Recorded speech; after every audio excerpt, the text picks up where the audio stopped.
Hello everybody and welcome to the stream. As always, my name is Shogun Shin and you are the audience, and it is Friday. Dawntrail Early Access is upon us in Final Fantasy XIV. We are going to go on a vacation, but first things first, I have a couple of things that I want to take care of.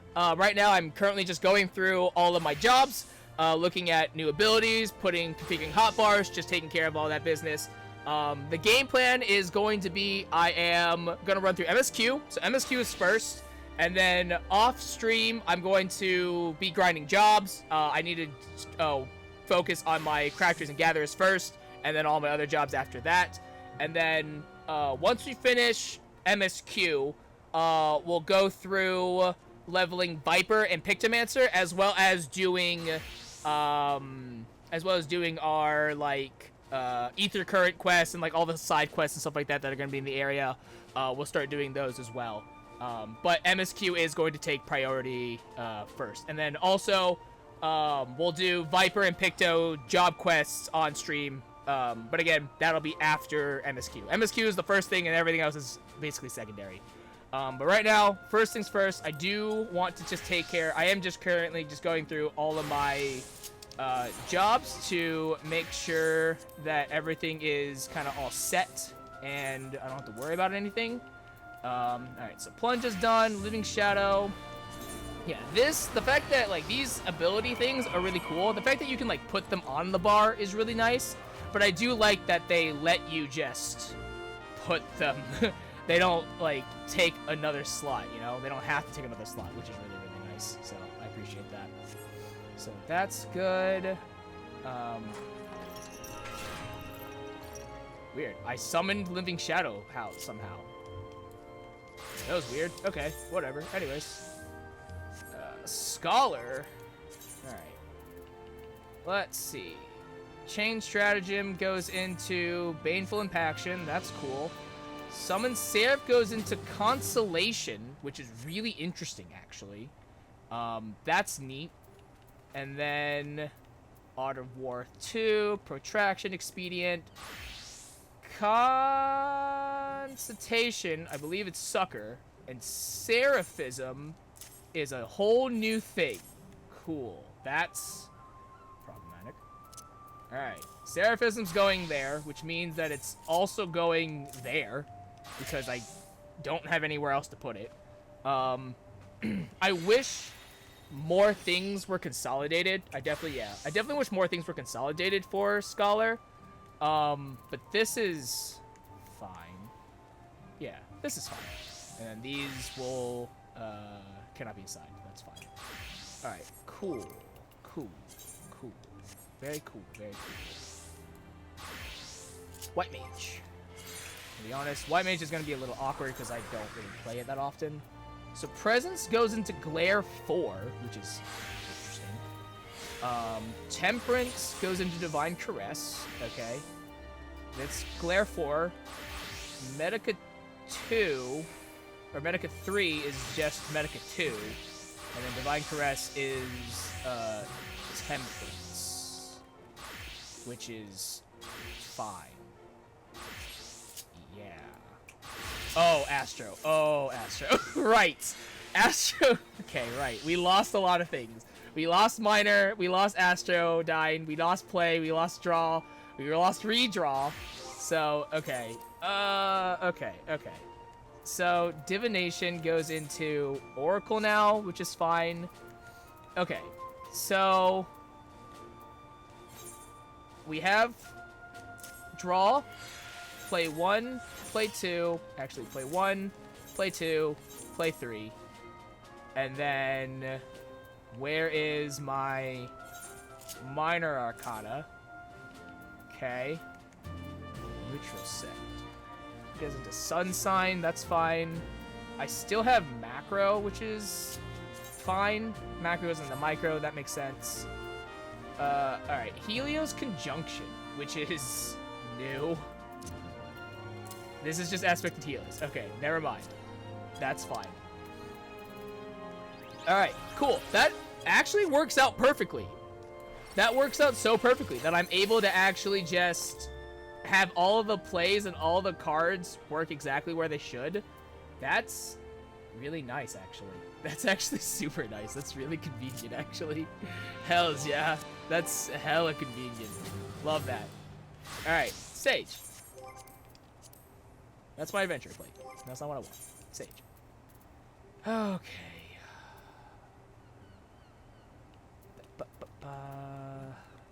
Alright. Psyche and Philosophia.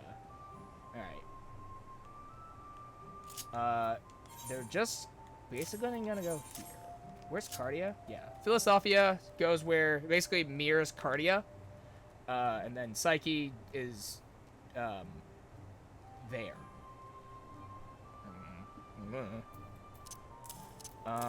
Okay, cool. I need to go back to White Mage real quick, because didn't White Mage get a gap closer? Where is it? Oh, is that Caress? No.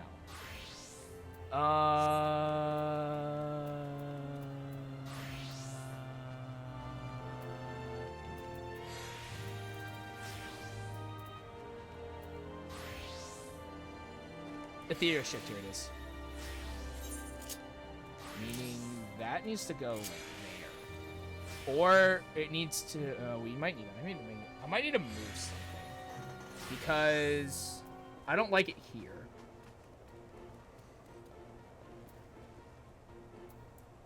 The problem is I don't know where to put it.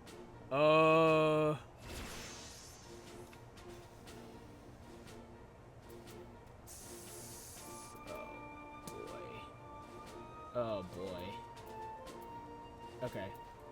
It's gonna go... We're gonna put it here, and then we're gonna move Thin Air somewhere else, like here instead. Yeah, that's actually really... yeah, at least that way it mirrors it enough. That's weird. Oh god! Oh god, okay. Yeah, that's fucking weird, but sure.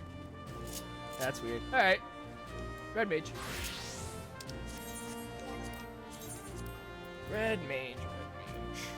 Okay. Embolden goes into Vice of Thorns, Magnification, Jolt. Wow, okay. Nothing really changed for Red Mage, which, honestly, I'm here for, low-key. Yeah, I'm actually pretty here for this. Yeah, I'm pretty here for that. Summoner. Like, I've already looked at all this stuff previously, but I'm putting it onto my hotbars makes it just, like, so much more different.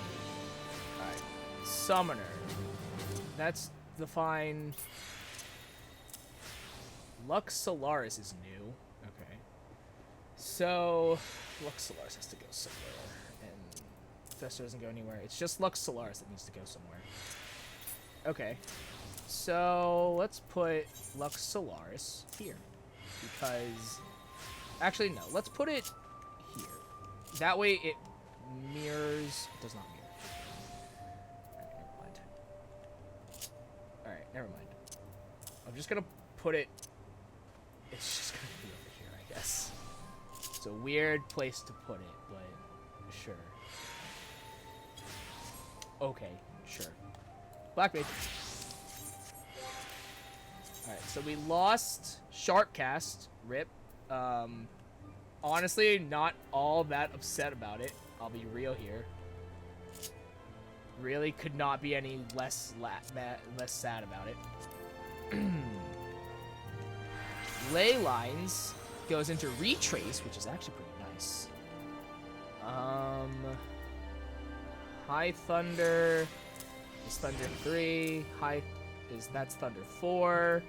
Retrace is whatever. Flare Star is new. So Flare Star is gonna go where yeah, Flare Star is just gonna go where Sharpcast went. It's fine.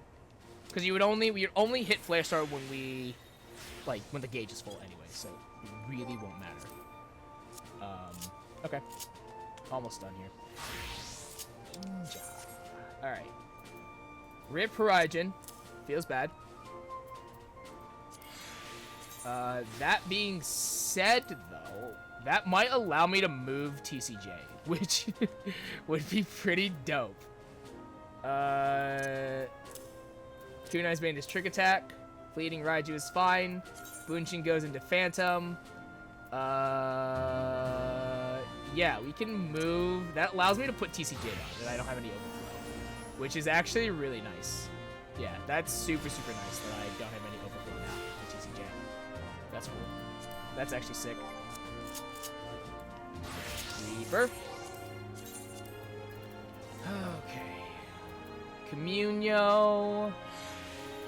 Looks like Reaper is... Okay. So Reaper's is actually pretty good. We don't have any sort of overflow or anything like crazy new, which is nice. Oh my god, Monk. Holy, what the hell. Okay, hold up. I have to... Because Monk got a new bar, so I actually have to move stuff. Awkwardly. Yeah, I actually have to move a couple things. Does that look weird? Okay, that's fine. Alright, so we lose Annotment and we lost Meditation, which is kind of crazy. Meditation is, though, I think the most surprising one. Annotment, I'm not too surprised by, because, lol, imagine Annotment. Alright, so Forbidden Meditation. So this is our new meditation, which goes into Forbidden Chakra. Okay. And then Inspired Meditation is just... Oh, what? Wait, what the hell? So Forbidden Meditation and Enlightened Meditation are different? Oh no. Oh no. Oh. It's because... Oh, okay, I see. So, I see now. Okay. It's because it goes into Enlightenment. So yeah, that's why. Okay. That makes a lot more sense. Okay, that's fine.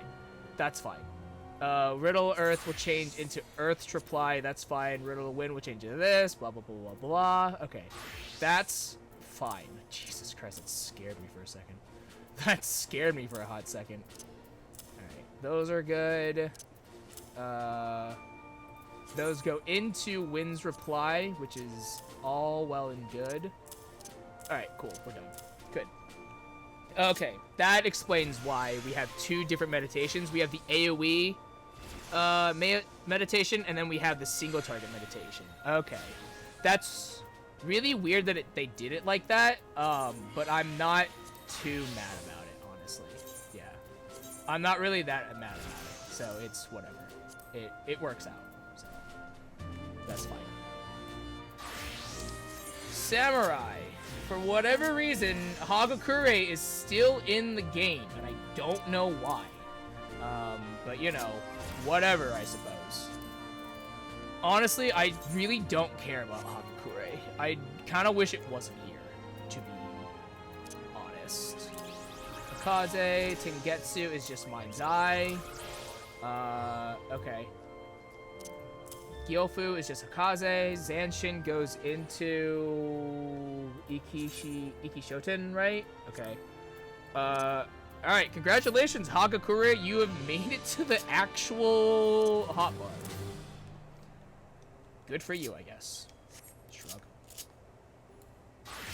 Alright. Last but not least, Dragoon. We have lost Spine Shatter Dive. Feels kind of bad. And we lost Dragon Sight. That's...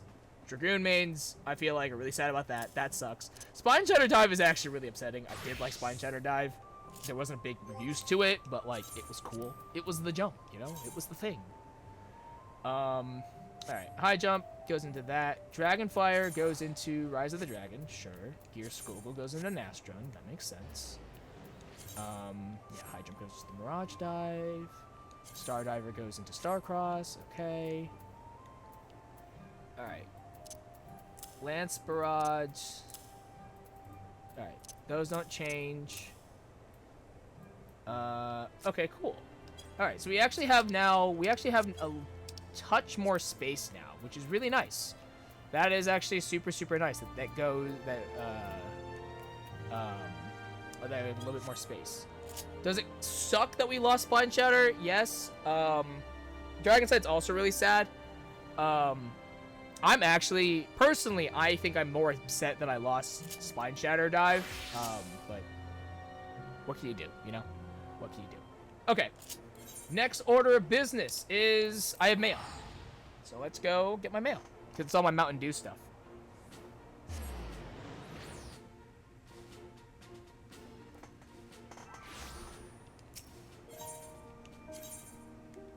Mountain Zoo.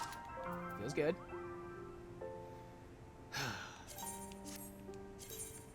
Oh, you get 3 of them?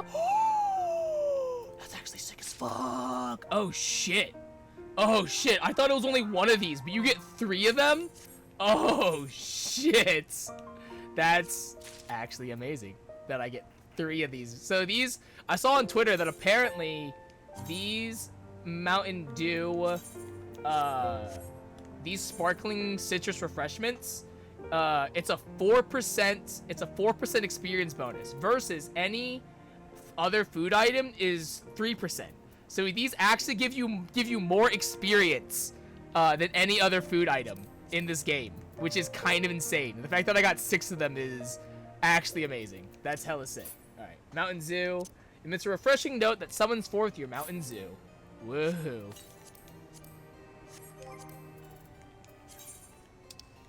The Mountain Zoo. This subspecies of the monstrous zoo is known to inhabit the mountainous regions of the Near East. Seeking to tame the ill-tempered bird, Hanish alchemists fed it a specially concocted brew, which had the desired effect while causing the creature to give off a refreshing citrus aroma.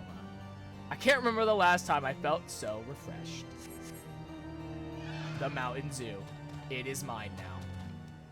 Woohoo. Yay. Cool. Anyways.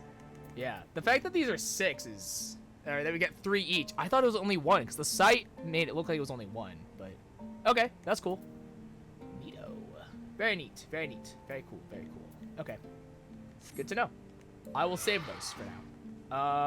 Okay.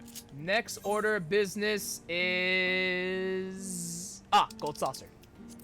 Got to get our glasses since they added eyewear into the game. We're gonna go do that. This also gives me a chance because they added new MGP stuff, which I assume is just all the glasses, but I want to double check to see if they added anything else because I'm still waiting on the weapon prize or weapon design contest winners for some things. So if they added those in, that would be pretty cool, but chances are they didn't, and I'll be sad about it. I don't know what it's under.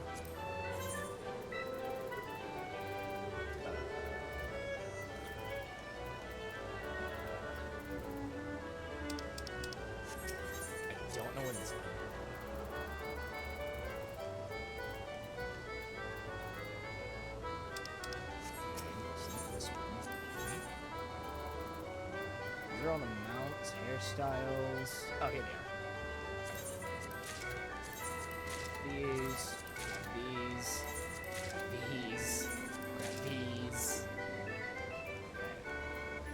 So that's all of those. Okay. Yeah, so it's just the eyewear stuff. Alright, that's fine. Alright. The faces we wear. Oh, face wear. You have unlocked facewear. These purely decorative accessories can be worn in addition to headgear. Review your collection by selecting character from the main menu, followed by facewear. From this window, you can choose different styles and colors and devise the perfect look for your character. Cool. This is actually very good because the Scholar and I think the Summoner victory poses, the emote is you pushing up your glasses, but you didn't have any. And it's just like, what the fuck? This is bull. Oh, I just realized that these have, like,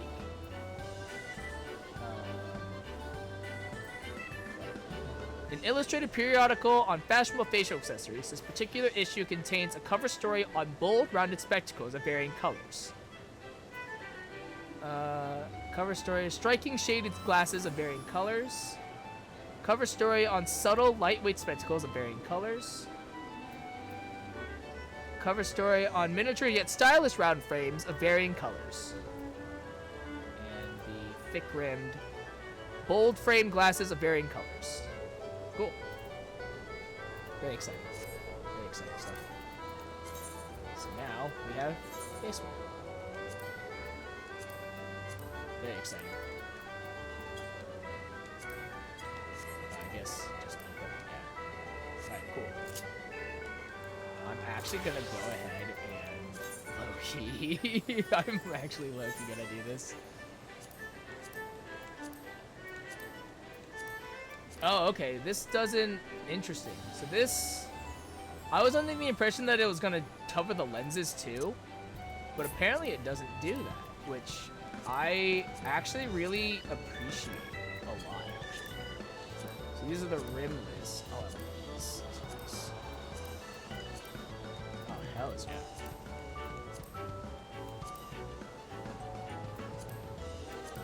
I like this. Cool. Sick. And then I think Summer does it too, I want to say. Let me check this actually.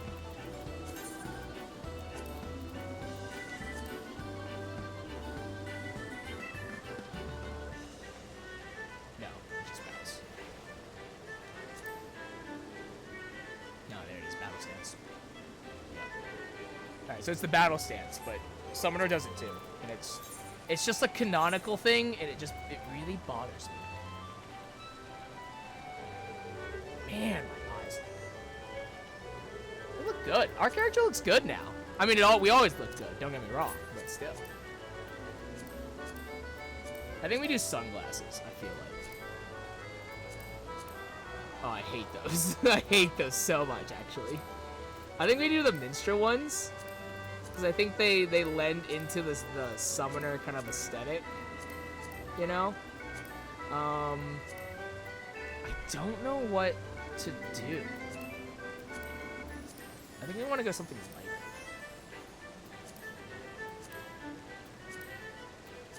Maybe just go with silver, just like the grass. Yeah, that's fine. Yeah, that's fine. Alright, cool. And then, let's go to the Calamity Salvager as well, because I want to double check. Apparently you can get glasses from the Calamity Salvager too, so I just want to see if we have anything unlocked for now. Go from there.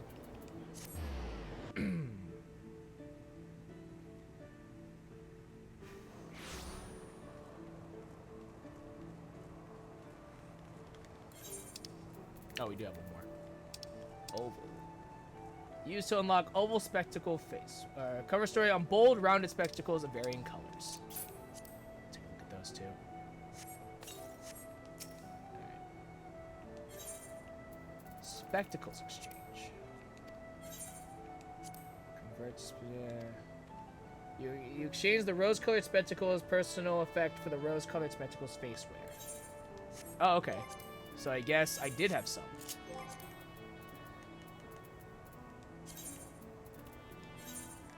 Ah, okay. It's these ones. Okay, I see. Actually, in that case, I think what we might end up doing instead, low-key, so we have the rimless, which is what we have for the scholar, and then the oval ones. These are kind of okay. These are the shaded ones, which I kind of like. And then these are the rose colored. Right. Okay. Yeah. So.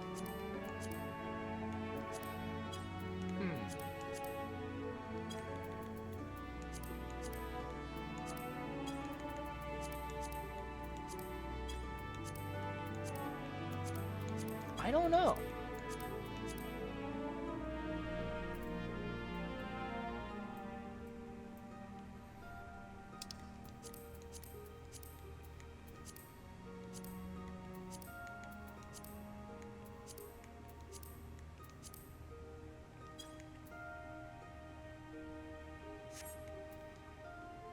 Sure.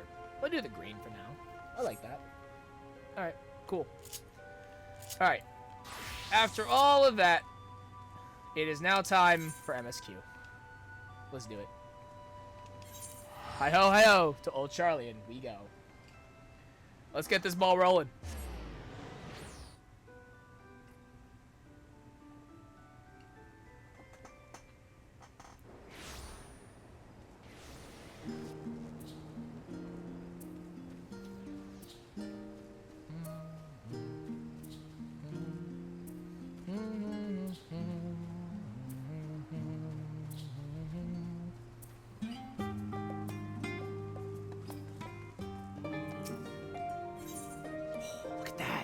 Look at that. Look at them just disappear. Look at that. That's so exciting. All right. A new world to explore. Ojika Sunjika has a message for you. Welcome back, show. I've just had word from Erenville. It seems he's managed to secure passage to Tyrrell aboard a guild ship vessel.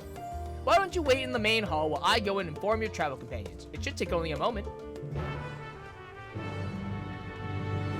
Oh. That was nice. That was fun.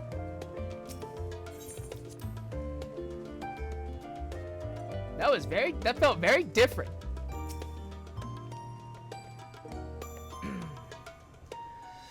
All right.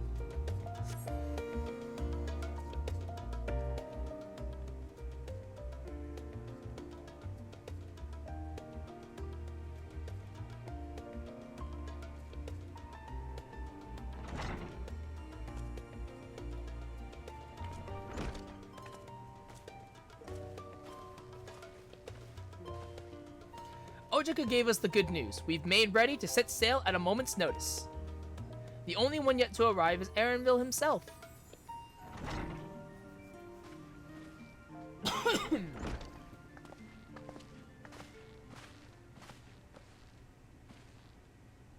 Ah, you're all here. It took some persuasion, but the Gleaners Guild ship has granted us places aboard a vessel bound for Tyrrell. There'll be other passengers, researchers and artisans and the like, so we'll need to share deck space. That's fine, Erenville. I doubt anyone expected we'd have a ship all to ourselves. They're not casting off just yet, so if you have any lingering concerns, now is the time to voice them. I wouldn't call it a concern, but everyone's still clear on what it is we'll be doing in Tyrrell, yes? Oh, whoa, the twins look different. This is there's definitely a difference. Alize for sure, I can definitely see the difference. Alphino is like a subtle, but I definitely see it. There's a difference here. We've not forgotten. The nation of Tuliyola is in the midst of deciding its next ruler. As your chosen allies, we shall assist you during the rite of succession and support your bid to become Dawn servants. In addition to that, Alphino and I have another objective.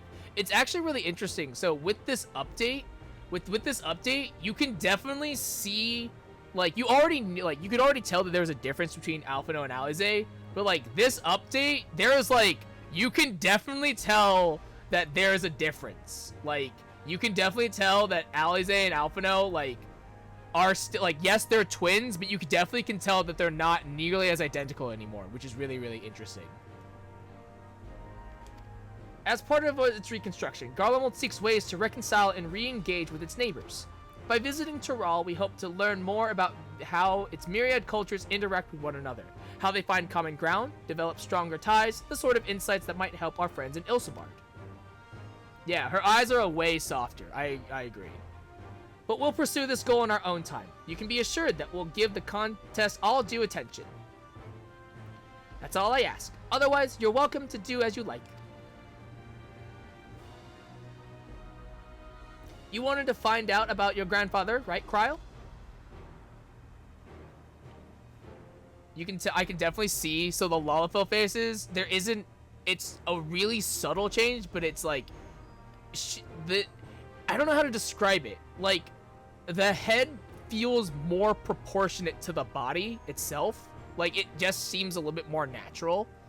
But it's like, it's not like a huge change. Like, if you're not really paying attention, you probably wouldn't notice it, but like, you can't polish interior. It's like, but after like looking at these models for so many years now, I'm like, in my head recognizes that there's something different, but it's having a hard time really figuring out what's different.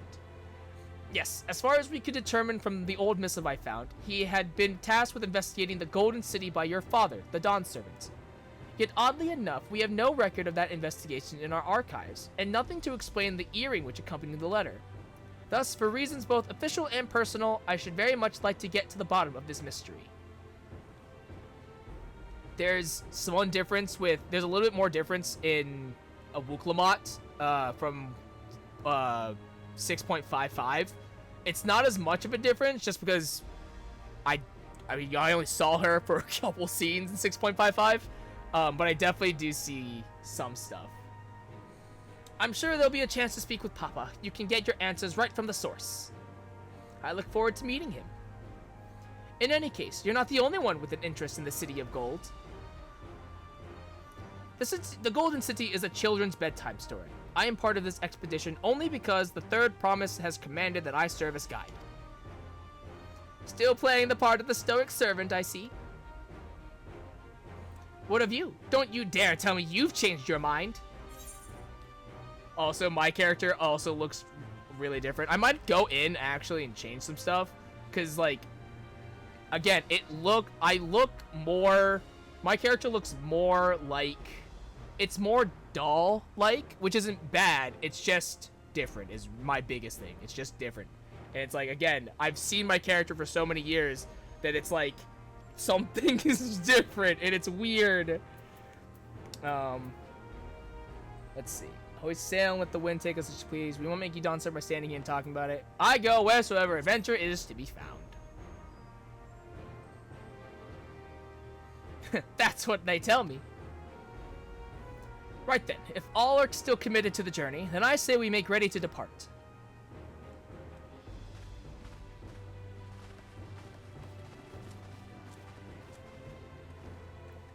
Part of me was going to make a new glam for Dawntrail, but another part of me is like, I like my current glam so much that I really didn't want to change.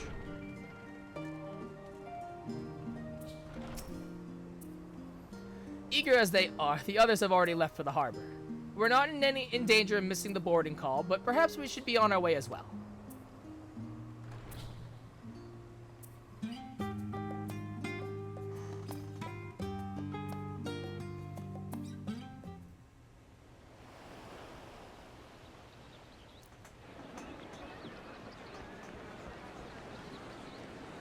Oh, there's a Momoja.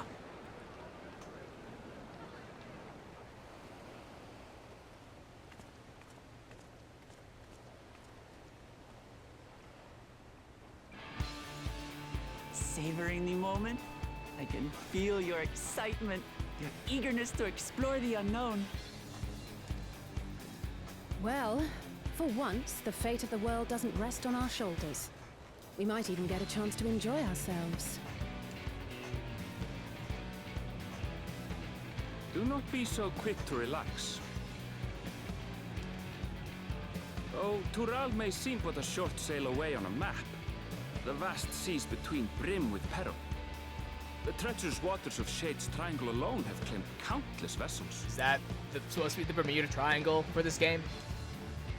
Even following the safe route plotted by Admiral Bufisvin herself, this will be no pleasure cruise.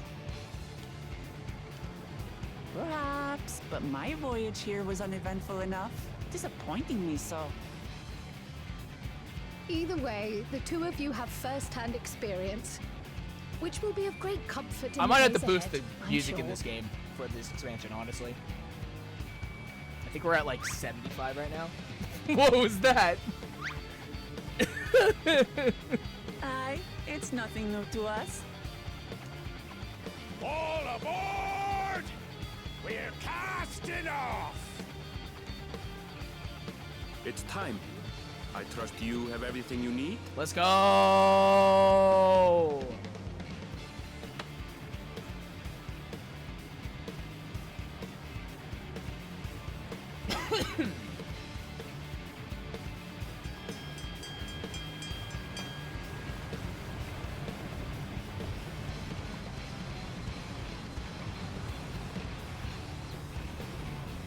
And so does our ship cast off from the docks. Bye, Mom! Bye, Dad!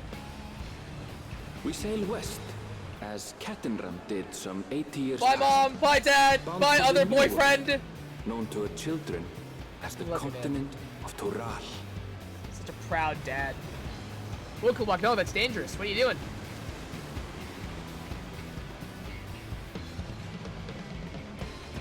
I like that you could see me at the foot of it, like, patiently waiting my own turn. This contest is said and done. It'll be your daughter who sits the throne. Me, Woklamat.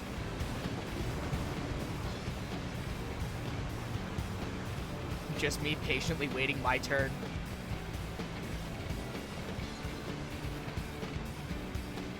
Yeah, the facial expressions look great. We look fantastic. It's just like when we're just like idling, when we have like the idle face on, it looks just a touch weird. But everything, all the other facial expressions look fine.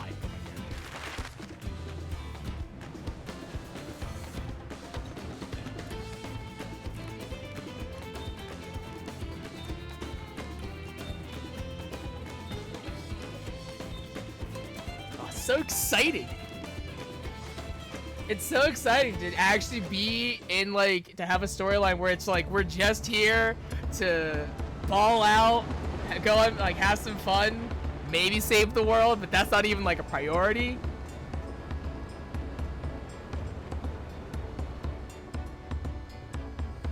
All right, so ocean fishing, come on. All right, what's the bait?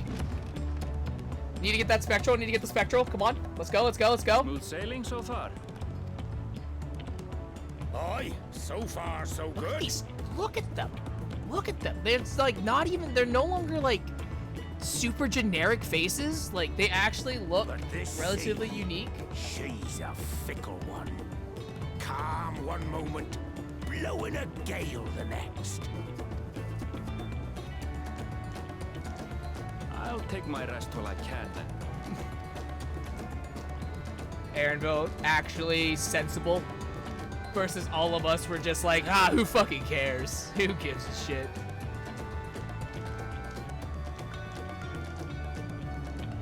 We left port what seems an age ago now, and we've seen naught but open water ahead. I knew Tural was far, but it's another thing to really know. Ryle, it ain't called the New World for nothing.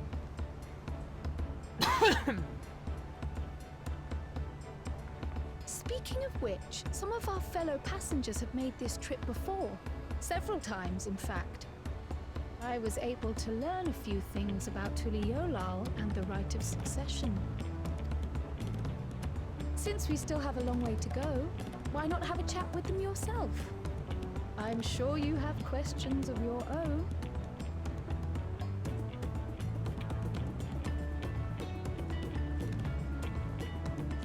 Fine, I guess I'll go talk to strangers. Did you look out across these same waters, Grandfather?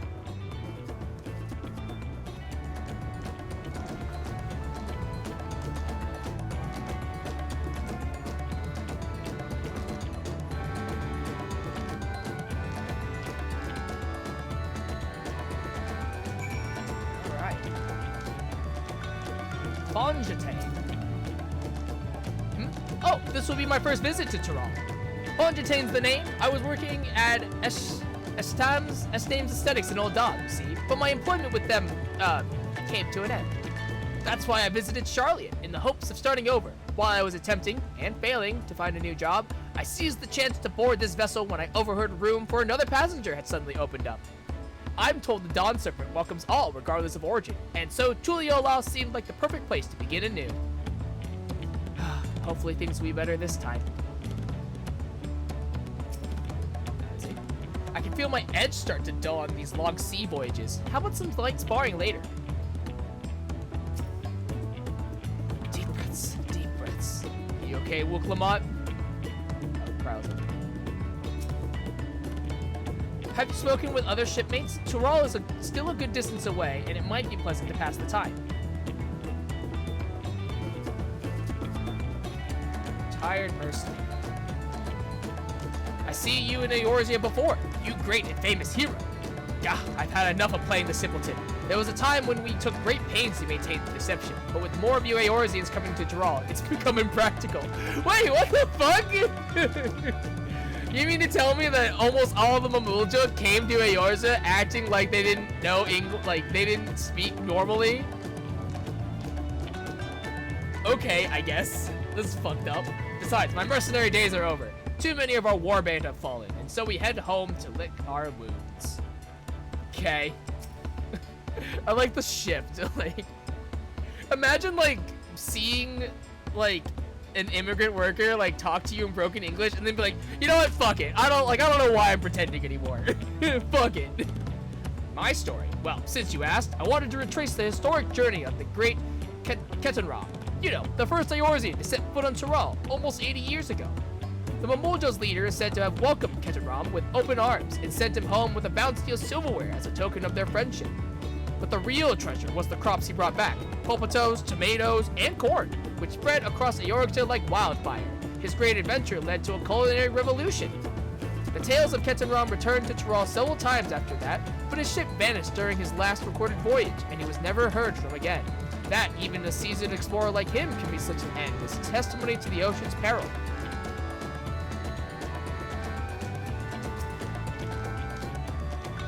I'd heard Aaronville was looking for passage to Tuliola, so I managed to squeeze his party aboard one of our chartered vessels. As fortune would have it, we have just scheduled an expedition to Tural.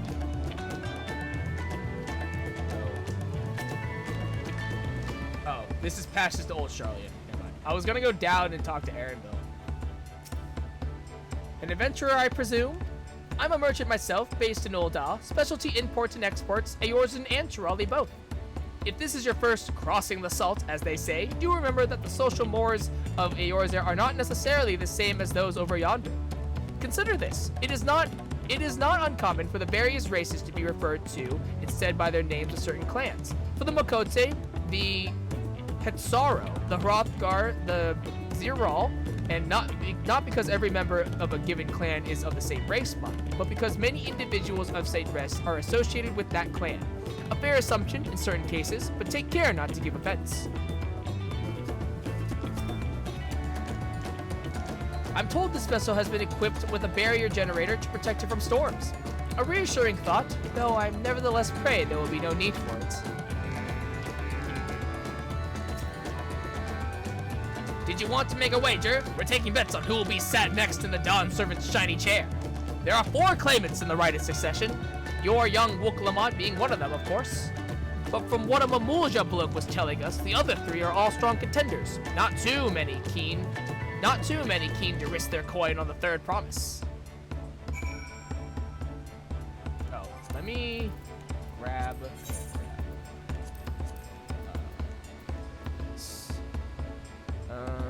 I need to remember which ones are which. These are those. These are for crafting, right? Okay, squad battle. It's like, which ones are the ones that give me the experience bonus? I don't remember. Pop food, pop my squadron battle manuals for experience, whatnots. Oh shit! I gotta turn in my fucking Wondrous Tales. I forgot. Fuck. Did you learn anything of interest? I'll just take care of that later tonight. I got time.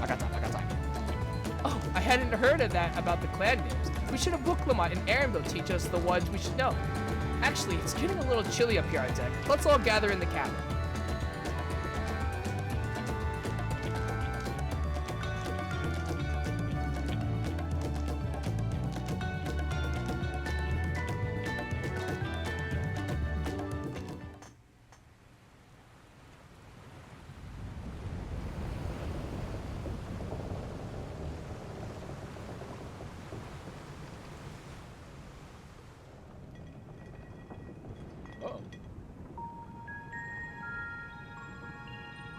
We're in for a proper storm, it seems. Oh, boy. How's your stomach? Any better? How'd you make it back from the shit? I guess since she didn't, like, if it was, like, calm sailing, she might have been okay. But... I don't know what you mean. I don't get seasick. Uh-huh. Yeah.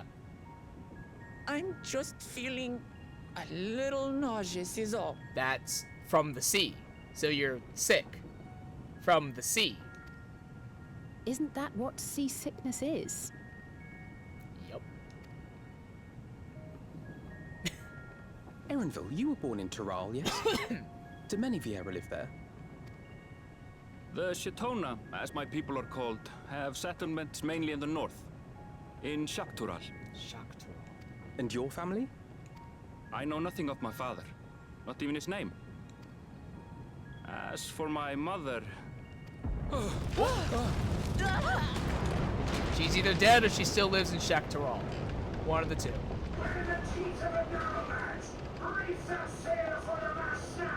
Uh-oh. Oh dear. Should we go help?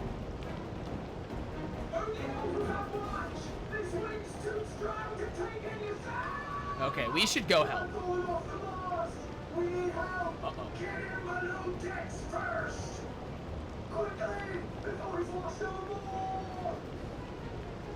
Come, we should lend what aid we can. Honestly, this ain't my first rodeo on rough seas. I fought Leviathan. This is not a first time for me. I have not seen the ocean rage with such fury before or since. Now you get used to it, Erenville.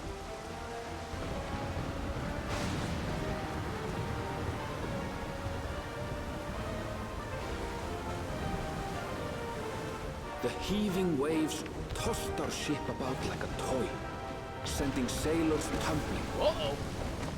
The dauntless Alizé, quick to the rescue, was almost lost to the sea herself. Interesting. So this is like a recounting. That's actually super interesting. No, I can do this. I've done this before. Meanwhile, our champion rushed to deploy the vessel's magical defenses, and thereby shield us from the lightning. I've done this. It's literally Leviathan. It's just Leviathan all over again. Easy. Easy game, easy What mechanics. an extraordinary life she must lead to be able to operate Come such a on, device that's with ease. easy. It's easy clap, baby. God damn it. Oklama, too, threw herself into the rescue efforts, though one might have mistaken her for another soul in distress. Right.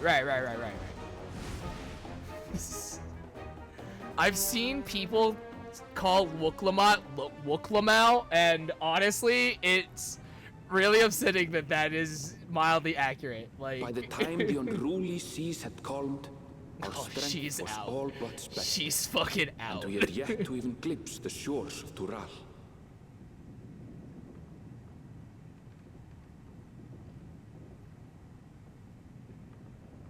In retrospect, of course, that battle against the storm would prove a fitting prelude to the coming contest for the throne.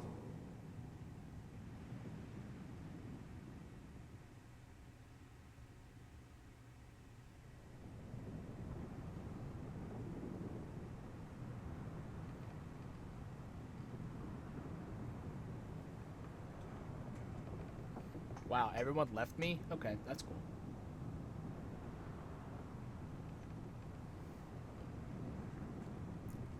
That's fine, guys.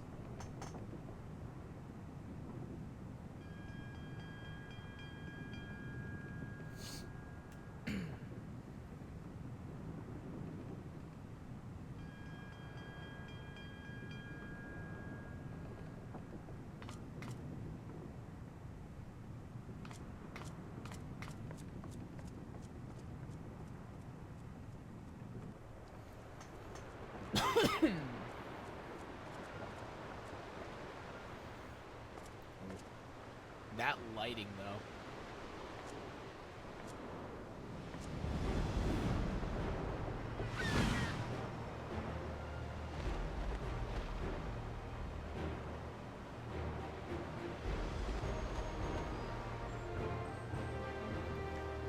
I think for future cutscenes, I think I'll take my headgear off. Take the wolf gear off, the wolf head off. Just for now. Morning. Joining us for some fresh air? Yeah, because you all left me. Seems my belly has settled along with the weather, but I'll feel much better once we're on solid ground. Right, right. I would love to see Wooklamon on an airship. I would love to see that. See what happens. Can't be much farther now, can it?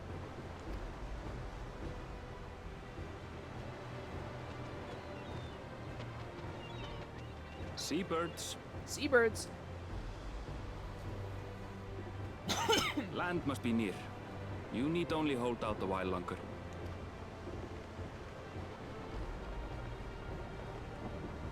For a dark moment, I thought the ocean might swallow us. Glad to have my pessimism proven wrong. In other good news, I examined the sailor who took a fall, and he's faring well. I'm sure he'll make a full recovery. Good news indeed. If all's well, then we needn't delay in launching the landing boat. Ships have to lower anchors some way from shore.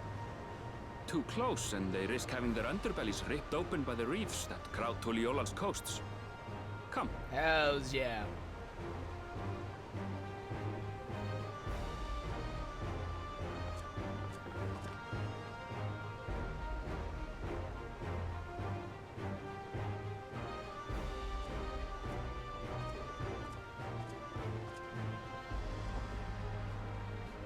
Oh, so this is why we took the smaller boat in the trailer. Oh, okay. Ha! We only did what we were paid to do. Couldn't hardly set you adrift halfway.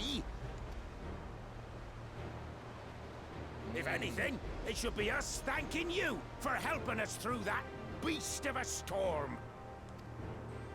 As a matter of fact, everyone's starting to fancy your chances in the contest. At this rate, we won't be able to lay wagers no more. Then I better not let you down.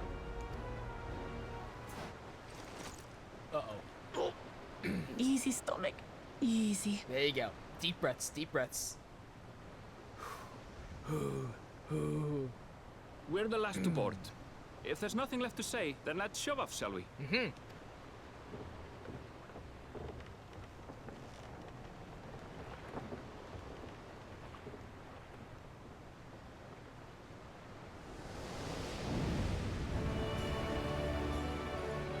It's just like the trailer! It's just like the cinematic! This is where, see, like right here, it would say Square Enix, just like right here. Look at that! Blue seas, clear skies, and boundless possibilities. I dare say our destination will soon be in sight. Hells yeah! Enjoying yourself for a change? It's just like the trailer! Look at that! Hells yeah! There, look, my friends. Behold the scene of our next great adventure.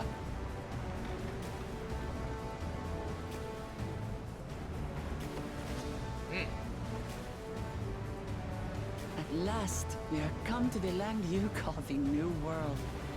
To my home, Tural.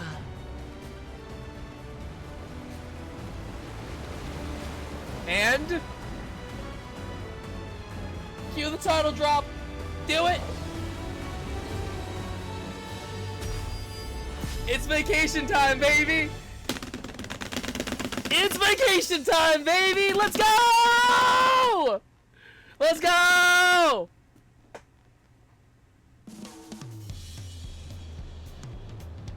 This is not the music I would have expected for this place.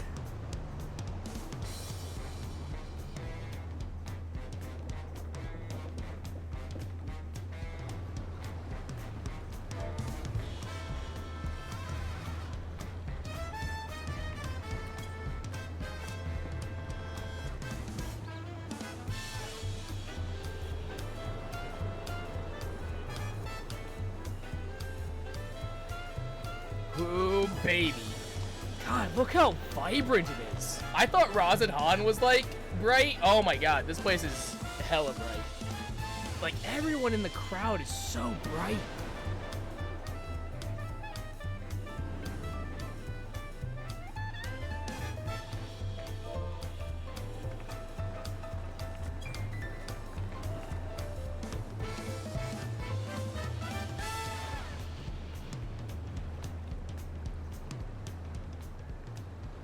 Gods. I've seen cities with an impressive mix of cultures, but this Look at these is something expressions. else. These expressions are so cute. They're like so much more, Is this like they're just so much more real. I've never seen Vanu feathers in that color before. You'll find much here you never knew existed. There may be a sea route now, but visitors to Tulihyolal are still few and far between. And as we don't build seafaring ships, only a handful of Turali ever venture abroad.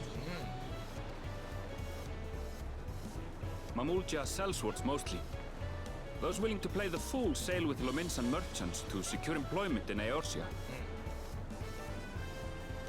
I suppose that makes us a rare sight in your country. We're gonna bring smallpox. Rare and currently undocumented. Were there some forms we should fill out? I can't or- wait to just I can't wait to ravage this untouched nation with my Eorzean disease. Forms? Did you forget who you're traveling with?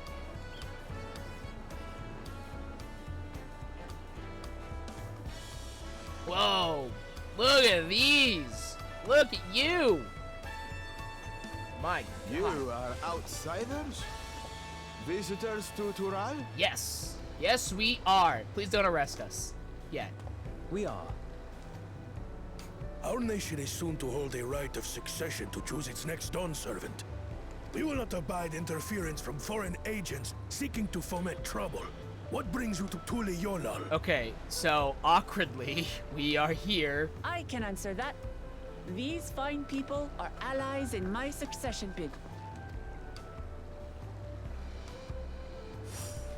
Third promise. If you vouch for them, then all is well. Of course. Please, at accept this. our apologies. Look. Okay, this is funny. One, this is funny.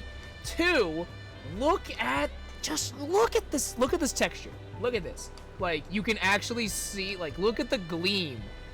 Like, I can't get over the fact that this actually looks like metal for once. Like, for one thing, this looks like metal. And then the fact that you have the sun up here coming down, shining off of the actual pauldron, and then like on bits of the metal you see like some of the reflections, and then it actually has like a shadow and it darkens. It's like these are things that like that aren't that monumental, but at the same time, look how fucking cool they are. It's so fucking cool. No need to bow and scrape.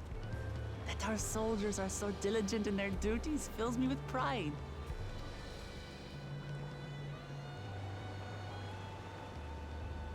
We'll be continuing our patrol then. God, look at these feathers. They're so sick. Well, well. You really are a figure of authority here. Are you suggesting I don't look the part? No, I mean, it's just based off of prior Anyway, engagements. First things first. Oh, there she goes. I bid you welcome to Tulihyolal. Hells yeah.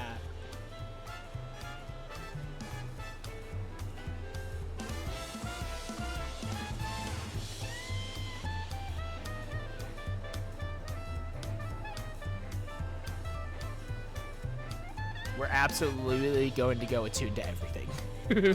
We're absolutely going to go attuned to everything first. 100% that's what we're doing. Yeah, for now, let's ditch the headgear for now. Ah, it's so nice to feel that familiar breeze again. I wasn't sure my stomach would make it. According to Aaronville, the Vanu I thought I saw belongs to a clan known as the Hanu Hanu. It seems they share more than a physical resemblance. What an amazing city, as lively as Ul'dah and even more colorful. I wonder what kind of trouble those soldiers are expecting.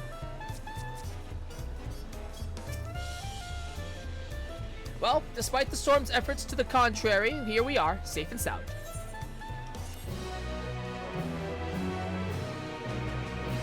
Jesus, okay. You've arrived in Tulliola. You can return to the city at any time by speaking with the swarthy sailor in Scholar's Harbor in Old Charlie. Cool. I would ask if the journey tired you, but I'm sure you've endured far worse. Hold on. We're gonna hide nearby when close to press NPCs.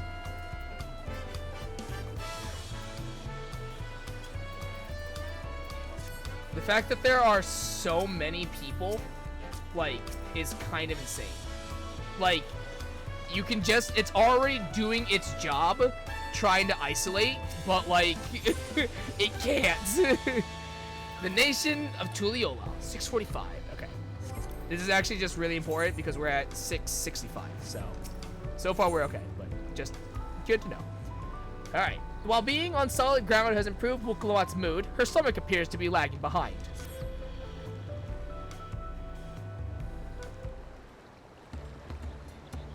Right then, first things first.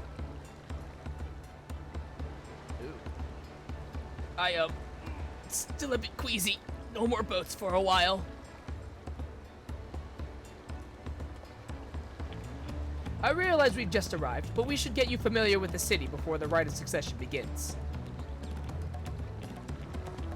No arguments here. I should very much like to explore. Then I'll guide you. Are you sure you're in any condition to do so?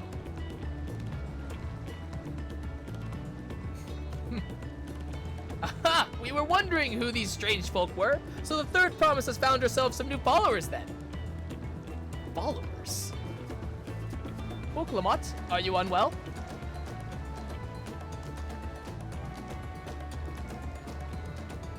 Not at all! It couldn't be better. The third promise does not get seasick. No, sir. As for my hand-picked entourage here, I've recruited them to help me win the rite of succession.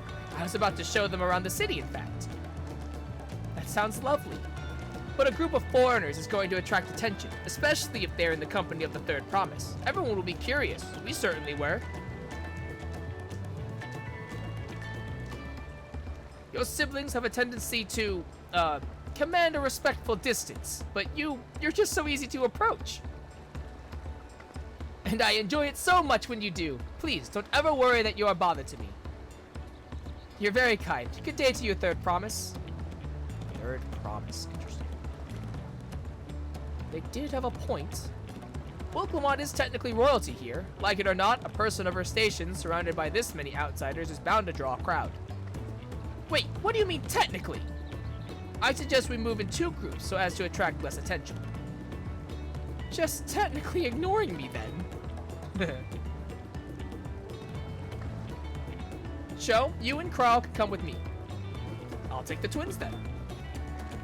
We'll get in touch once we've had a good look around. That voyage was hard on all of us, so take it slow and recuperate. We have time enough for that. Enjoy your wanderings.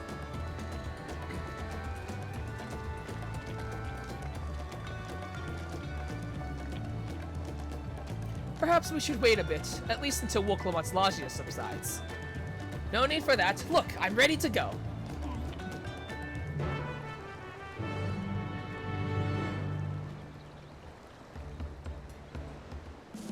Oh, right. I gotta equip my,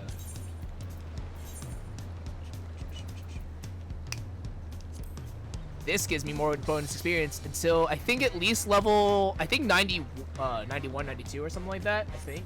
But this is actually important. I equip this. Tulliola isn't going anywhere. Let's give Wookalaat a little more time. I'm fine now, really. Can't stand around all day feeling sorry for myself, what with the contest looming and all. Now then, seeing as we're already here, I might as well tell you about the harbor. Amber already mentioned the reefs in our coastal waters, which explains why you don't see any big ships moored at the docks. Only vessels with shallow drafts can navigate the bay, mostly small fishing boats and barges ferrying cargo up and down the rivers of inland settlements. Much of the incoming traffic is from Dawntrail, the southern landmass. The clans there produce various goods for export. Their wares are unloaded here and carted off to the merchant stalls in the neighboring markets. Speaking of which, Bayside Bevy should be our next stop. Will Clement and Cryle and I'll accompany you. Cool. Yep. Oh, that's cool that they tell us about this too. That's nice. Tuliolo is like my own garden. I could lead you around with my eyes closed. If this tour were a ship, it'd be plain sailing all the way. The word ship alone is enough to curdle my stomach. Wandering around this city is so exciting. Unfamiliar wonders everywhere we look. All right, let's go! Oh, we're chugging. We're chugging because there's so many people. Oh dear. Holy my god. Oh god, my game is like actually chugging. All right. We have 1, 2, 3, 4, 5, 6, 7, 8. Christ. All right.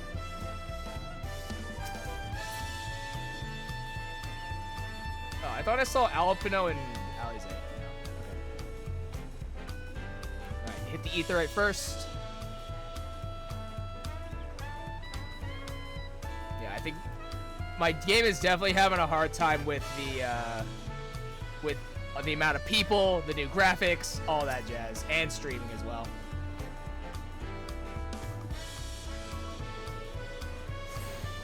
Actually, I think what I'll do is, so we're using the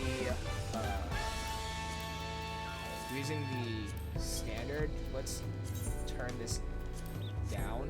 We'll turn this to the other setting instead. Apparently that's supposed to really help out. Yeah. That helps out a lot more. Okay. Holy Lord.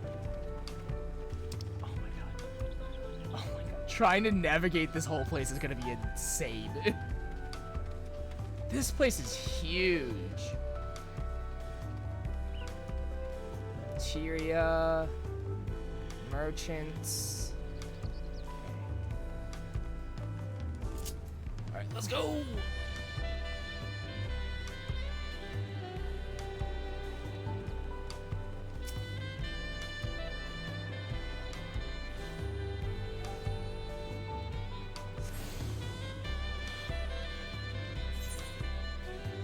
I want to hit all the Ethernets.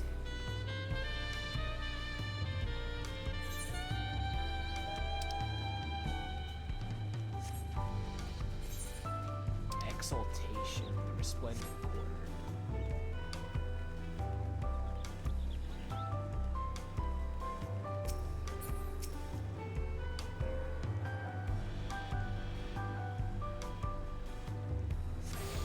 Okay. I think I can get up from here, I think. But I guess we should go over toward the Resplendent Quarter if we can.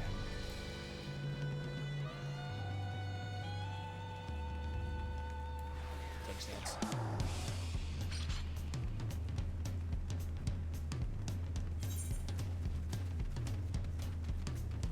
Oh, here's the Chocobo Keep. Alpaca Keep. That's cute. That's cute. They don't have Chocobos here. They have alpacas. That's cute. That's funny.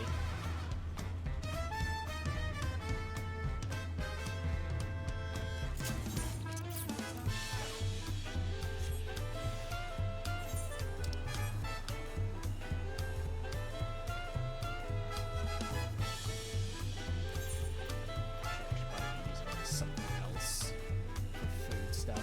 For food buffs.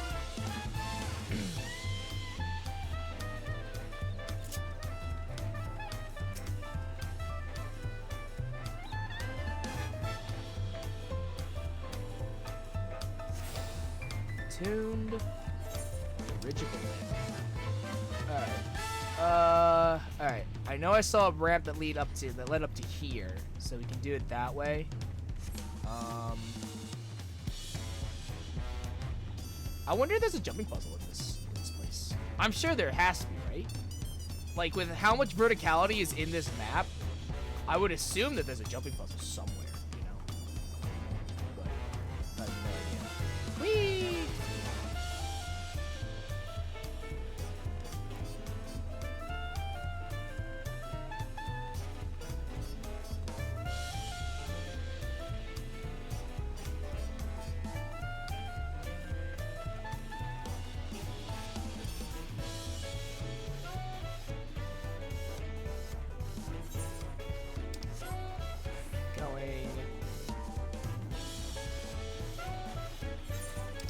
this one, and then you go to the other side to hit everything else.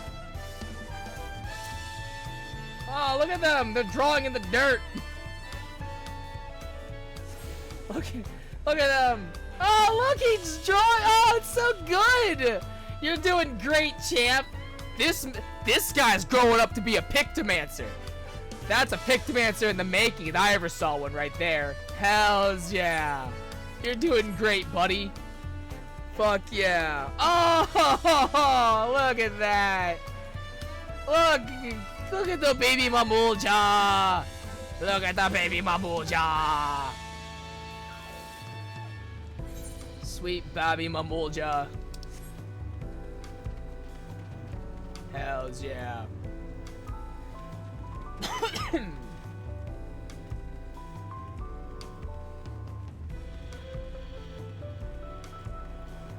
That tower over there looks like a jumping puzzle. There might even be a jumping puzzle here.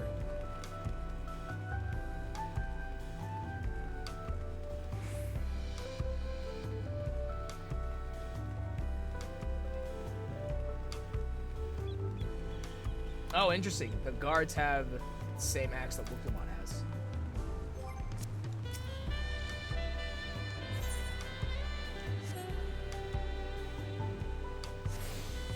God. That smooth saxophone is just so good. Honestly, it's just so good. Alright, so we hit this. Okay, let's go ahead and warp back to the main. And then we'll go east and then go all the way north.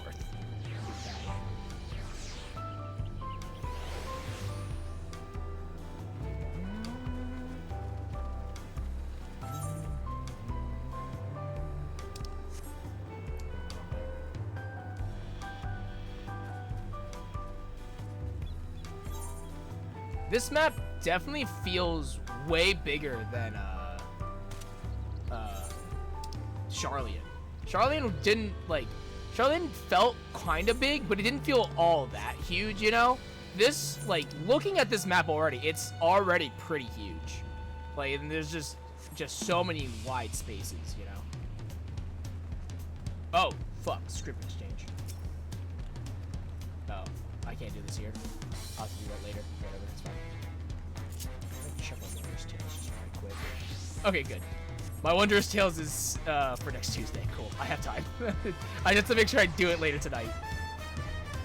I'm not sure if I want to put it on my character or like on Warrior, or if I want to do it on Scholar to level those up. I'm not entirely sure. Go back to the Etherite.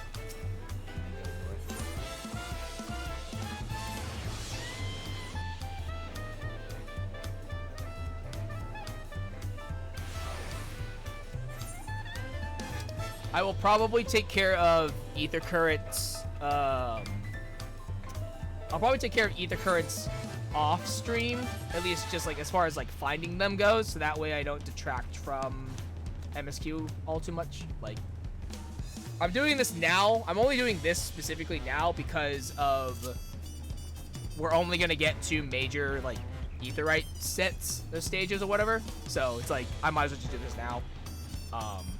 But as far as Ether Currents go, I will probably take care of those off stream. The quests will take care of after MSQ, because the quest related ones will take care of after MSQ. But yeah.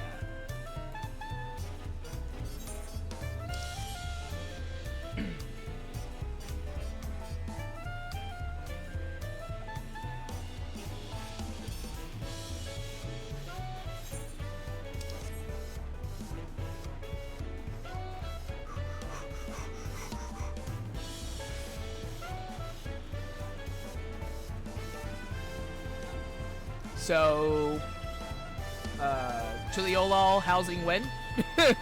Tuliolol housing when, Yoshi P, please? Alright, that is all of them. You have attuned yourself to all the Ethernet shards of Tuliolol. Good stuff. Cool.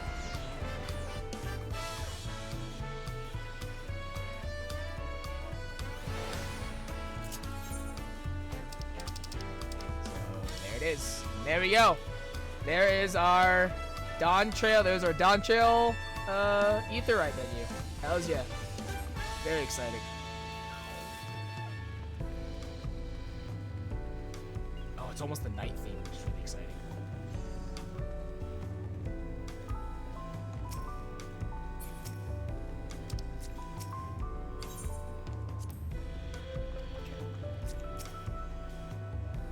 This is Bayside Bevy, Tuliola's largest marketplace. Being right on the harbor, everything from fresh fish to imported wares go directly to the shelves. Anything you want, they most likely have here.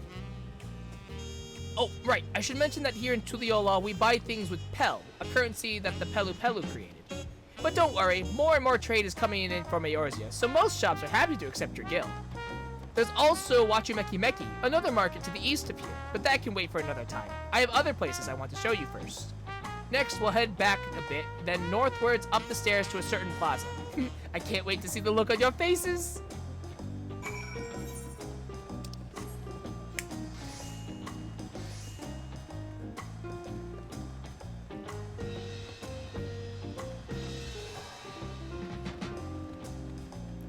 Dude, they really, like... I'm just, like, want to soak in the night music for a second.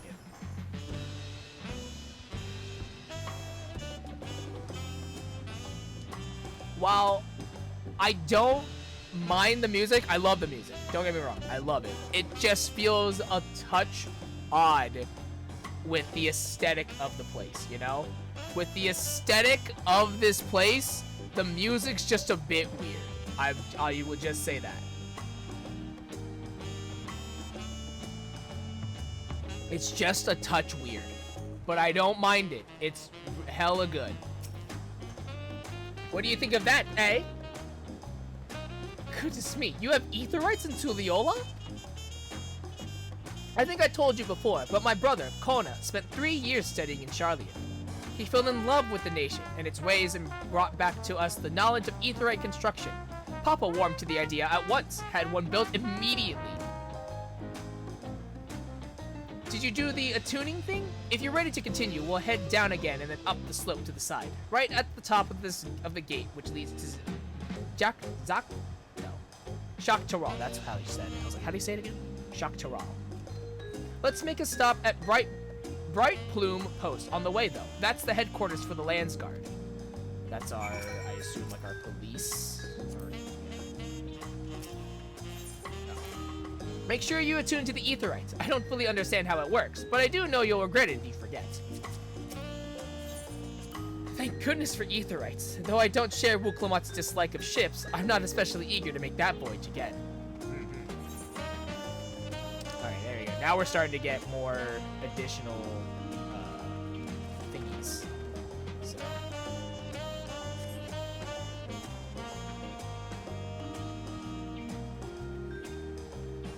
I guess in hindsight, I didn't actually have to go out my way to hit the Ethernets. I would have done all of this already. Oh well. It is what it is.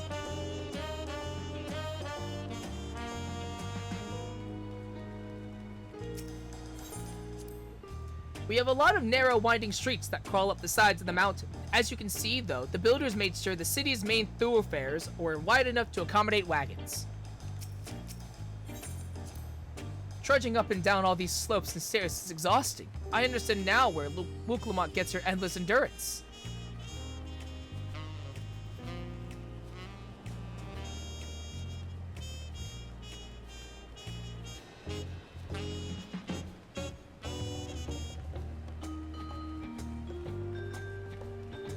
God, I honestly could get lost in listening to this music. Like, it's just so nice. It just has that, like, I don't even know what to call it. It just has that sway, you know? It just has that sway to it. Like Charlian night music is really relaxing and just like real dreamy, but this just has that, it just has that sway, you know, that swing, baby. Oh, it's just so good, man. It's so good. Oh, hey. Here we are, Bright Bloom Post. The soldiers stationed here are responsible for defending Tulio law and preserving the peace. The Landsguard are led by our nation's strongest warrior, and so naturally, Papa has commanded them since the beginning. At least until 3 years ago, when Zoralja took over as commander. The title is no empty honor. It means the first promise is considered equal to the Dawn Servant in martial strength. Oh, okay. So there are 4 candidates, and they're based off of promises. So first, second, third, fourth promise. If the first promise is equal to the Dawn Servant's strength, then it's interesting to think that Wuklamot, there's someone stronger than Wuklamot then at that point, because she's third promise. Okay. That's interesting to think about. Meanwhile, I haven't even managed to... Well, I'll discuss my brothers and their accomplishments later. Alphino and Alize should be around to hear it too. Come, it's time I showed you the Sky Gate. It's right at the northern end of Talon March. Zoralja. That's clearly a Mamulja name. An interesting family. If I'm to succeed Papa, then it's my brothers I need to surpass first. Oh, okay. So I think it's probably safe to say that, her brother is probably the second promise. Who'd she say it was?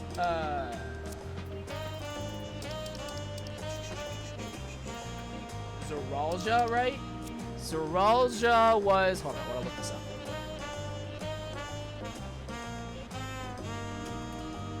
Zoralja is okay, he's the blue Mamulja. He's not the two-handed one, he's the blue one. Okay, so he's the first promise then, which I believe he's also Wuklamot's brother. Okay. And then the two-handed one, who is, I think, clearly the villain in all of this, is the fourth promise. He's the one that made it to, he won because of martial status, I think, or whatever. Okay, but that's good to know. That's good to know.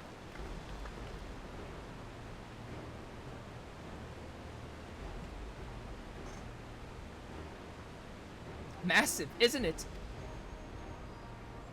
And on the other side is an equally massive bridge to match. Both were constructed by a race of giants, the Yakui. Give that Yakui. Strictly speaking, Tural is actually 2 separate continents. Yak-Tural, the southern lands of the mother, and Shak-Tural, the northern lands of the father, which lie beyond the bridge. Legends say it used to be one great landmass, but long, long ago, the 2 gods fought a titanic battle, and when one threw the other to the ground, the impact was so devastating as to split the continent in twain. A familiar-sounding tale. I am put to mind of the conflict between Hydaelyn and Zodiark. But getting back to Shak-Tural, those lands are also part of the Tuliolal nation, correct? That's right. Isn't my father incredible? He united the peoples of 2 continents into a single nation. The many clans of Tural had been at war for generations. It was only when Papa traveled the lands and put a stop to their myriad conflicts that we finally had peace. And that's the main reason I want to win the throne, so I can preserve the peace he built. But I see you're more interested in what's behind the gate than hearing about my aspirations. Crossing the bridge to Shak-Tural requires a special travel pass. Unfortunately, they won't issue any new permits until the Rite of Succession is over. I promise to get you one when I'm Dawn Servant, but until then, you'll just have to wait. I'll hold you to that. I'll hold you to that. I've never broken my word. Once the throne is mine, that travel permit is yours.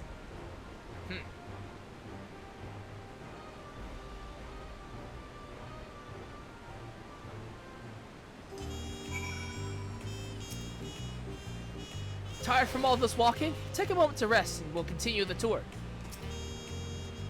We must have covered half the city by now. Tuliolal is unlike any place I visited. I'm thoroughly enjoying myself. The nation, Tuliolal. Creation stories are often rooted in true events. Given the similarities, could it be that Tural's legend was inspired by Hydaelyn's clash with Zodiark? A city of stairs. Wuklamot is ready to commence the second half of the Tuliolal tour. We'll head west next, toward the Arch of the Dawn. The dirigible landing is on the way. You have dirigibles too? Tuliolol certainly doesn't want for methods of travel. We get by. Now, if you've seen enough of this area, let me know and we'll continue on.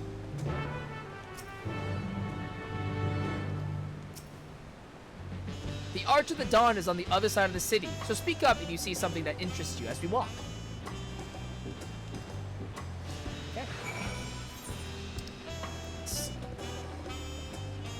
Okay.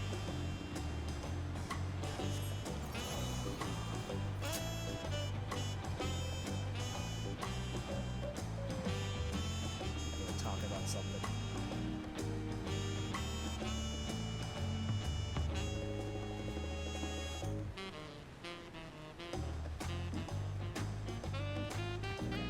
So there is a jumping puzzle. Good to know. There is a jumping puzzle. I'll have to figure out where it is.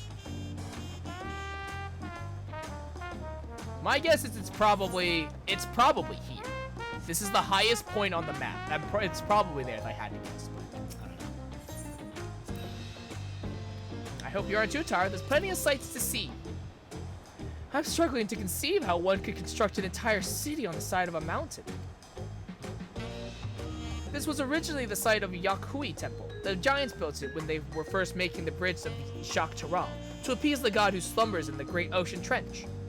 After the Yakhui withdrew, the temple stood empty for centuries, so when Papa was establishing his new nation, he saw a structure he could refurbish into a palace, sitting practically in the center of Tyrol. He gathered artisans to do the work, and the houses they built for themselves became the foundation of the city you see today. Speaking of houses, we'll be passing through the Resplendent Quarter, the biggest residential district in Tuliolol. We climb these sets of stairs here, all the way up. So this was once a place of worship. The Yakhui seem a fascinating people, but I've not seen any in the city. I wonder when we'll have the chance to meet them. Or maybe they don't exist anymore, Cryo, since they left. The stairs leading up to the peak can get pretty steep. Careful you don't fall. I've been one step away from death more than a few times. Oh, that's fun. Cool. That's exciting, I guess.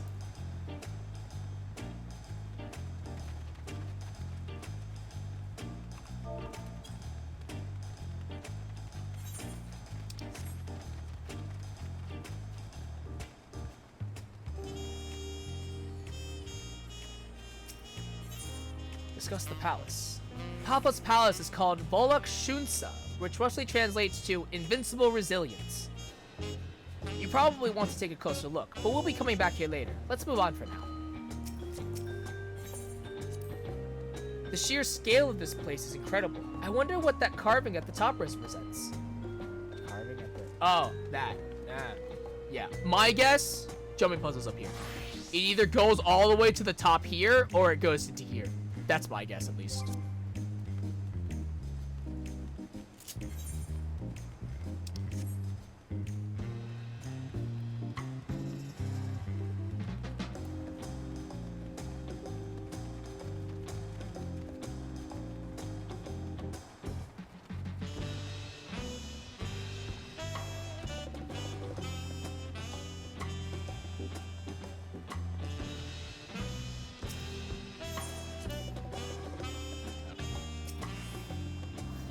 So this is the Resplendent Quarter. What manner of people live here?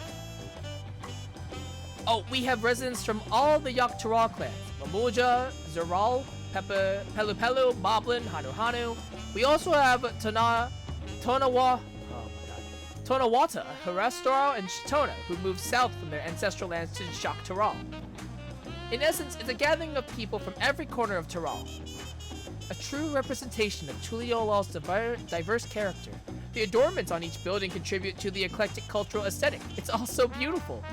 I'm glad you think so. Come, we continue down the stairs.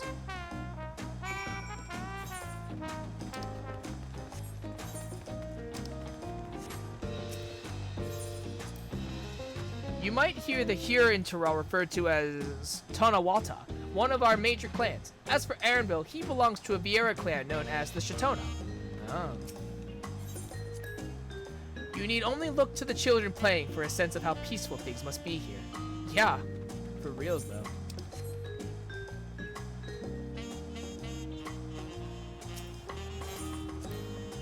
discuss the huge drum. Oh, that huge drum. I was like, what drum? That big drum there is called the Dawn Herald. They play it for formal occasions, like when honoring the Landsguard returned from a dangerous duty. I tried hitting it with my axe once and ripped the skin. Earned me a proper scolding, let me tell you. I think that was the time Papa held me upside down by the ankle. Oh, Jesus. I've never seen such an enormous drum. What would one even use to beat such an instrument? Not an axe, apparently. Hey. Ow.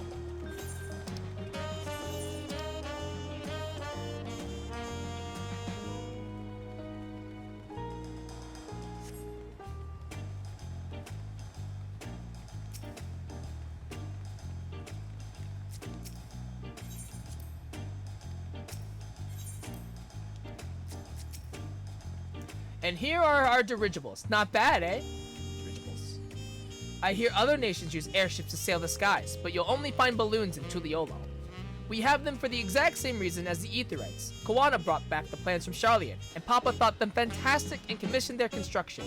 This was around 3 years ago. Since that time, we've added flights to other settlements. Trade with frontier communities has never been easier. But that's enough about dirigibles. The Arch of the Dawn awaits.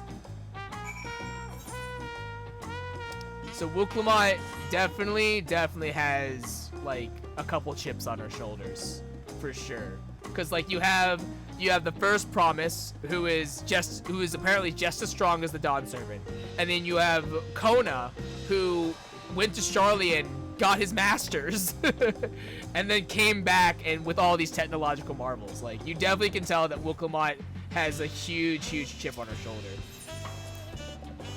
Hearing about dirigibles reminds me of the Ixal and their flying vessels, but whereas their designs use several bladders, it seems the Turali craft rely on one large envelope to lift them into the air.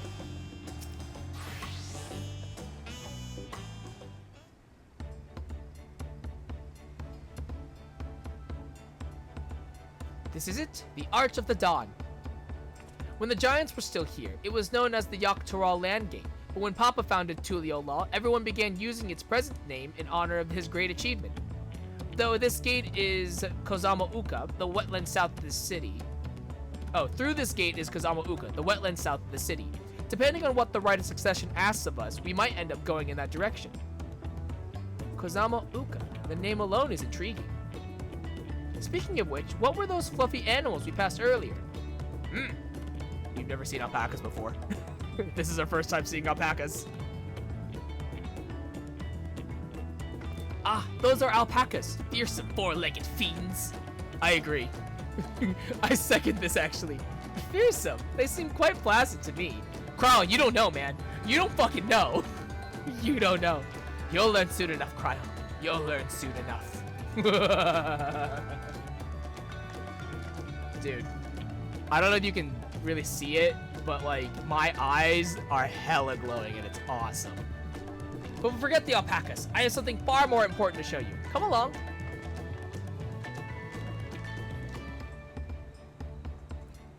Look at my eyes. Look how they glow. Oh, my throat.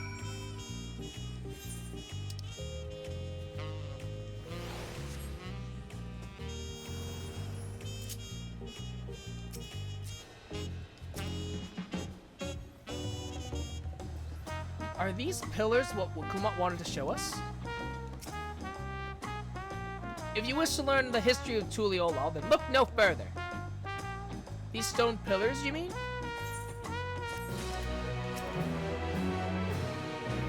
This spot's captured Kral's attention.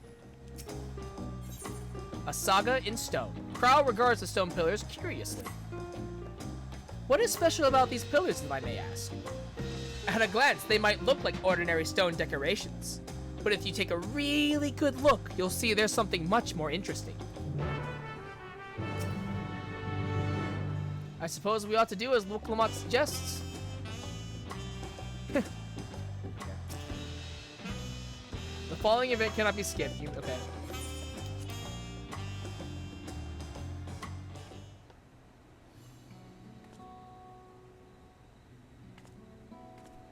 Music.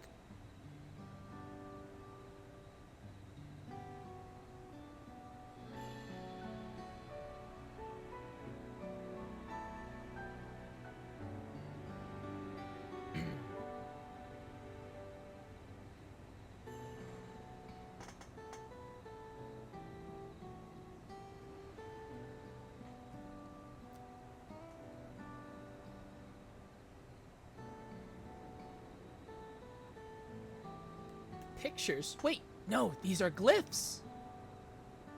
They seem to tell a series of stories, many of them featuring a two-headed Mamulja. Oh, then this must be... That's right, it follows the exploits of my father, Gulu Jaja, and his journey to unite our lands. We call it the Tuliyollal Saga. The deeds he performed and the bonds he forged, all immortalized in stone. There's no better way to learn how Tuliyollal came to be. Study them as long as you like.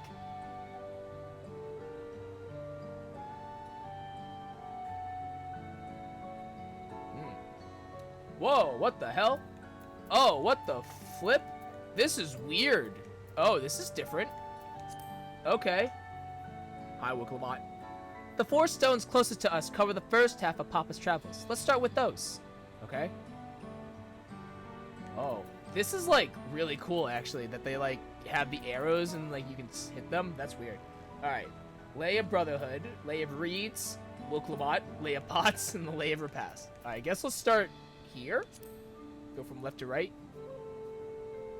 This pillar tells the lay of the Brotherhood. It depicts the scene where Papa granted an audience to the foreign explorer Ket something. I can never remember the name. You mean Ketenram?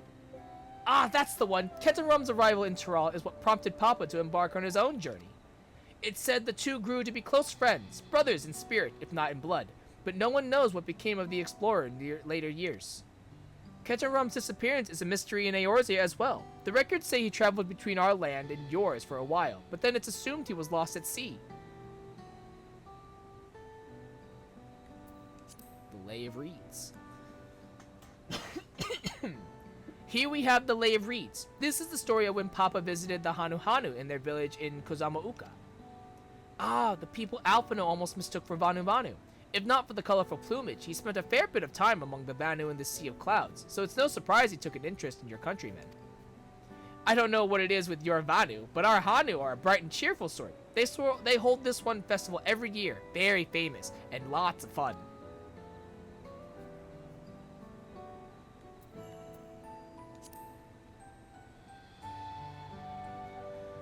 Let's see. This one is the Lay of Pots, which depicts the Moblins of Komazuka.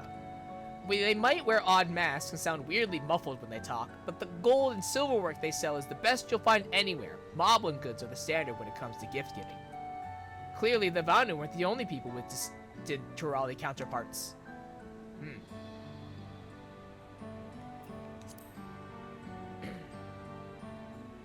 This one recounts the Lay of Repast. As you can probably tell, the figure depicted here is of the Zurb.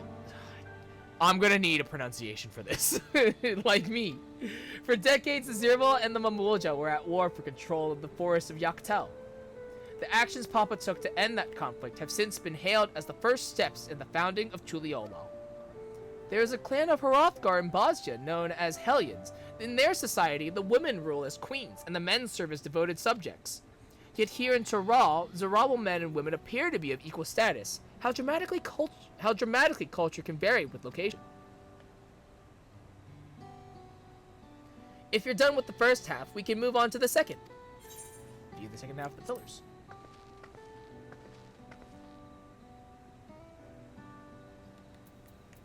Hi, Wooklamat.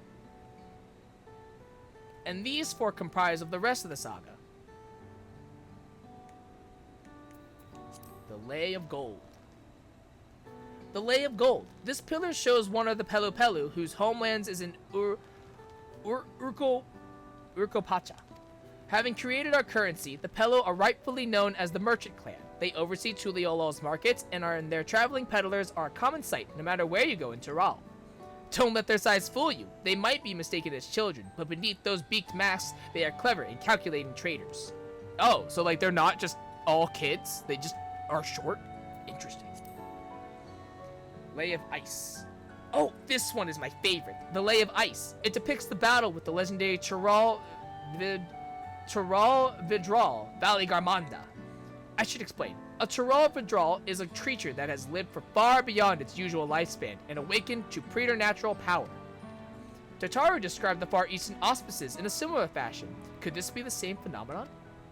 Valley Garmanda itself was dubbed the Sky Ruin, a name earned for the destruction and terror it visited upon Tural every time it stirred from its slumber. But 80 years or so ago, its ruinous reign was brought to an end. After a great struggle, Papa and his comrades managed to overcome the raging Vidral and sealed it away in the Urcopacha Mountains. Despite its reputation, however, Ballygarmonda is also a symbol of power. That's why you'll see its likeness in Tuliyolal's national emblem and adorning the banners at the palace.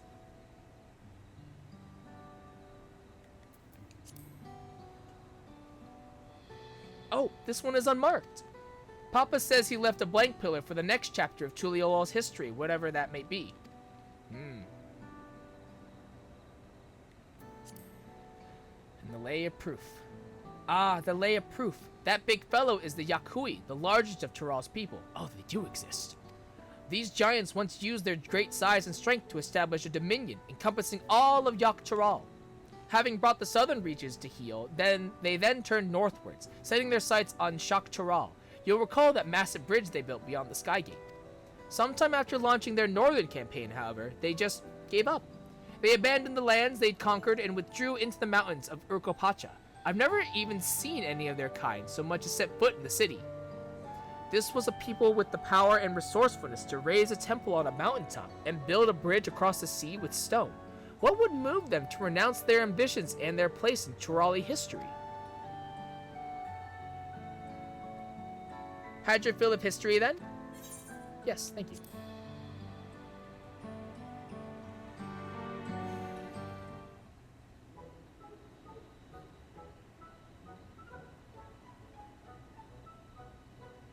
Glad to hear it. You know, I feel awfully hungry all of a sudden. No surprises there, seeing I couldn't keep anything down for a while, but now I think I'm ready to eat again. So let's go and have ourselves a bite of a local delicacy. Come, I'll take you to the best restaurant in the city. I like the sound of that.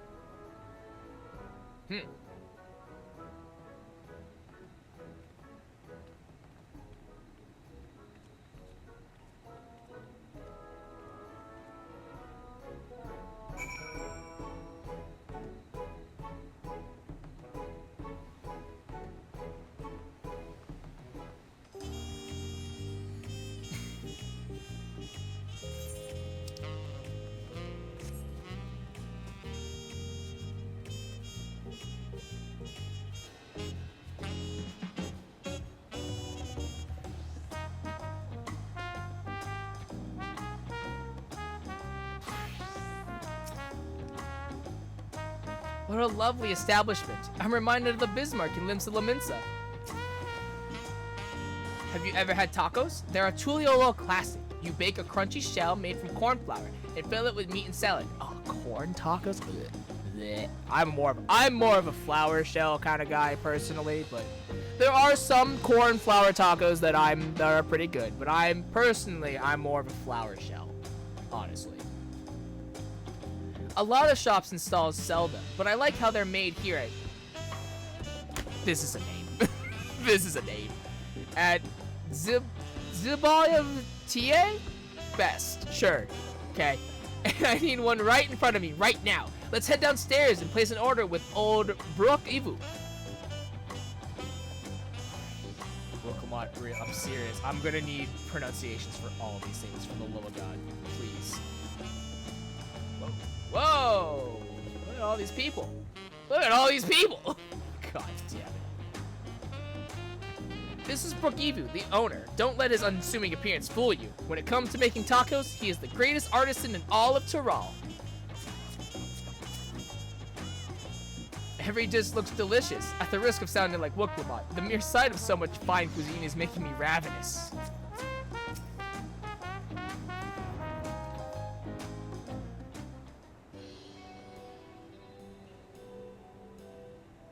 Brook Evu! Brook Evu. My companions must sample your heavenly tacos. One for each of us, please. Right away, promise. And I'll pack them tight with my choicest feelings. Only the best for you and your friends. Oh.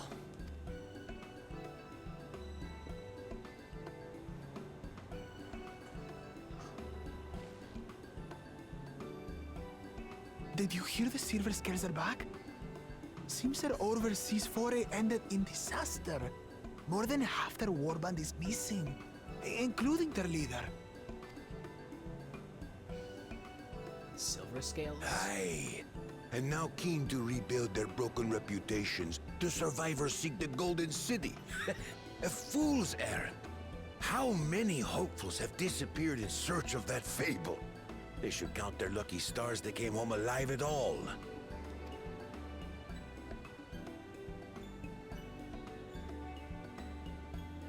The legend of the Golden City is well known here, I take it. It is, but as no one's ever seen it, many question if there is any truth to the tale. Like our skeptical Erinville. I can't imagine the Dawn Servant would request a formal survey for a place that doesn't exist.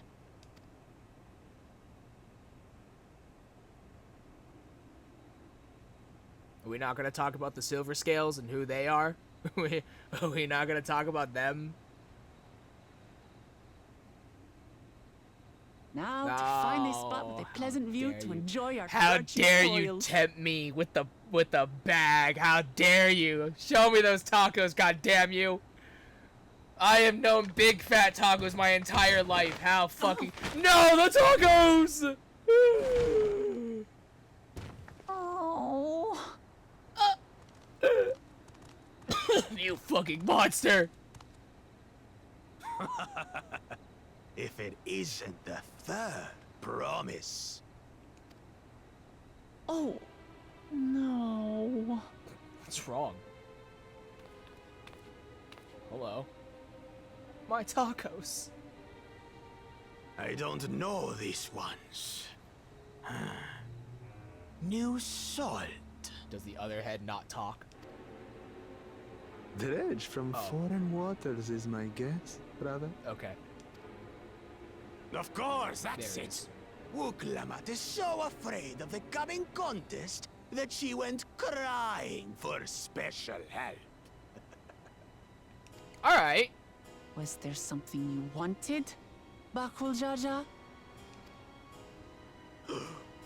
The third promise remembers us. Bakul Jaja the Mighty. Such an honor. Glory on your name, brother. That's why.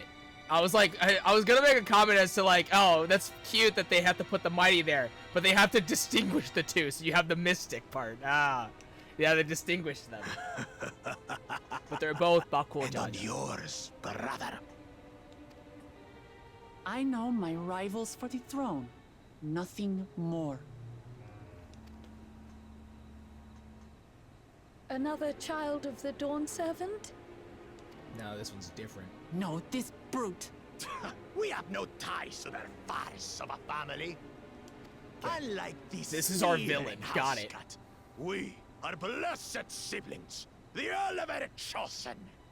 We alone are fit to succeed Golul Jaja as Dawn Servant. I wonder. This is most likely probably the obvious answer, but I wonder if the Jaja is for the distinguishes the one head versus the tool, because you have the two heads, you know, because some of them, the single ones, are just jaw, but then you notice that Bakul Jaja has two jaws, so he's got two heads. I wonder if that's like the distinguishing All peoples thing. are equal in Tulihiola. Your heritage gives you no greater claim to the throne. Or maybe it's just like a pure coincidence. Shall we test that idea here and now? See if your strength is equal to ours. Yeah, avenge the tacos. Wookie, if you don't do it, I'll do it. I wanted those tacos, None of this goddammit. has any bearing on the right of succession, correct? Best not waste your energies on pointless scuffles. Cryo, we just lost tacos, okay? I don't think you understand the stakes here.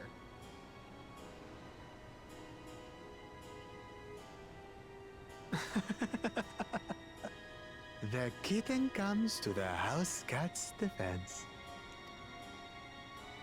Pathetic. Since when was our nation overrun by mewling weaklings? Listen to me, you.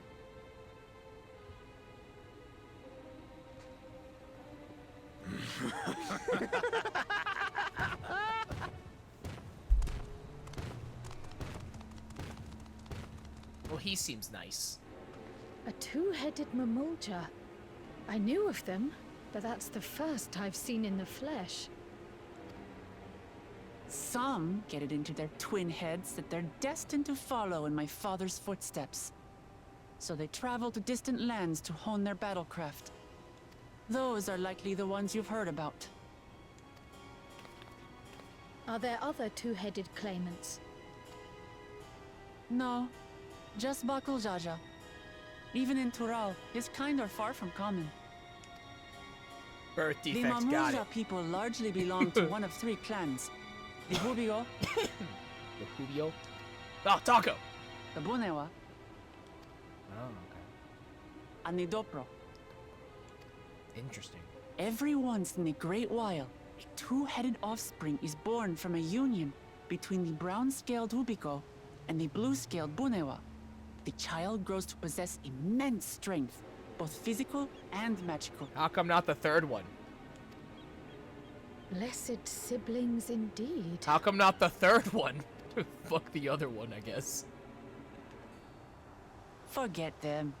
Let's go and buy more tacos. I can think of nothing better to rid me of this bad taste in my mouth. Mm-hmm.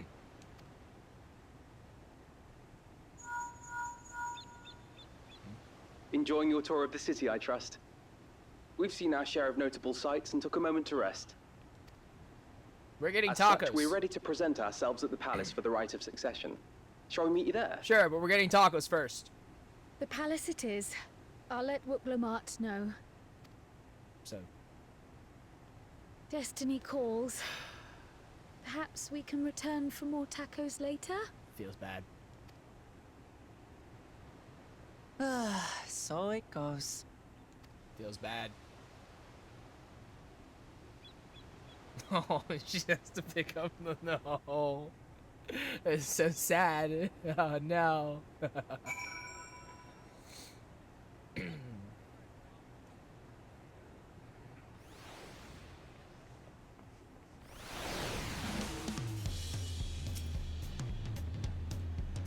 Brooke Ebu is lovingly made tacos went to waste, and it's all that brutish Bakul Jaja's fault. I was looking forward to trying some authentic Tuliolo cuisine, but we should hurry and join Alphino and the others at the palace. Alright, it's a bit of a climb to the top, but you can head up from the Resplendent Quarter or even the eastern side of Talon March if you prefer. Now that you have an idea of how the city's laid out, I'll let you find your own way to Volok Shusa. Shusa. Ah, my poor empty belly.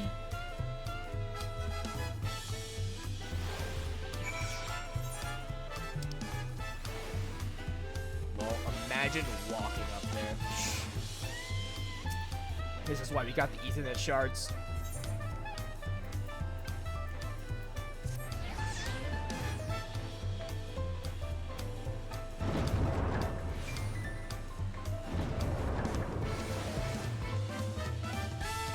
Ooh. Skylight. Okay. Just, you know, seeing where the jumping puzzle might start. If I were a jumping puzzle. Oh, wait, hold on. There's a bit of a balcony here. Interesting. There's a railing. Okay. I wonder. Yeah. All right. Oh no, it ends. Fuck. Okay. I don't see anything. Okay. I don't see anything to like connect. Maybe on this side. Ah, here you are. Oh wow, so this even goes from the bottom. Okay. That's exciting. Alright. Take a bit of a moment. Oh yeah. Oh fuck, there's a lip there. Okay. Noted.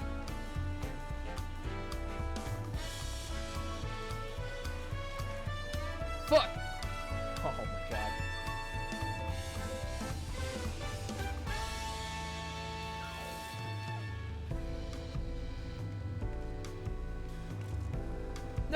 overshot! Fuck.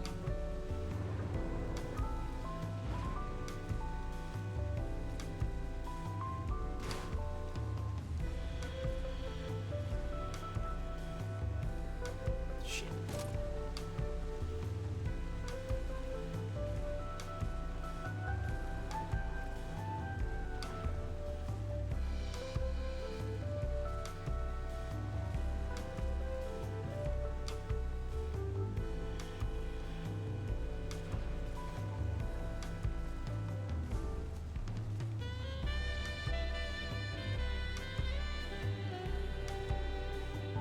This music reminds me of an airport.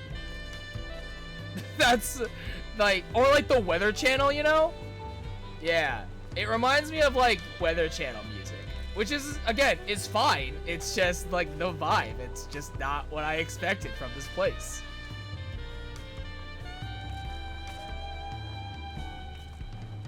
God damn it. I can't get that, that jump.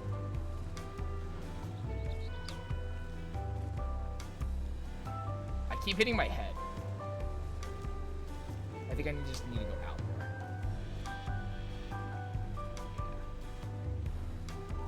There you go. So this goes to here yet, I guess? Okay.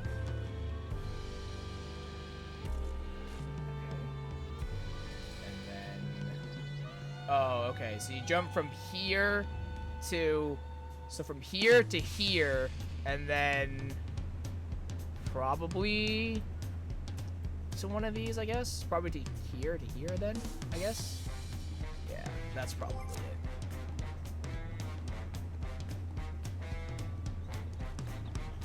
No! Okay. Alright, let's open that. Alright, let's go do MSQ. Okay, time to go do MSQ. Okay. Alright, we're done. We're done. Cool.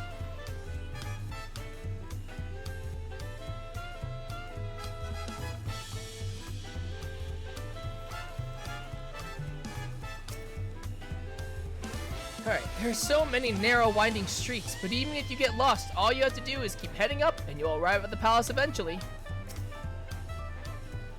The food is amazing. A passing Mambuja let us try a fruit called cherry moya, and it was just sublime. That's cool, Alize. Way to fucking brag about it. We saw a two-headed Mambuja on our way here. Another claimant to the right of succession, according to Aaronville. Do you have a better feel of the city now? You made it. Good. Then we're all here. I'm still hungry enough to eat a whole roasted colibri, but the contest won't wait for us forever. Oh, I can ask Namaka to cook me something afterwards.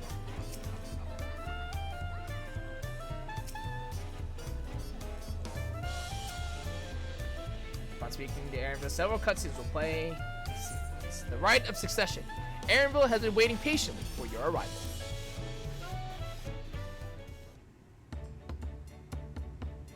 I've acquainted the twins with the city as best as I could in such a short time. Their unbridled enthusiasm made it rather difficult. Invariably, something would catch their eye, spurring them to run down an alley to investigate. 'Twas like herding a pair of unruly curls.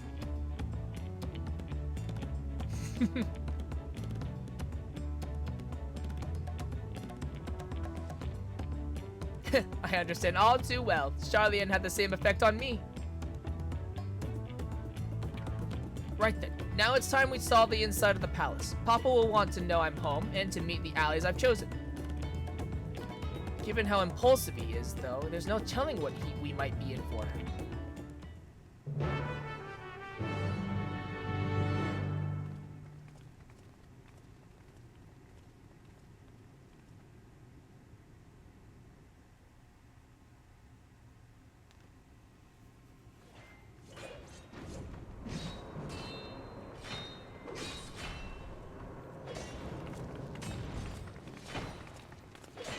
Cool. Estidian's already fighting. Fantastic. Love it. Estinian? Wait, this is my job! This is bullshit. This is fucking garbage. What the fuck? Get him, Estidian! Get him! Justinian? When did he get here? I can't believe he took our trailer moment. This is bullshit. More to the point, why is he here? That one. Oh, you know this man? We do know this man. Whenever my father spots a promising opponent, he invites them to Sunperch to duel. Pressing duties or no, he can't resist a good fight. Of course. So the one Estinian is crossing blades with. Get him, Estinian! Get him! Fuck him up!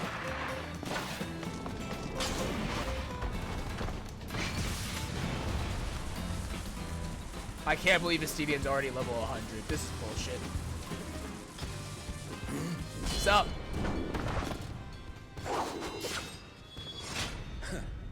That will do, Spearman. I will receive my darling daughter. Hi, Estinian. Man looks good. Know that you are the strongest I fought in many a moon, if not longer. It is the privilege of a life long lived to face such a formidable soul.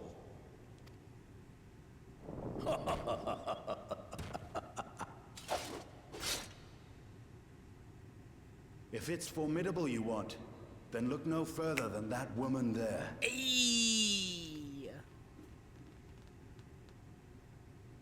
What's up?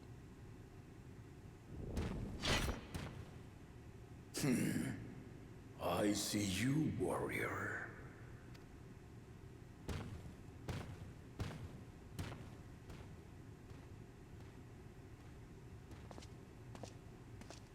So how you doing, Estinian? We had no idea you meant to visit Tural. He did it on accident. Guaranteed. I've seen what lies east. This time I chose west. Did it on accident. Cool. We're supposed to be the Wanderer. What? Whatever. Estinian's actually on vacation. We claim we're on vacation. Estinian actually went on vacation. Travel plans. You witnessed our bout. If you thought he was fearsome, that was with one head dozing. Wait, it's asleep? I'm not sure I understand. Wait, the other head's asleep? Amazing, actually. That's awesome. Actually amazing. The old man has been feeling his years. The uncovered side is the head of resolve, and age has only deepened his love for combat. But the head of reason, wiser of the two, sleeps more and more these days. What the fuck? As I understand it, the veil helps with the restoration of his magical energies. What the hell? I thought it was dead. Enough about me, Lamati. I want to hear of your adventures. My theory was that this head was dead and that it was just like there because he's old or something. I thought this head was fucking dead. Like, Lamachi. what the hell? Is that her actual A name? term of endearment. Ah. It's what my family calls me. Ah.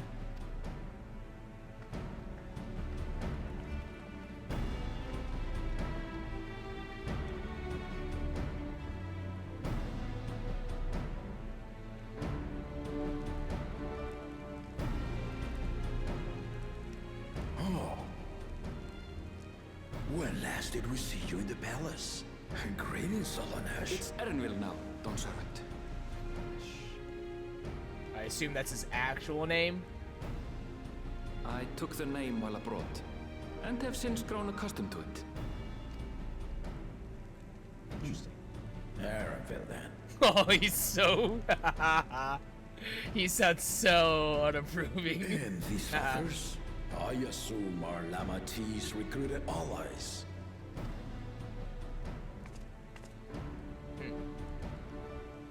Ha! Old-tempered steel. Yet as much as I'd enjoy testing their metal, the hour of the right is at hand. I will summon the other claimants at once.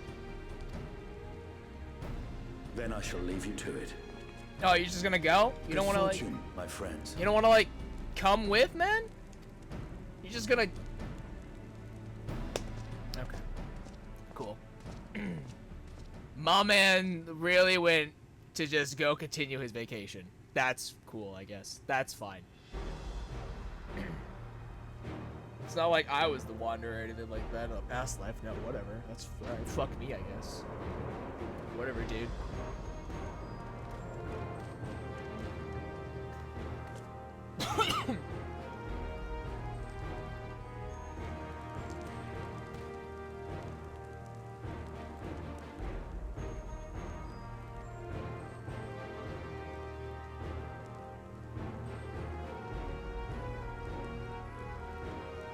The claimants are assembled.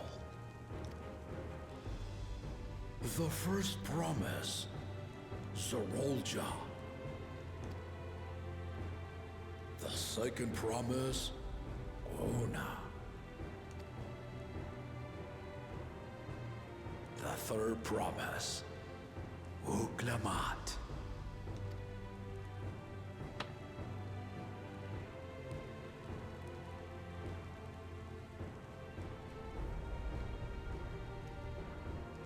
And lastly, the chosen of Mamuk, Bakum Jaja.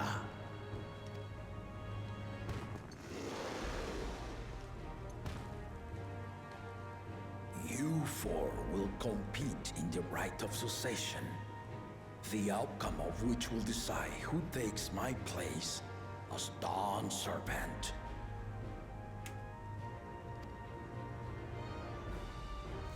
I am not the man I once was. My wiser half sleeps the days away. And it is time I yield my position. But mine is a torch that has never been passed. Tuliola is young. And so I look to the always for inspiration. The rite of succession. The means by which the autarch of Mamuk was chosen. Only the two-headed were deemed fit for this contest. But the Tuliola I built is a nation of many peoples. Our leader needn't have two heads, nor be a Mamulja at all.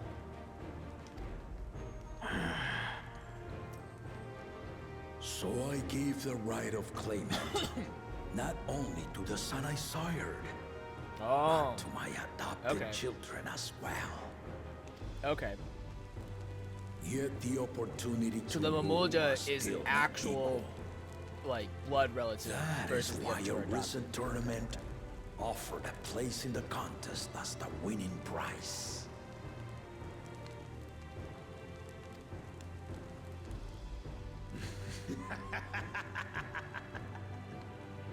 Now you have us to compete against. Ah, though it seems the One-Head was already too afraid to face us in the tournament. Okay.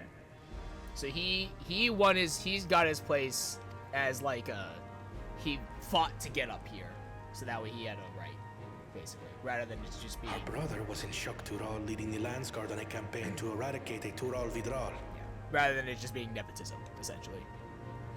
Anyone with sense will know he was too busy for games. Cool.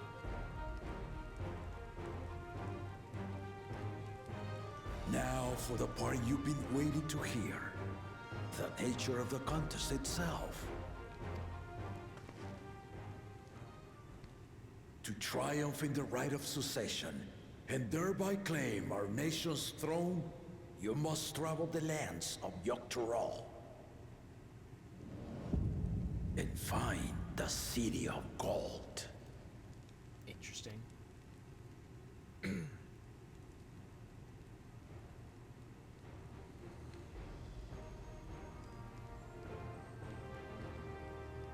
If I may, Father. Speak, Kona. The Golden City is an ancient Turali legend, but after so many failed attempts to find it, the story has become more fairy tale than fact. If you would charge us with such a quest, are we then to assume you have proof of the city's existence? I offer as proof my unbroken word, for I have seen it with my own 4 eyes. The One Piece is real. The One Piece is real. Real? All those years. Anvil, the One Piece, it's real. This was before the founding of Tuliyobo. I traveled the lands of Tural with my companions. And we ended our journey at the gates to the Golden City. I mean to have you do the same. But in order to achieve victory proper, you need to break the seal I put in place. Oh, okay, okay. The One Piece is not real. The One Piece is real! The One Piece is real! Did you not just hear the man? The One Piece is real! It does exist! We will be the king of the pirates! I mean, we will be Dawn servants! This is just One Piece, the game! They put One Piece in Final Fantasy!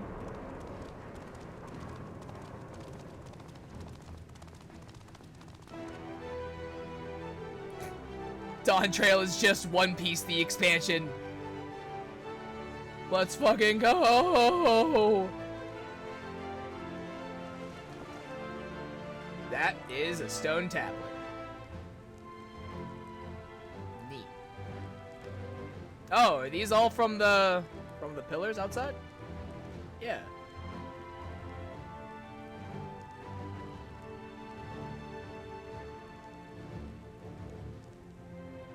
The Tuliyola saga. You will retrace the path I walked to unite our peoples, step by step. Along the way, 7 chosen electors will be waiting to measure your worth. Earn their keystones by performing the feats they ask of you. Once you've fitted each of the 7 tablets with the keystone, you'll have the key to unlock the seal on the Golden City's gates. So the contest is in stages, none of which can be skipped by rushing to the ultimate objective. Exactly. Exciting, isn't it? Martial tournaments, hunting festivals, and now this? You do so love your contests, Papa.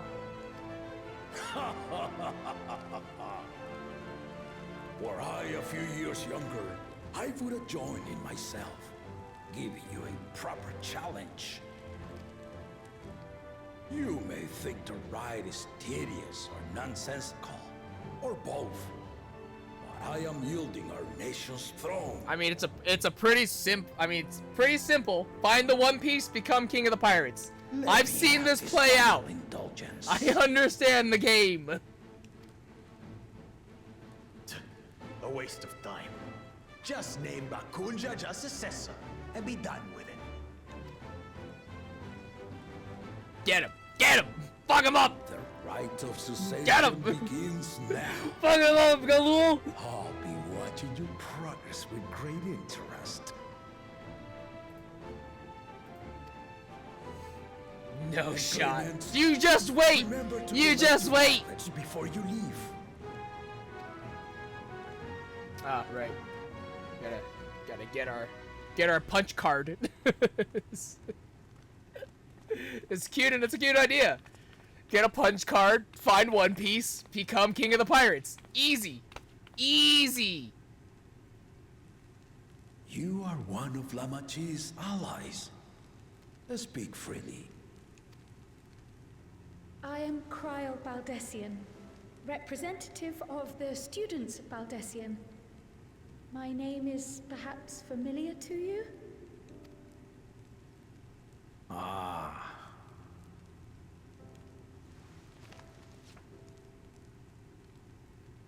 It would seem you sent this letter to my orders some years ago. The ink has since faded and much of the writing is illegible. Even so, we managed to determine the essence of it. A request to investigate the Golden City, addressed to my grandfather, Galuf. Included with the correspondence was this earring, A fairy tale and a piece of jewelry were enough to convince my grandfather to sail halfway across the world. So there is surely some greater mystery at work here. On behalf of the students, I've come to seek clarification on the matter. Have you any knowledge you might share with me?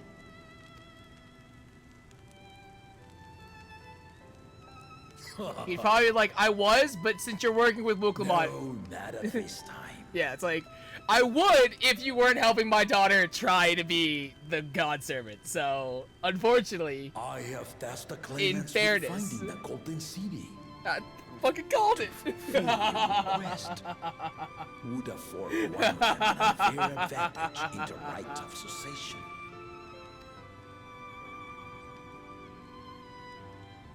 I would, Once but the contest is decided, I plan to entrust the entire truth to my successor. If you want to hear it, then you had best help Lamachi win. yeah, Crow, we gotta be king of the pirates. We gotta do it. We gotta help Muklamon win. She'll be king of the pirates. On my honor as a student of Baldessian, I will find your golden city. Thank you for hearing my petition.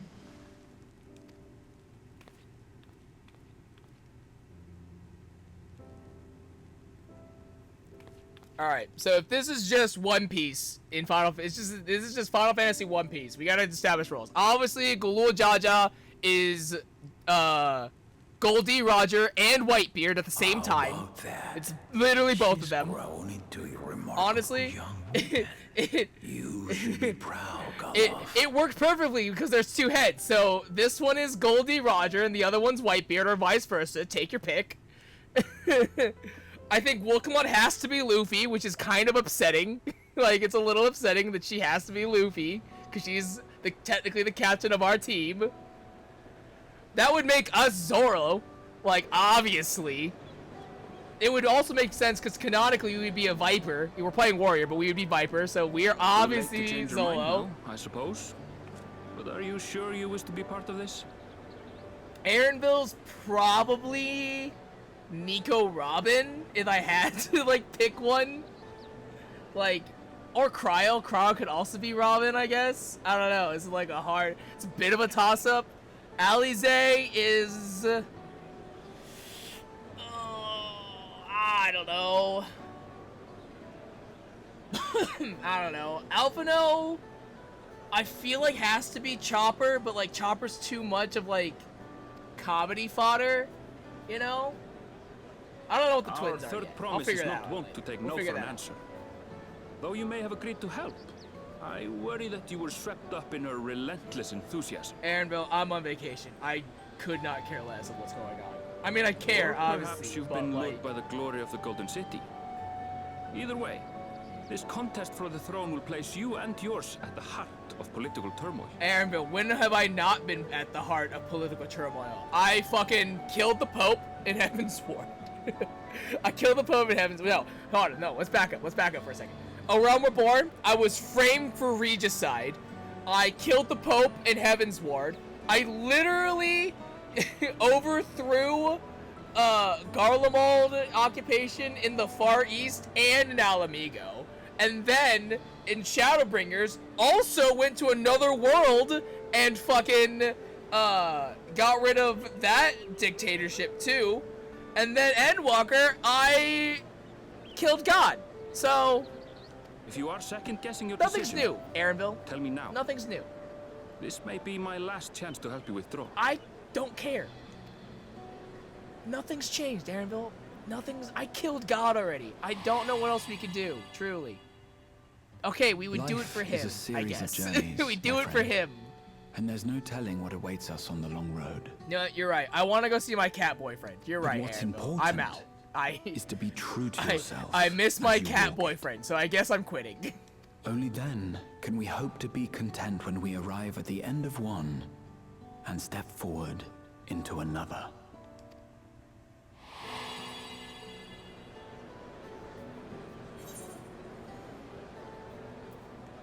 I want to see where this journey leads.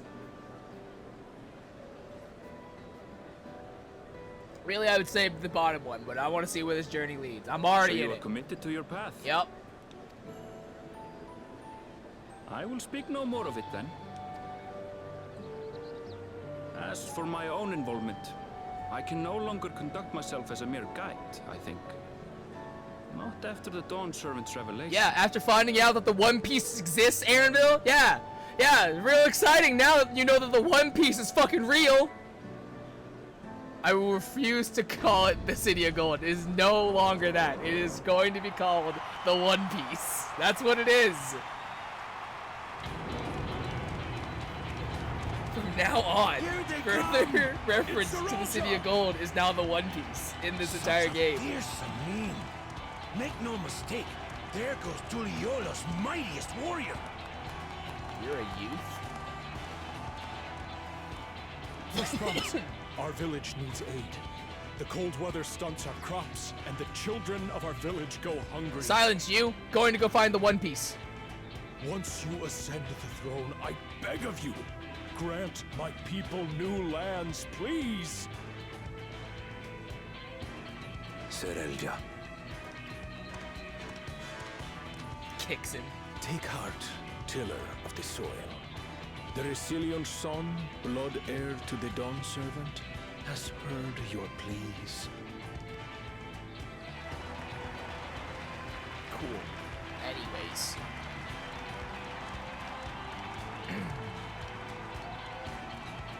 Soralja, the first promise and commander of the Landscape. Also, actual son of the Dawn Servant.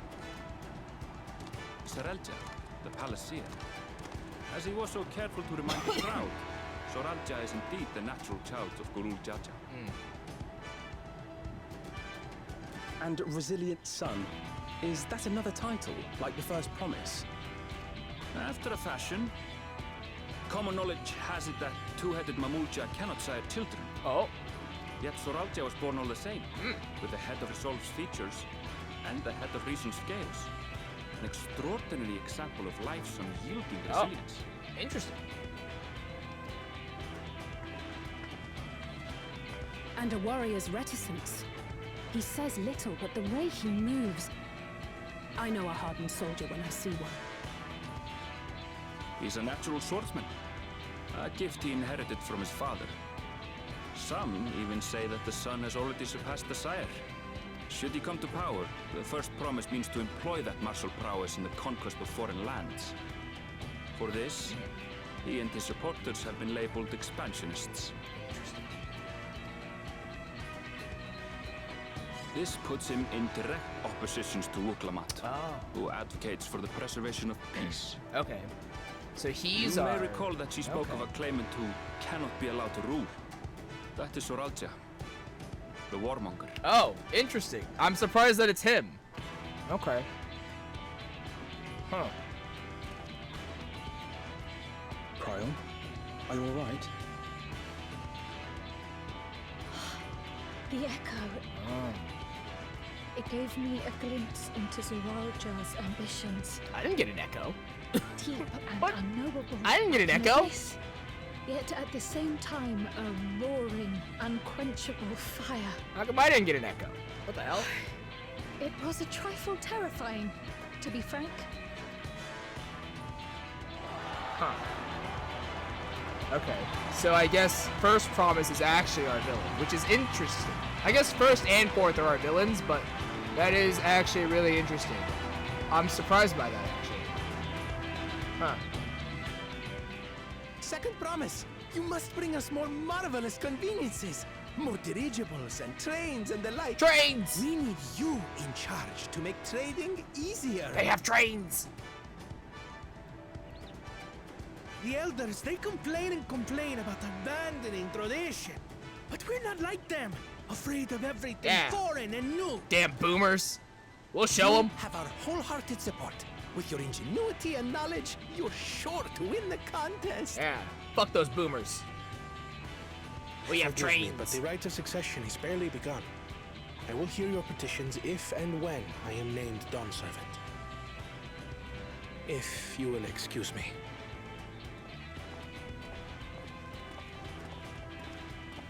Plain spoken, as always.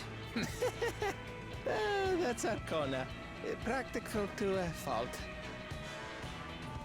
My man's a machinist.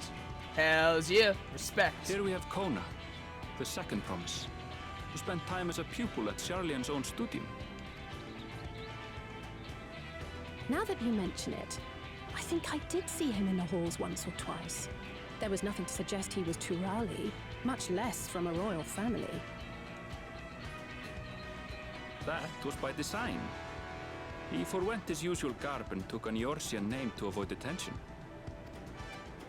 So it was Kona who introduced the dirigibles. And the railway too, given what we just heard.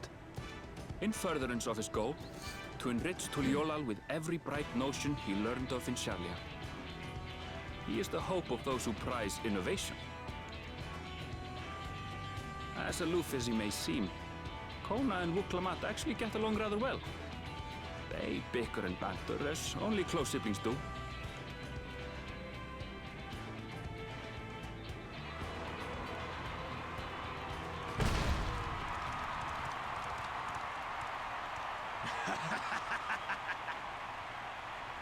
Yeah, How gracious of you all to cheer the lesser claimants. I'm really surprised that he's not the warmonger. He gave the warmonger vibes, but he's not. It's crazy, actually.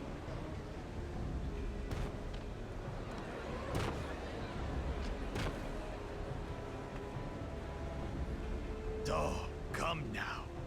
What are you afraid of? I'm no different from your Dawn servant. That my kind should raid is Mamulja tradition, and has been so since before there was a Tuliyola. I'll brush aside your feeble contenders, and then you'll see who deserves your deity. Well said, brother.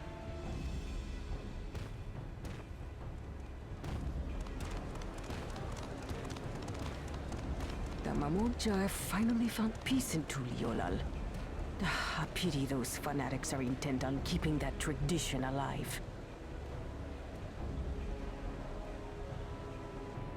The chosen of Mamuk, Bakul Jaja, winner of the recent martial tournament, and the only claimant not of the Dawn's promise. His strength is undeniable, but you see how he is. A few devoted Mamulja are his only supporters.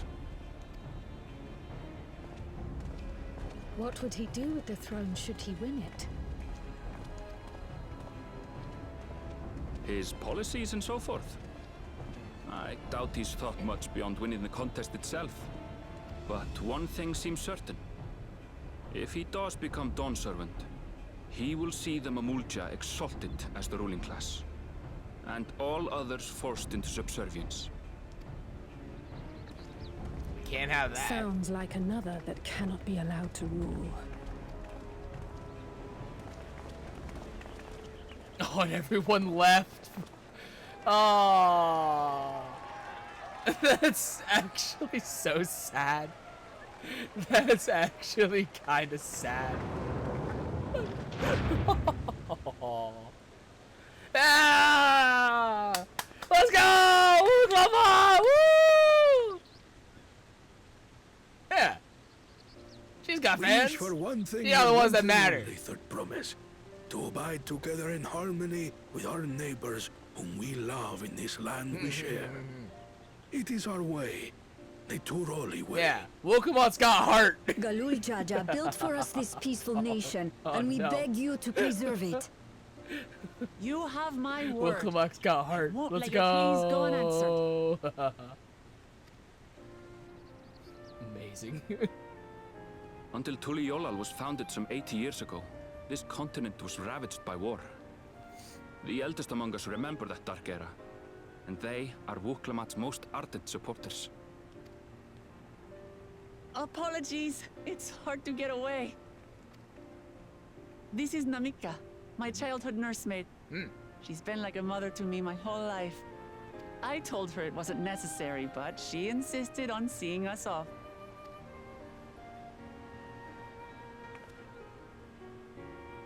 I place our precious third promise into your care. Did you know Wuklamat was taking part in the rite of succession? What the fuck? Of the Dawn's promise, I thought it was only Zoralja and Kona. If she has any accomplishments to her name, I've yet to hear them. Compared to the two Mamulja, she pales in martial prowess. And then there's Kona, who's far and away the most educated of the bunch. I hate to say it, but it's hardly a competition. It's fine. More than anyone. I understand how much better my brothers are than me. Yeah, Wuklamat's got chips on her shoulders. Better? Wuklamat, I have never thought of you as the lesser sibling. Your brothers may excel in their respective ways, but you boast qualities that both lack. A strength that is yours alone. Having cared for you for so long, I should know. She's got heart. Thank you, Namika.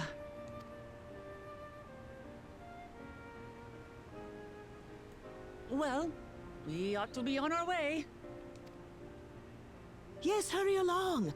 I await word of your victory with bated breath.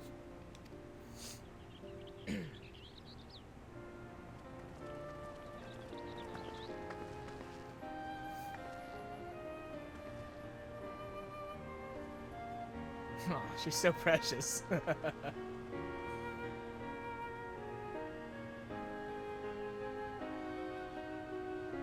Part of me is like conflicted. I want Wuklamat to win. At the same time, I don't want her to win. You know, it's like really awkward.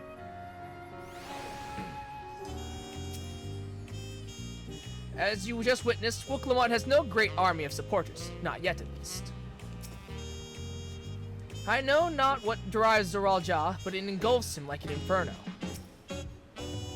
So Kona in the second promise is intent on developing his country by means of Sharlayan innovations. Given his background, I suppose it should come as no surprise. That two-headed claimant, Bakul Jaja, treats everyone around him as lesser beings. No doubt he tried to elevate the Mamulja above other races should he become Dawn's servant, not unlike how the Garlean Empire afforded special status to pure-blood Garleans. Well, so much for the brief reunion I had in mind. Papa is not one to waste time when he decides to act. I'm used to it by now, of course, but others are often caught off guard. In any case, we should talk about how we're going to find the City of Gold, the One Piece. All we have to work with are the 7 tablets and their connection to the Tuliolol saga. Might I suggest first comparing the tablets against the pillars? We could check for any discrepancies between them. Good idea. Let's go and take a look.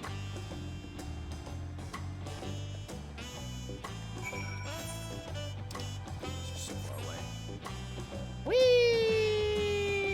Ow, my ankles. Ah. Hello? Hello?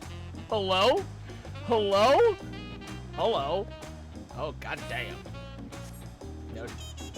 Good to know, good to know.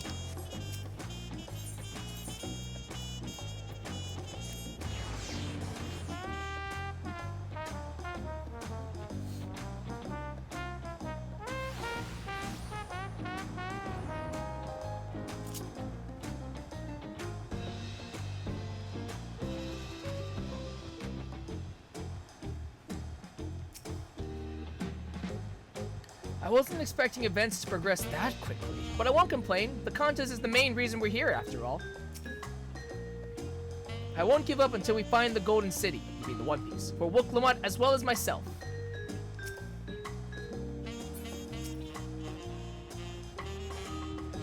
At a glance, they seem much the same.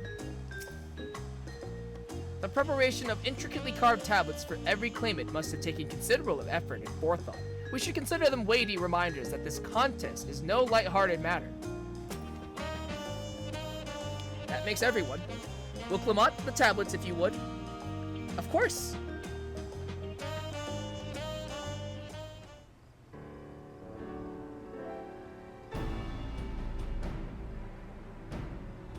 Everyone has a tablet? Then, let's compare them to their respective pillars. Keep an eye out for even the smallest differences.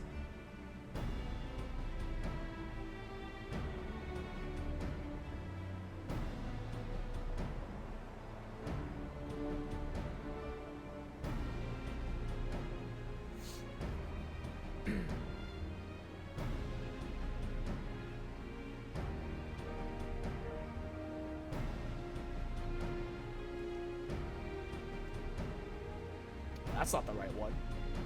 Oh, JK.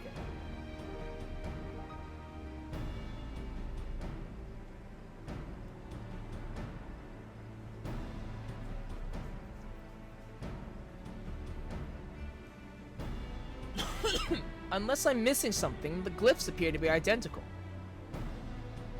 The only difference being that the tablet has hollows where the keystones are to be fitted. So now that we've established that the scenes are the same, where do we go from here?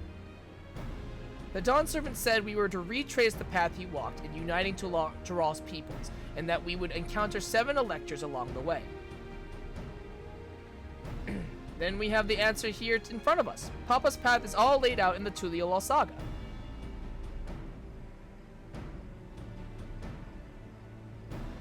The events the glyphs portray, do we know the exact locations where they took place?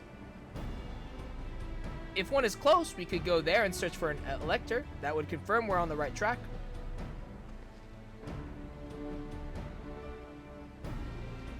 Let me think. The Lay of Reeds was in the nearby Hanu settlement. Papa took me there once. It was during festival season, and the whole village was alive with good cheer. There's also the Lay of Gold. That one involved the Pelu Pelu village, which is about the same distance from here. This is where our break is. Before going anywhere, we should ask around about the road ahead. I heard a lot of talks as we toured the city about that storm we passed through at sea. Apparently, it ravaged Yaktural several days ago. Since our roads are not as well paved as Eorzea's, they're more susceptible to damage from natural disasters. If you want to avoid wasting time taking a dead-end trail, I suggest we spend a few moments making inquiries. If it's information we need, just leave it to me. I'll bring the information to us. Okay. Okay. It would be prudent to ensure we're prepared for the journey. I'll guide you to the accommodations I've arranged.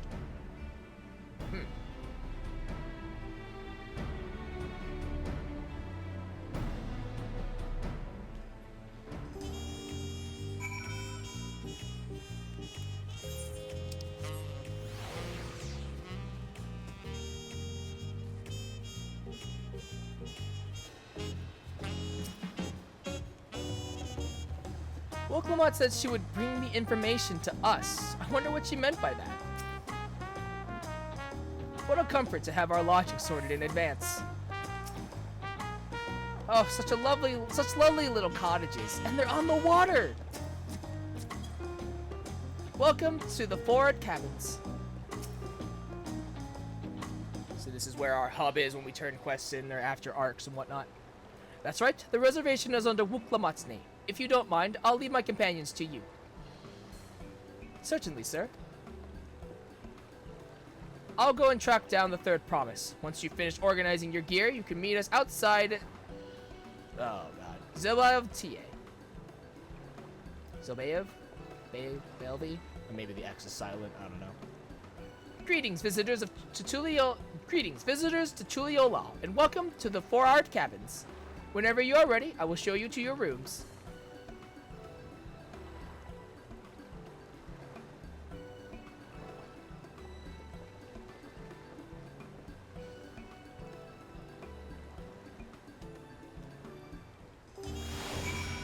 Hells yeah.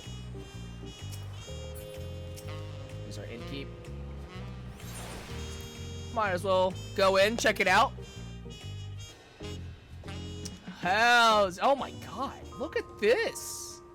Oh my god, this place is nice. Holy. God damn.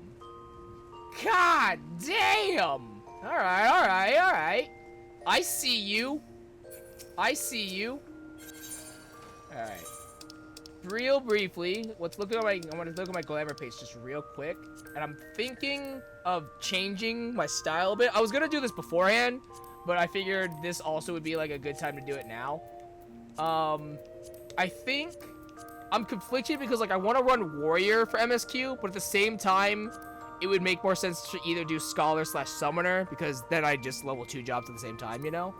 But I don't know. I'm a little torn by that, you know? I don't really have anything that's like... I think my other problem right now is that the reason I didn't change my glam is because I just don't know what I would change to, you know? Like, yeah, we could do some of this stuff, but like... I don't know. Yeah. I like my current glam, you know? I don't really want to change it. We could do this. We could do this.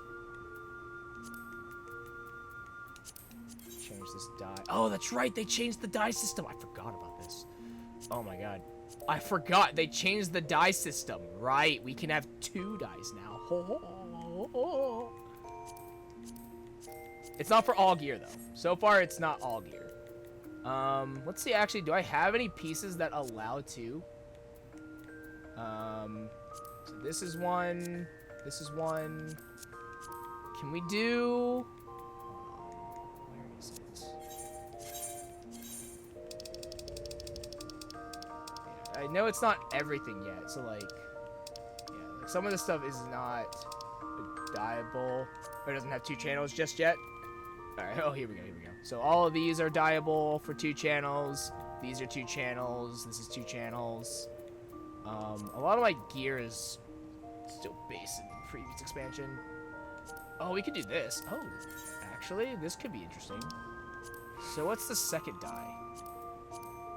Okay, it's the accents here. So the blossoms don't change. Okay, good to know.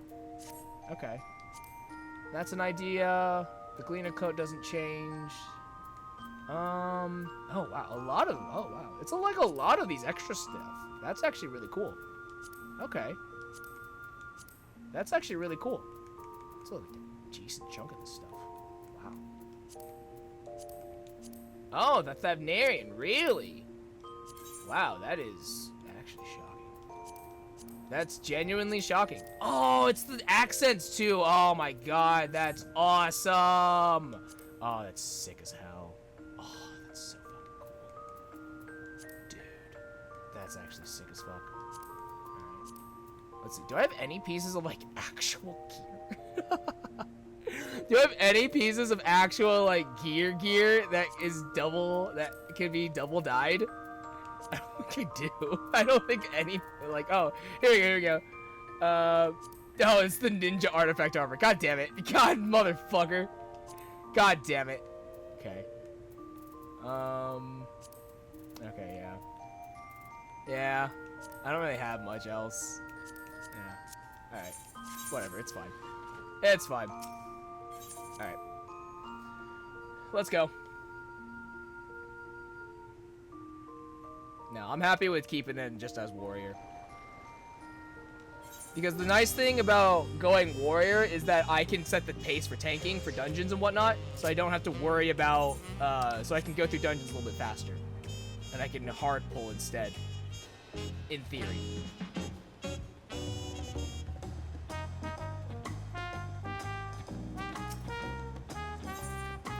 Await your companions and embark on the rite of succession.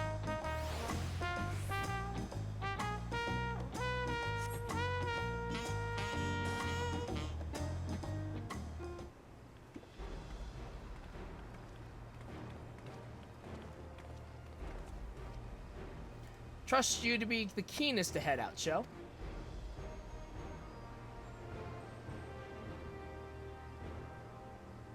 But where are Arenville and Wuklamon, I wonder?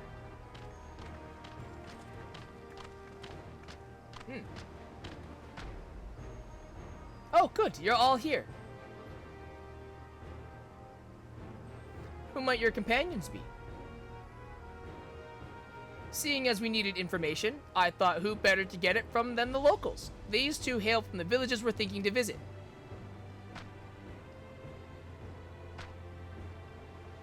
I give you credit for taking initiative at least. What do you mean, at least?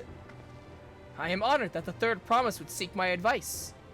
I too am happy to answer your questions. Any encounter might be an opportunity to do business. Thank you both for your help.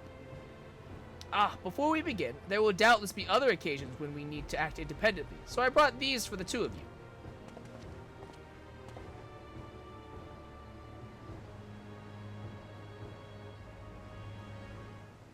What's this?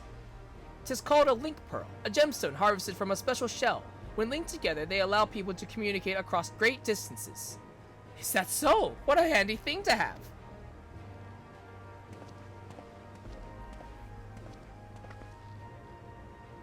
It'll be very useful on our travels. Speaking of which, I should get back to introducing my two new friends here. Alright. Please ask anything. I'll gladly tell you what I know. What a stroke of luck to forge this connection to the palace. May it be the beginning of a profitable partnership. Will Clement may not be as experienced or accomplished as her brothers, but she has an affinity for the people. For her, finding those willing to cooperate is as simple as asking. Who should we speak to first, do you think? Is there a reason the Pelu Pelu all wear those masks? Even up close, the Hanu are remarkably similar to the Vanu, aside from those brilliant feathers, of course. The Tuliyola saga features a number of Tural's clans, though two of those, the Hanu Hanu and the Pelu Pelu, have settlements relatively close to the city, so I brought a representative of each. As I mentioned before, the Hanu are a cheerful people who love their festivals. They make their appearance in the Lay of Reeds, and their home village, Okhanu, is located in Kozamauka. The other, smaller fellow is one of the Pelu, a clan of business-minded folk from Urkopacha. They appear in the Lay of Gold. They can craft all kinds of marvelous goods in Wachunapelo, the village. Now, as for deciding which village to visit first, why don't you put that adventurous instinct of yours to work for us, Joe? Pick our destination. Alright, upon completing this quest, the main scenario will branch into two quest paths. Accepting the quest from the helpful Hanu will temporarily prevent you from accepting the quest from the approachable Pelu and vice versa. The second quest path will become available from the respective NPC once you have completed the series of quests for the first path. Furthermore, story elements and quest rewards will not be affected by your initial choice of path. Speak with the NPC you prefer and embark on the trail to the right of succession. I need to pop another one of my pop another one. Scat battles one of these. Also, meat sandwich.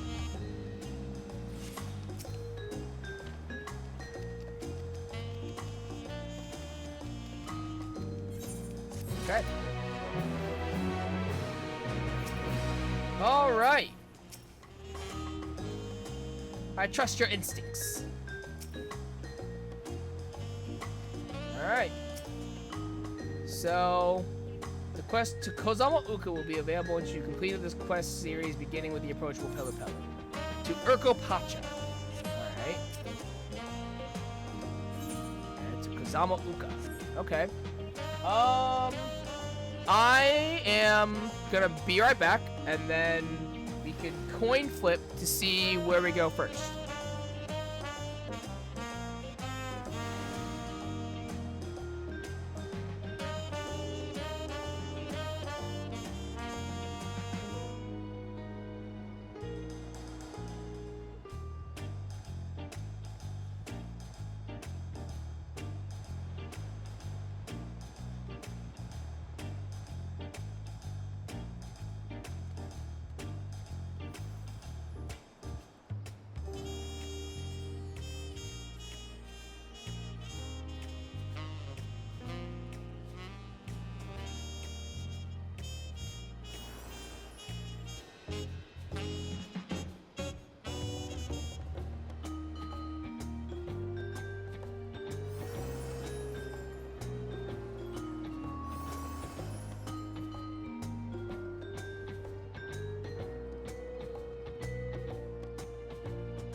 Alright.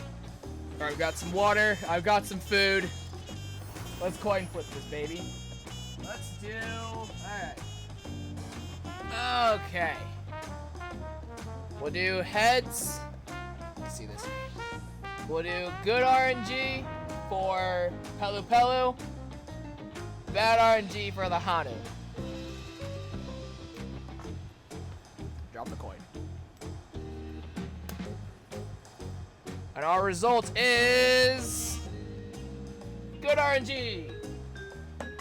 Business is booming. Going to the Pelus.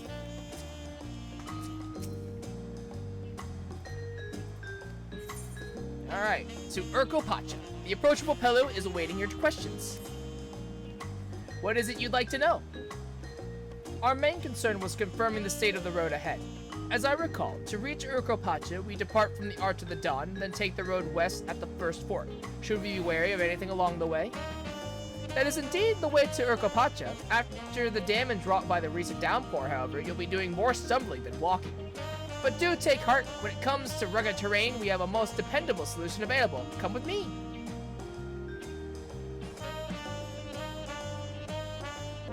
We'll be back to talk to you in good time, friend Hanu. Meanwhile, you can eat and drink your fill at Zerbotia. It's all been arranged.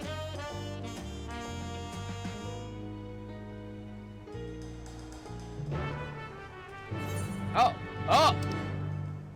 Dawn, new dawn, a new hunt. Hold on. Sights of the west. Okay, so that's sightseeing, culinary import, corn and necessity. Okay. How far he'll go. And many multitudes of Mamuja. Okay. Let's, we're gonna take these because these are our, hunt logs, real quick. Or, you know what? Actually, we'll wait at those because those give experience, so I'm gonna use those, for something else. For, like, scholar, quests and whatnot. So. We'll do that.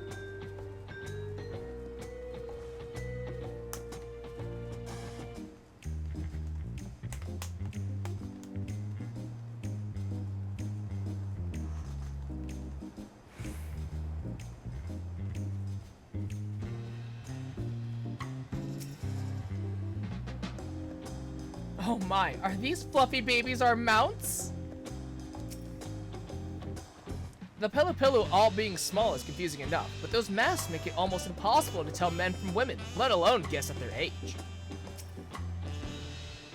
Talking to a Pelu before we departed was a wise decision. I, for one, would rather not brave a treacherous slippery trail on foot. Ugh, why did it have to be alpacas? The beasts are sure-footed, that's for certain.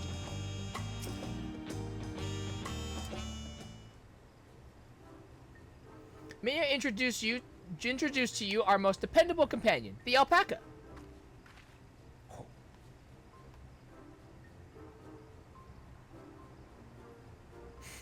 There are two types of people. These animals can traverse Urko Pacha's steep mountain trails as if they were dental fields, and all while carrying heavy loads. Our merchants would be lost without them. So they fill much the same niche as our chocobos back home. You don't have alpacas in Eorzea? Alpacas are native to Noctural. Eorzea has its chocobos, and the eastern lands have their horses. Why go to the trouble of breeding another pack of beasts in a place which ill suits its qualities and where it is not needed anyway? But must rewire these little monsters? I get the impression you aren't fond of alpacas. When I was small, and being a bit naughty, I went around pulling on their wool. One of them spat on me, and it was the foulest stench you can imagine. I see. What are they like to ride? Alpacas bred as mounts are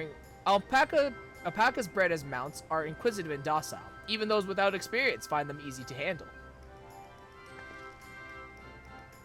We're really doing this then. So, was my information useful to you? Yes, very helpful, even if it wasn't that what I wanted to hear. Good, I'll take my payment now. You want me to pay you? I guess I should have expected as much from a Pelu merchant. Let me see what I have on me. The Pelu value the act of spreading joy through trade, as you should know. They take pride in making deals that benefit both parties.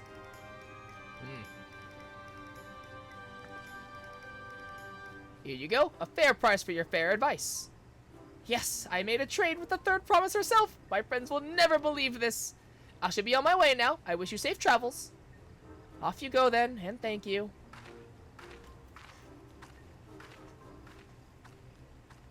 I better not get spit on again. You brought that on yourself. Remain calm and gentle, and so will they. I'm still not happy about this, but if we need to ride the alpacas to reach Ukopacha, then that's what we'll do.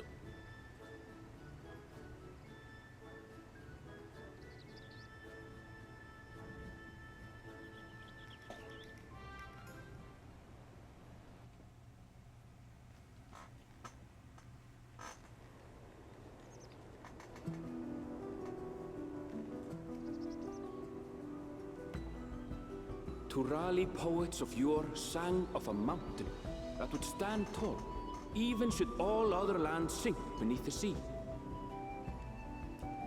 Indomitable and eternal, it arises from Urkopacha, the 100 peaks of time.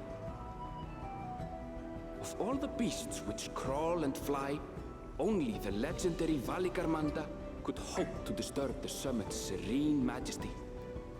Yet, with that flying calamity imprisoned by the Dawn Serpent, what great feat remains for those who would claim the throne? Killing it. Duh.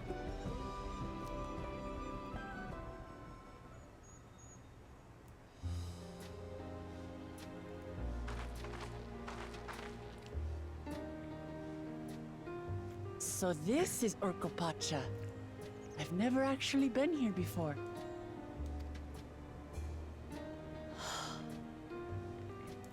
The air is so crisp and clear. Mountains everywhere you look. That one massive peak in particular has quite the presence. It puts me in mind of Som-Al. That is Workor Sormor, the tallest mountain in Yogg-Tural. Its sheer height makes it an imposing climb. But there are other reasons the ambitious keep their distance.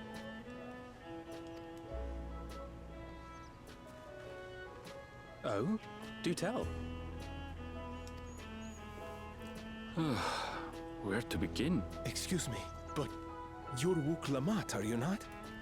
I hadn't thought to encounter one of the Dawn's promise here, of all places. Hello, sir.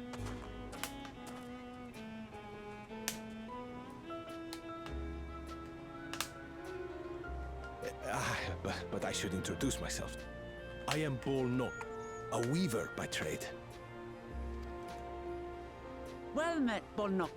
We're on our way to Watranpelo.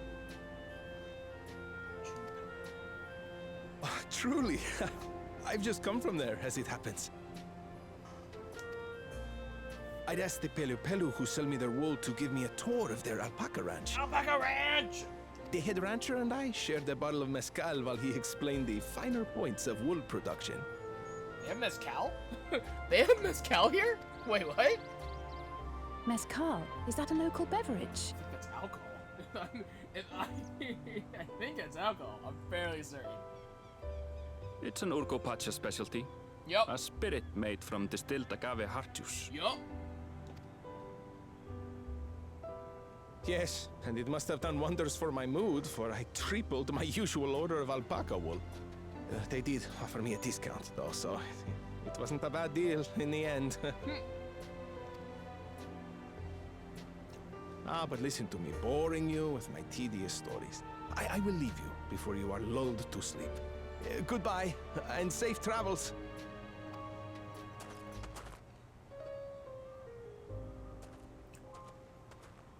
Oh, silly me. I almost forgot to say the thing I actually wanted to say. Peace for Tural. I agree with your vision, Third Promise. You have my support in your bid for the throne.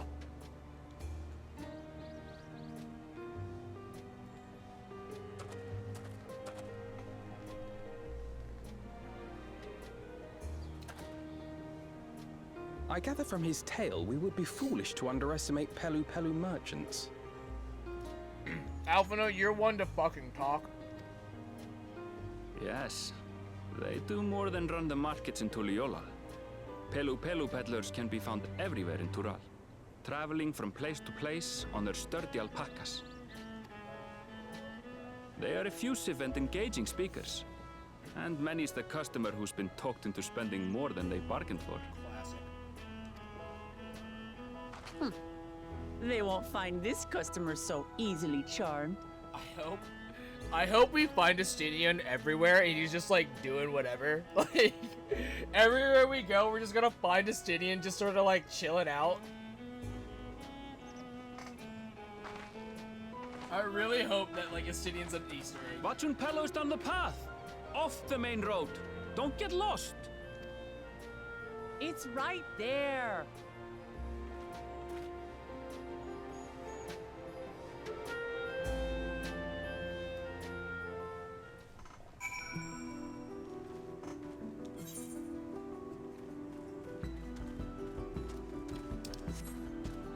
Alpaca! And striking dummies.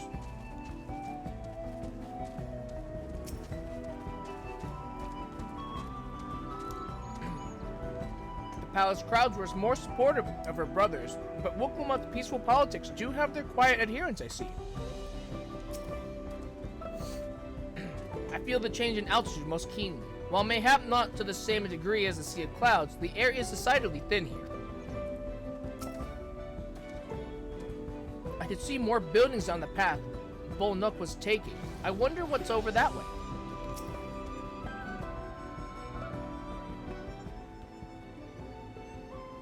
This is it, Watchun Pelo, home of the Pelu Pelu. Wuklamut should have arrived before us.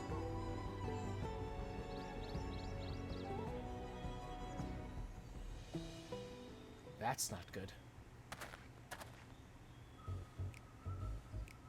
You come all this way for the right of succession? Oh, so this means I'm exchanging words with the future Dawn servants. Please, the outcome is far from decided, but it is a possibility. How fortunate then, that I deal in cloaks woven from especially luxurious alpaca wool. Such a garment would look magnificent when draped over the shoulders of our budding ruler. Oh, God. And a nation's ruler should dress her best for her adoring people, yes. Finery for our finest lady, that's right. Come, third promise. My well-stocked shelves are but a few steps away. Finest lady. I like the sound of that. Alright, I suppose a quick look wouldn't hurt. What did we just talk about? Erinville, when did you...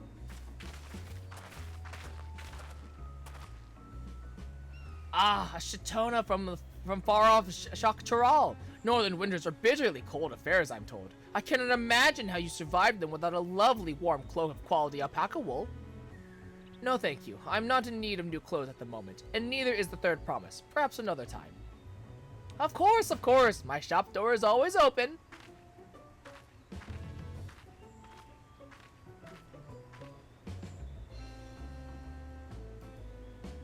Side-eye.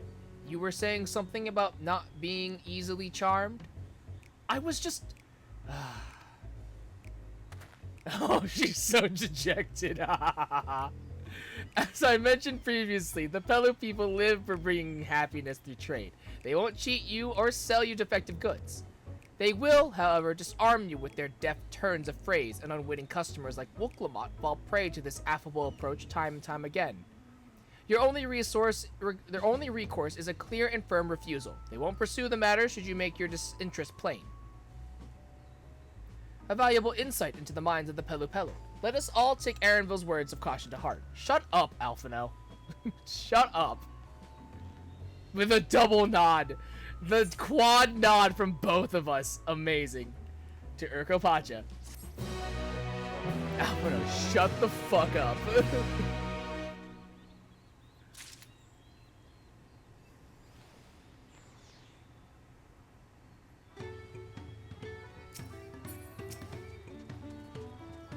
I swear, I let her out of my sight for one moment. Wooklamon is lucky to have Aaronville. Everyone, royalty especially, needs a friend unafraid to chide them when the need arises. It would seem the Pelipelu are also partial to coffee. All these houses and buildings are made to Pelipelu size, and mine too, come to think of it. Oh, because they're children. Right. Oh no, are we not gonna be? No, we can fit. I can fit in there. It's fine. I was like, are we gonna be fucking caught again, not being able to access housing? Traders of Happiness. Wooklamon is ready to search out the Dawn Servant's Elector. Not my finest moment, I'll admit, but now that we're here, let's do what we came to do. Find the Elector. Allow me to propose a strategy then. Kryl, Alize, and I will speak with the merchants. Wooklamon, you and Aaronville might try approaching travelers and passerby. So, pray investigate any of the other establishments which catch your eye. Should we learn aught of use, let us relay it to the third promise.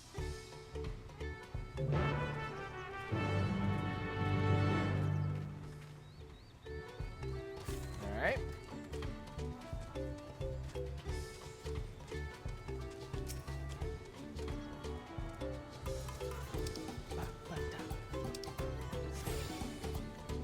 Tuned.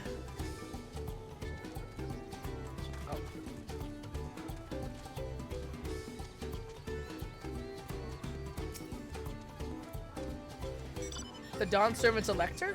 Ah, I thought you were a new face in town. Here for the right of succession, I take it. Me? I don't much care who sits the throne, so long as they keep Tural peaceful. People tend not to be in the mood to relax and sip our excellent mezcal once the arrows and spears start flying, if you know what I mean. Speaking of which, would you like a cup? A joy shared is a joy doubled, I say. Maybe some other time. Oh, right, yes, you were asking about the Elector business. Being but freshly returned from my trading route, I've heard that there is a contest afoot, but not much else. Our head ledger, Tobly, could probably tell you more about it. Tobly? Wait! Tobly? Hold on. Hold the phone. Wait a minute. I know Tobly. I know that name. I know Tobly. I fucking know that name. Hey, now. Hold up. Hells yeah, man. Got back a keep. The gemstone trader, I'll talk to real quick. Alright. It's fine. Is there... Independent merchant. Let me really quickly see if I can buy some food. Oops.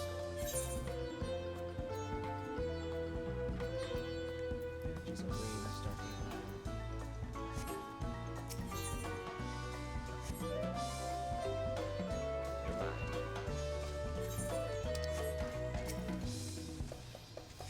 Electors? Oh yes, I've heard all about the right of succession. They're looking to put a new ruler on the throne, eh? Personally, I'm rooting for Zeralja. If the first promise wins, he'll look to expand our sphere of influence. That means access to more resources and more customers. In the thousands columns, potentially. So many new trading opportunities to spread happiness far and wide. Others have been coming around to my way of thinking, so I began crafting goods inspired by the resilient sun. Would you care to purchase something? No, I would not. Please just answer my question. Very well. You said you wanted to know about the Elector. I could help you, but I won't. I can tell you're no supporter of Zeralja or his policies. Okay. Fuck you too, I guess.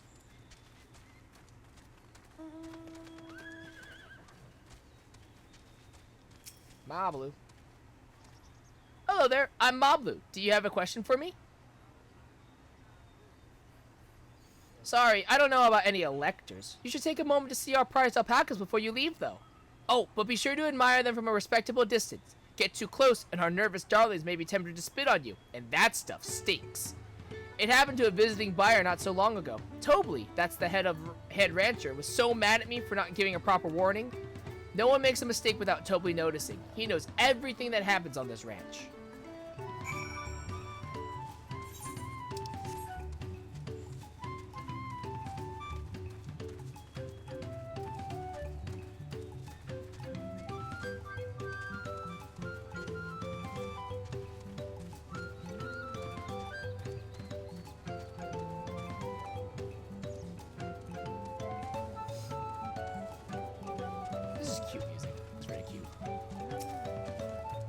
Alright. You really have to watch yourself around these silver-tongued peddlers. I almost bought a bottle of mezcal and a stack of blankets. And then there was this enchanting ornament. Anyway, I did manage to learn that Tobley is the man to talk to about the contest. Now, if only they'd share where this head ledger of theirs is to be found. Really? He's also the head rancher? Well, the alpaca ranch is not far from here. I say we pay a visit before the others return.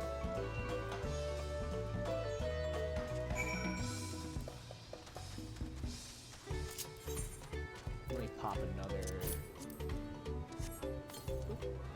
There you go. Just keep my chocobo out more, or longer, I should say.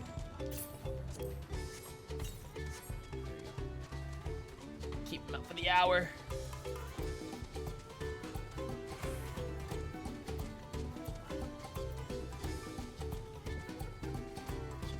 Oh, the squadron manual is only 3 battles. I'm an idiot. I'm dumb.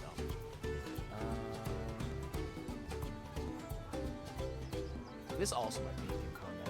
I might actually be stupid. I might be stupid.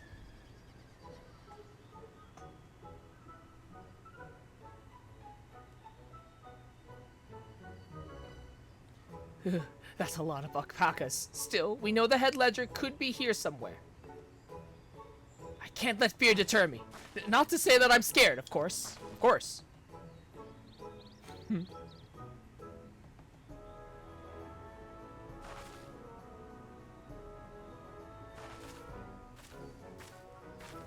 Excuse me, is one of these workers Tobley?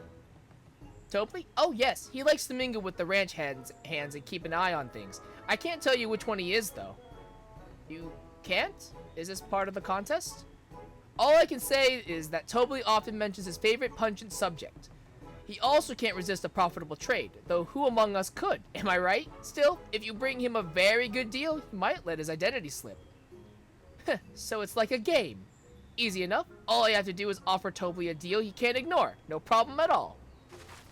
Well, maybe one problem. I don't think my purse is deep enough to pay everyone we think might be Tobley. Let's ask some questions first to narrow down the field. Great, we can meet back here to share our impressions.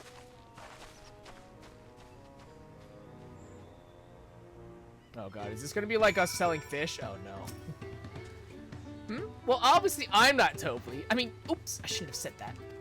You're meant to find out yourself who Tobley is, or if an elector is even in the village at all. Good luck! Diligent ranch hand. Ah, a visitor from across the salt, if I'm not mistaken. Be warned, the alpacas will spit if you startle them. I suggest you keep your movements slow and deliberate.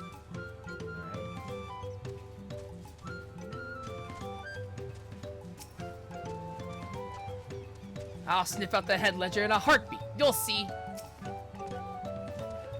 Am I Tobley? Yes. Yes, that's me. Excellent work from the third promise and her entourage. Sharp instincts. Shall we commence the rite of succession then? That was... Wait, what? You think I might be Tobley? Well, maybe I am. All I will say is that in this village, none have reared more alpacas than I. Okay.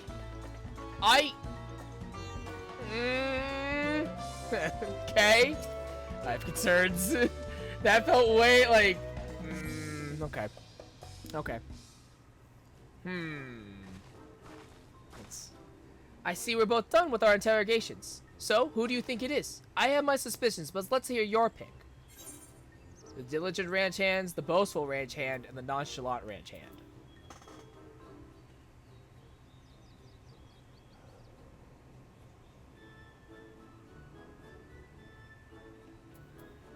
I feel like it's between the diligent and the nonchalant.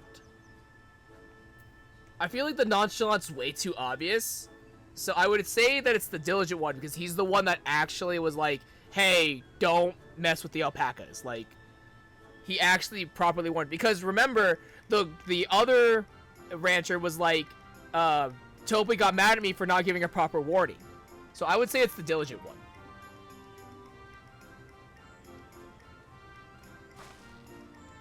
Ah, the worker's so intent on stable chores. I had my eye on that one too. Time to rip the mask off our mystery ranch hand, so to speak.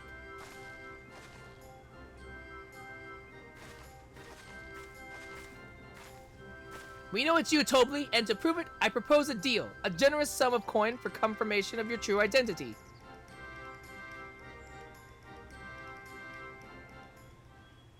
An offer I gladly accept. As you have correctly guessed, I am indeed Tobli, head ledger of Wachunpelo and head rancher of the family ranch. I am also one of Gulu Jaja's chosen electors. Yeah. He's the only, like, the one that's like, yeah, it's definitely me. It's like, that's obvious. It's way too obvious. And then the other one who's, like, bragging about it, it's just, like, yes, you've ranched a lot, but you've just done a bunch of stuff. That's cool. Whatever. He just didn't seem like, he's just like he's literally a ranch hand. The other one's like, hey, don't mess with the alpacas. Like, okay, yeah, it's probably you. Aha, in a place featured in the Tuliolo saga, just as we thought. I was right to trust in your instincts, and I wager this won't be the last time.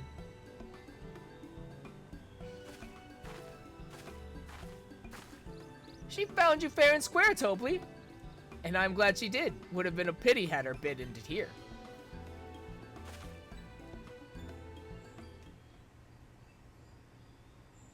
I'm glad that logic actually worked out. I'm actually really glad. If it didn't, I was going to be really upset. Deducing the Dawnservant's elector was the first step of the feat. Too simple a task for this aspiring ruler, eh? Obviously. Right. Not hard at all. Yeah, super simple.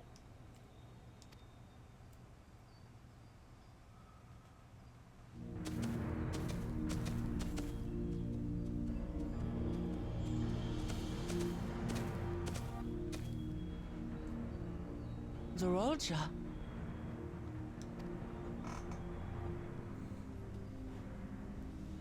I am told the head ledger, Tobli, is to be found here. You have to guess which one of us is Tobli. That's part of the test.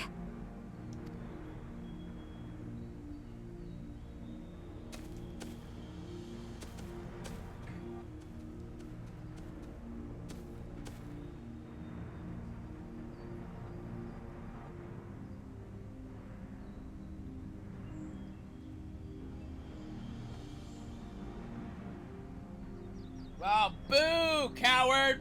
You fucking wuss. You're Tobli. That's fucking bullshit. Without even asking a single question. Very impressive indeed.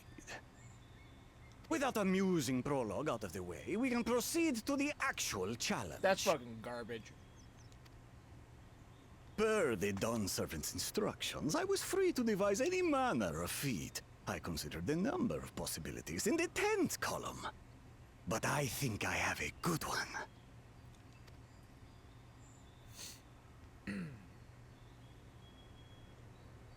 You must go forth and capture for me an alpaca. Okay. Sure.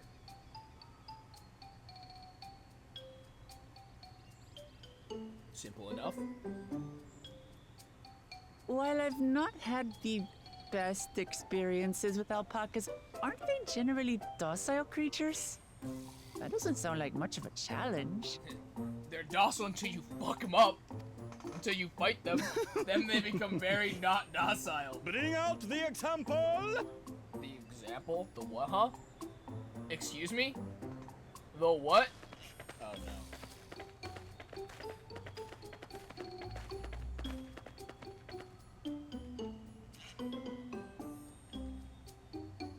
This is a special kind of alpaca. Would you please approach the animal, Third Promise?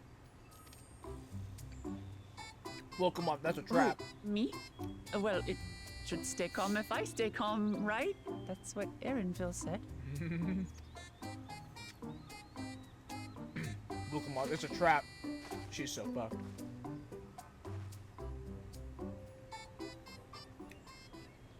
It senses your fear. Ew. Ah! The little monster spat on me! Ah, oh, that stinks. Oh no. I can't. Oh, boo.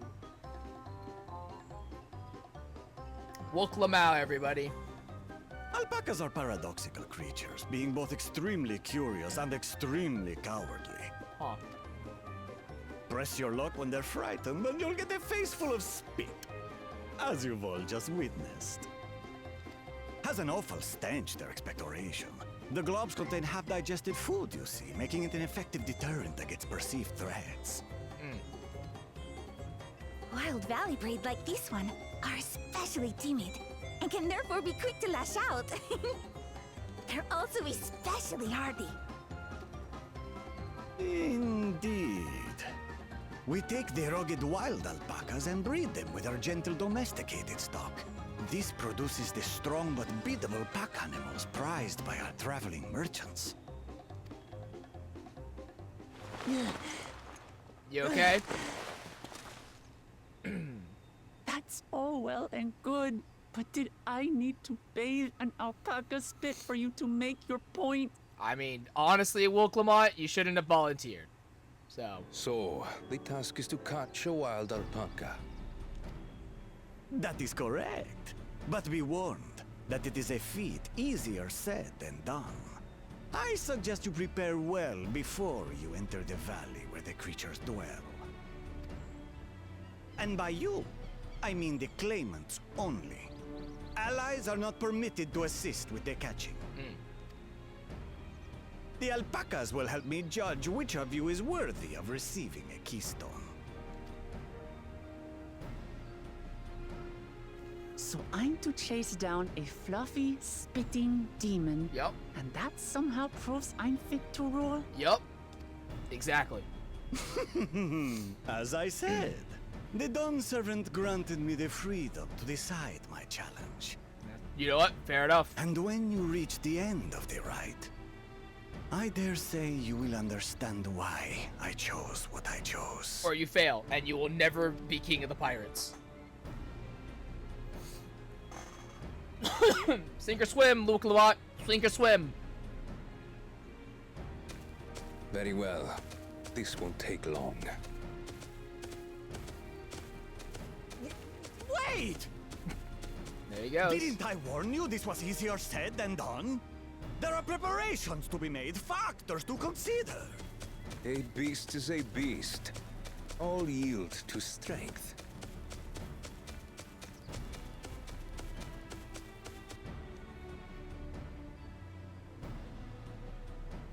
So far, this experience has done absolutely nothing to improve my opinion of alpacas. That's fair enough, Wooklamau. That's fair enough.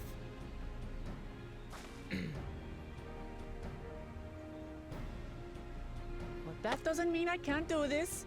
Revolting spit aside, they're just another animal. Could we, like, ask what would, like, advice on how to catch them?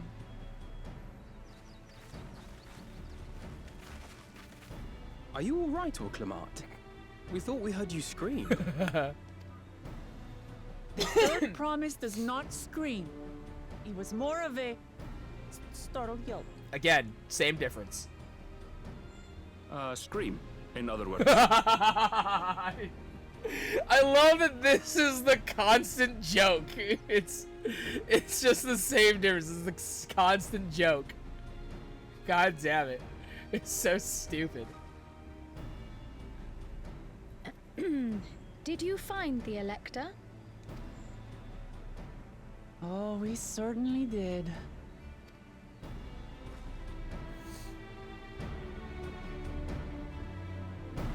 I love that that's the running joke we have. It's just, well, come on, it's the same difference. It's always the same difference.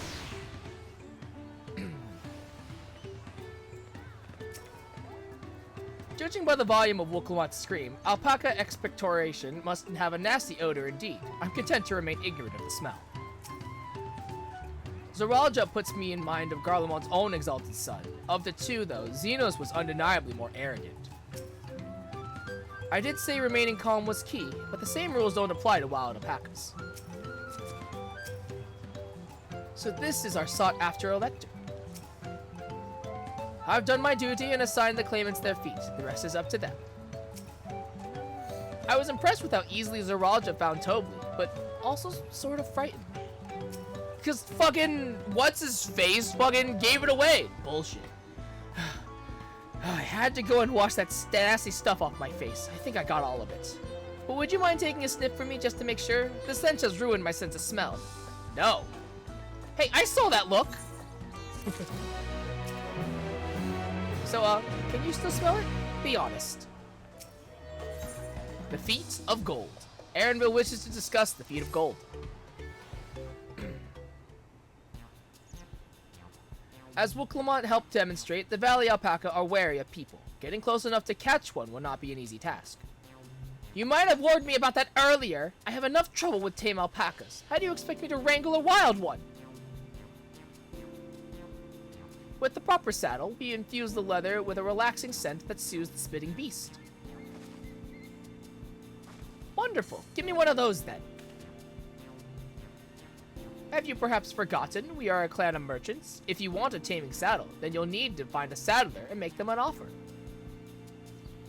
They don't come cheap, of course. Crafting a saddle will cost you the equivalent of 10 pel, in the thousands column. 10,000?! You mean 10,000 pel? I don't think I have that coin. Converted to gil, that comes to around 1 million or so. Mayhap if we all pitch in. Oh my god, 1 million. No, this is my feat to accomplish. I wouldn't feel right about having others pay the cost. I'll find the money, somehow.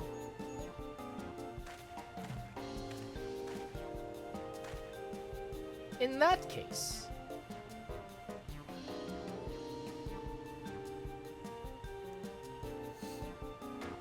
that basket of wool is worth the sum you paid me earlier, 1 pel in the hundreds column.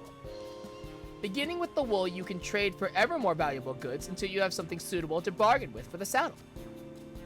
That's a nice gesture, but you think I could turn 100 pel into 1 million? That's 10,000 times more.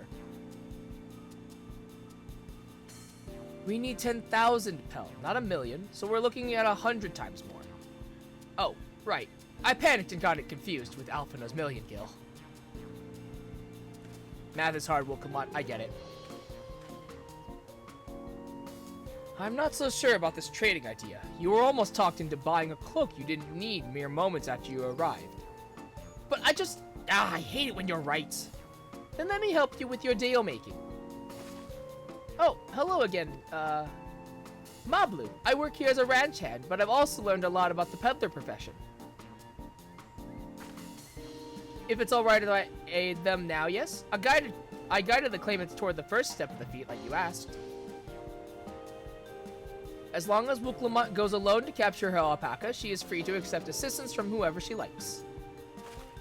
Hooray! Let's see about getting you that saddle then, Third Promise. I don't know why you made your offer, but I could use an ally with a beak for bargains. Welcome aboard, Mablu. Shall the rest of us stay behind, perhaps? It may be easier to haggle over prices without so many voices chiming in. Yes, stay here and pitch in with the ranch work. With Mablu gone, I'll need extra hands to tend to the alpacas. Gladly, although Sho, I think you should go with Wooklamont. You've seen markets and bazaars the world over, and surely have sage advice to share. I've sold fish, baby! I know how to do this. In that case, you should also hold on to the alpaca wool. If it's misplaced or sold in some way, you'll have nothing to bargain with. As if I'd do such a thing. But I'll leave the wool with Sho anyway. The better to keep my hands free.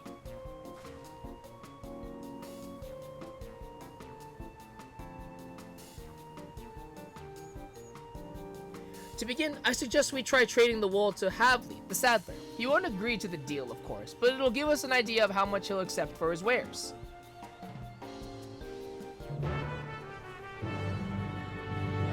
Let me go put my food away really quick.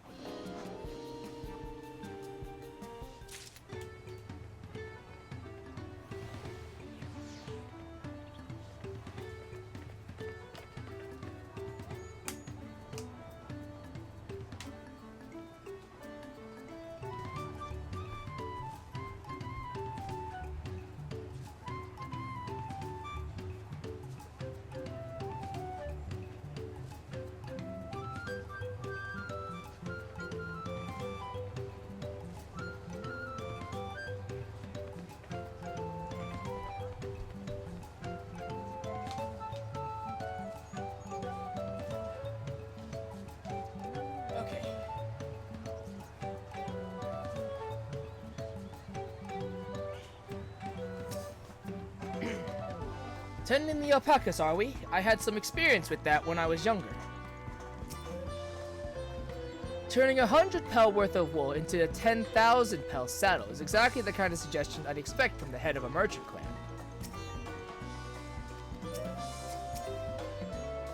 I'd worry if it was just Wukluant, but it sounds like Mablu knows a thing or two about trading. I have every confidence you'll come back with the saddle. Mablu hasn't given up, I see. Interesting.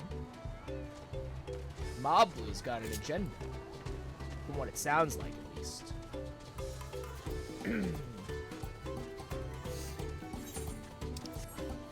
Yeah, all these side quests, I will... The yellow side quests, I will probably take care of off-stream. But the blues, I will definitely do on-stream. But again, those are after... those are going to be after MSQ. This is the artisan who makes our taming saddles. Is it really possible to make 100 times what that wool is worth just through trading? Oh yeah, it is, Wuklamot, if you know how to do it.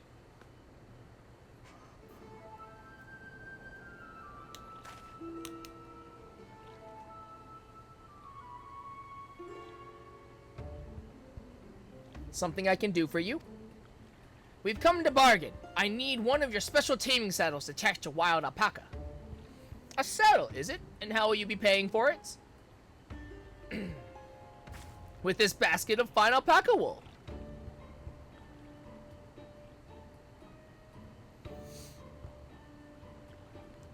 What use does a saddle maker have for wool? Besides, this would barely cover the cost of a single strap buckle. Offer me something I actually want.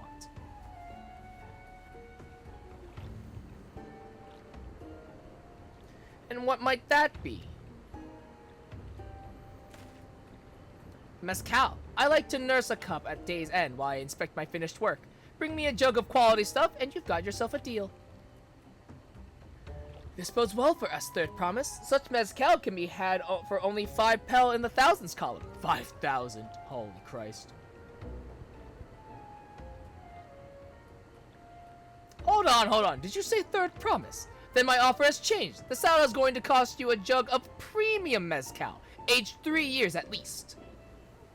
3 years? That stuff is valued at 10,000 pel or more. Why have you doubled the price?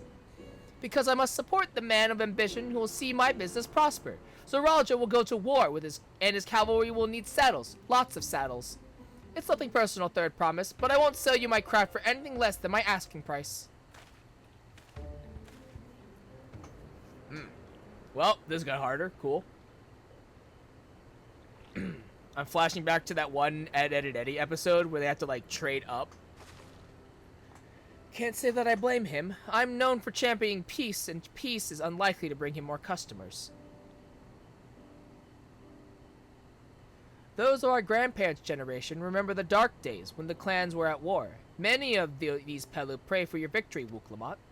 The younger ones, though, to them, strife and bloodshed are as children's stories. They think themselves safe from these horrors and take the peace we now enjoy for granted.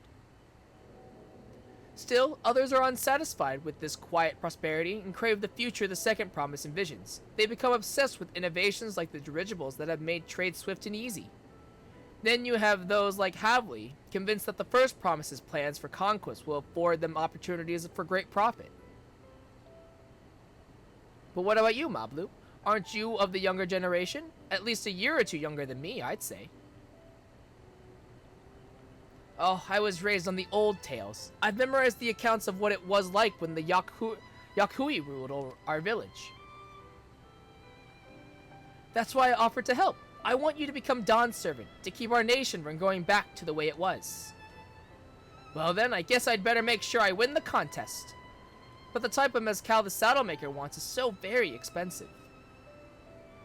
Weren't we expecting to need 10,000 pel from the outset? Nothing's changed, we just need to get on with it.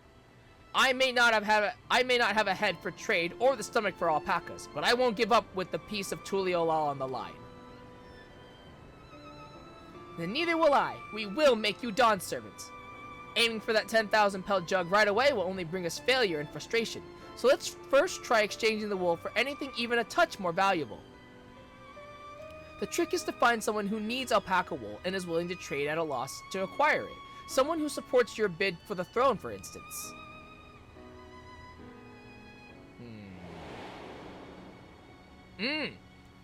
But didn't he just order wool?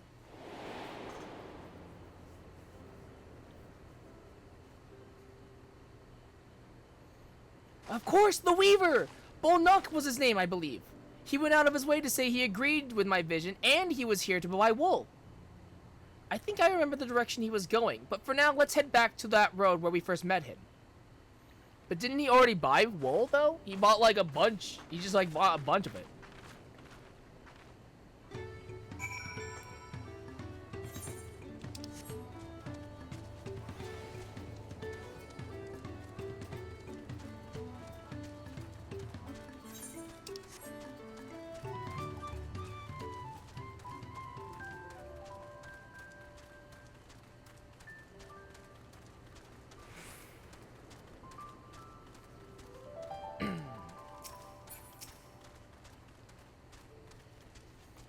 Is this where you met the Weaver? This is the spot. After Bolnuk talked to us, he walked off to the south. Then he was probably going to Koval's Inn. Most visitors of Watchun Pello end up staying there. Let's go check it, shall we?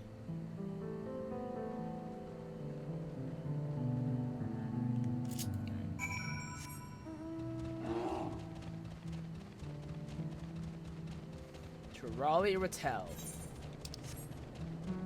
Hey, you know what? Let's just look a while.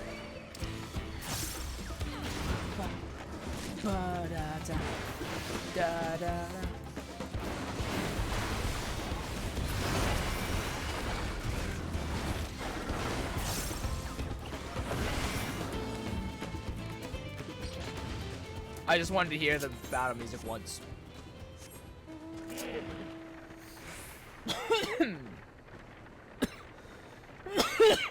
Ugh, excuse me.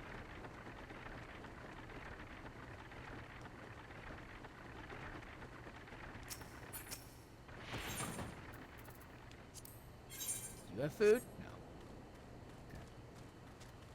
It's fine. I hope he's willing to offer us something wonderful in exchange. Ah, we meet again. But wait, weren't you all on your way to Watchun Pello? Can I have that basket, show? Alpaca wool. A basket of standard quality wool you received from Tobli, worth 1 pel in the hundreds column.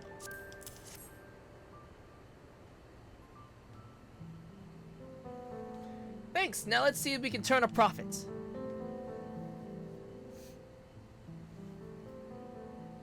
Bolnuk, I'm glad we found you. Are you interested in making a trade? Third promise, you wish to do business with me.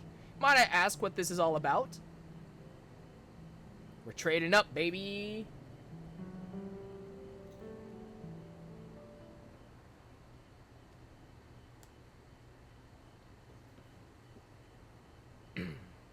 I see. So the goal is to turn that basket of wool into a jug of 3-year-old premium mezcal.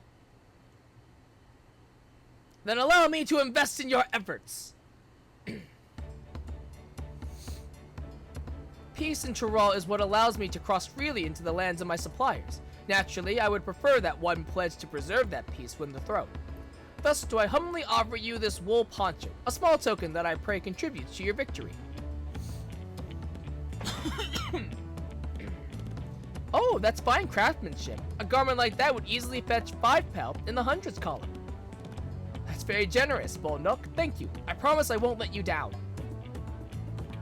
I have every faith in you, Third Promise. May fortune bless your future dealings.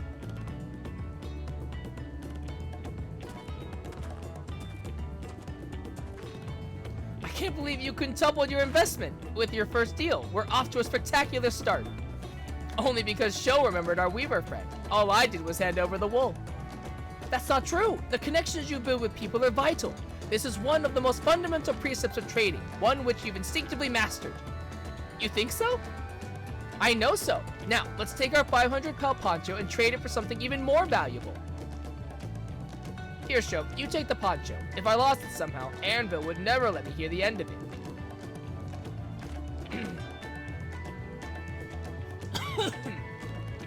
All set. Our next deal is waiting to be found.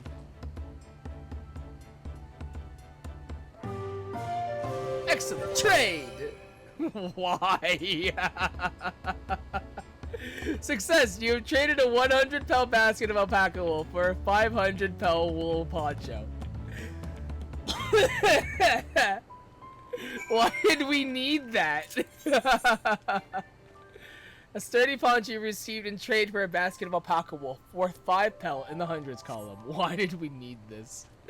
We turned 100 pel into 500. I know it's only 5 times more, but it feels like 500 times more. Oh, that was fun. That was cute. That's really cute.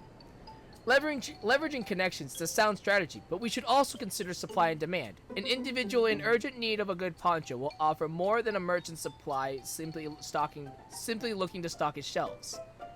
That makes sense, but how do we know if someone needs a poncho?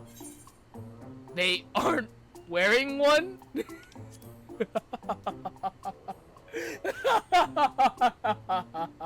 Yeah, obviously.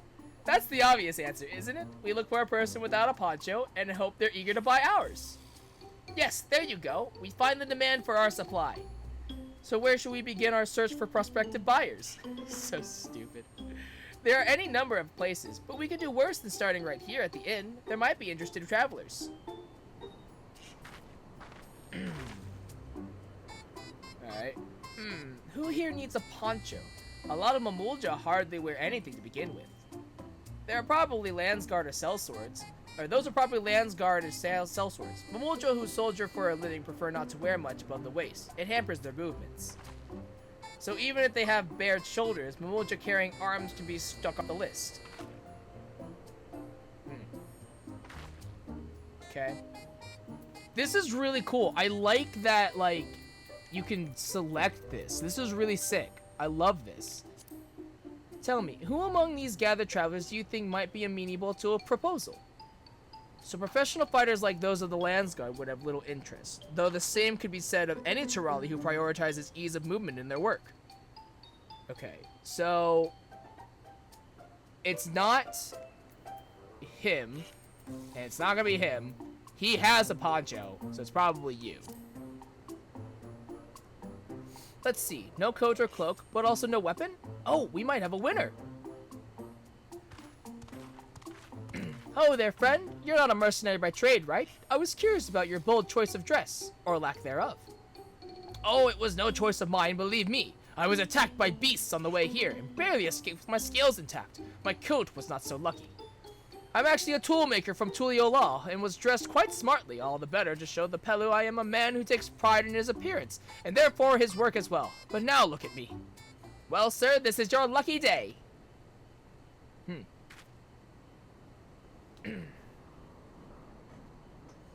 What a splendid poncho! This would be perfect replacement for the coat I lost. We'd be willing to part with it if you'd like to make a trade for one of your fine tools, perhaps? How about this hatchet? I crafted it myself and will vouch for its quality.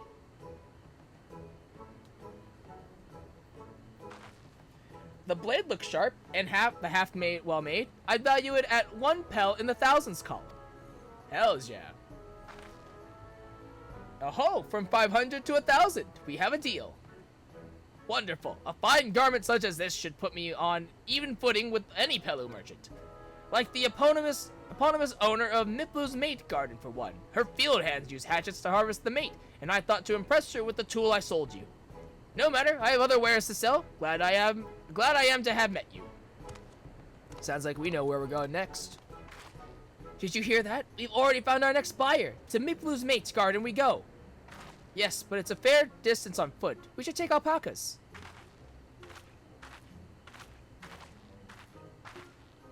These ones will be the calm type, right? Hopefully. Excellent trade! Wool poncho for a fine hatchet. Success! You traded a 500 pel wool poncho for a 1,000 pel hatchet.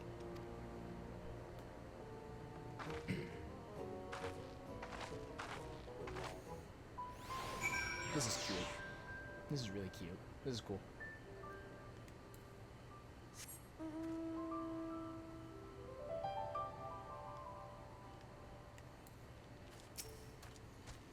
Here we go again, riding alpacas.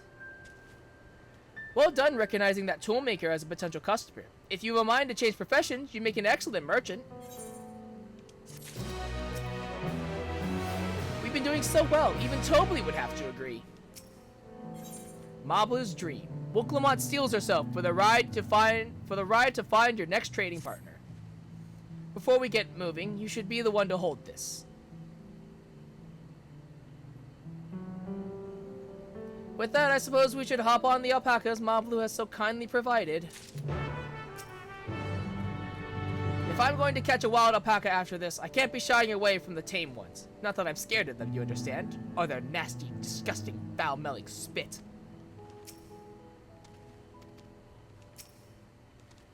Target?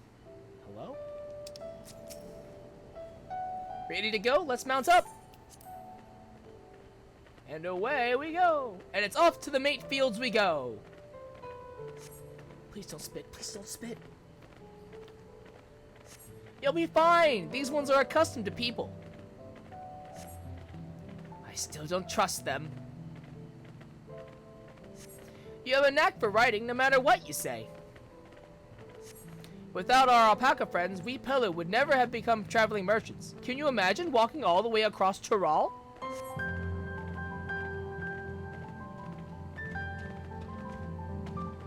I swear that mountain is too tall to be real. Warkorzomor? Wasn't that the name? A forbidding sight, isn't it? One I've never appreciated up close. You have to take the long way around the cliffs to get there, to the highlands belonging to the Yakui.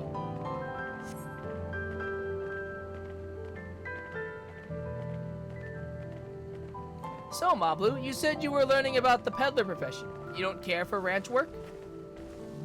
No, I love it. I love working with alpacas. But becoming a peddler has always been a dream of mine. It's just, I'm not sure I have the talent for it. That's what Tobly meant. If I can help you buy the taming saddle, though, then it'd be proof that I can do this after all. In that case, you'd best get ready to be a merchant. Look, we're almost there. Not Okaktuar. Yeah, not Okaktuar. Fun.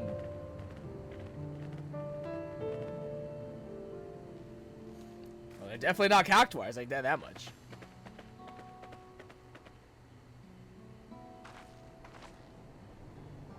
We made it, and without a single smelly incident. I sent the alpacas back to Colville's Inn, so we'll walk along the main road when we return to the village. Speaking of roads to travel, you were adopted by the Dawn Servant, weren't you, Third Promise? That I was. Then perhaps you understand, I was an orphan too, you see.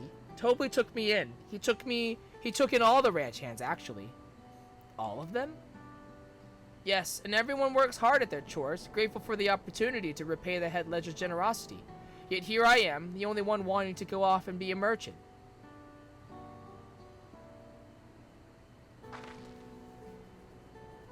I'm sorry, I don't know why I'm telling you this. We need to keep trading things for your saddle if you're to prepare for the feat of gold. As its mate harvesting season, they can't have too many quality hatchets. Add to that Wooklamot's way with people, and we should have no trouble making a favorable deal. That's Miplu herself over there. Pass the hatchet to the Third Promise, and let's get to bargaining.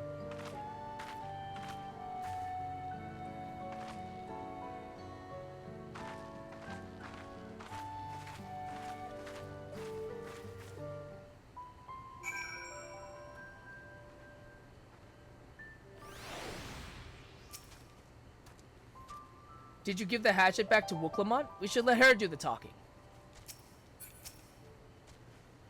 You have that little axe for me? A finely crafted hatchet you received in trade for a wool poncho, worth 1 pel in the thousands column. Thanks. Now to see what we can get for it.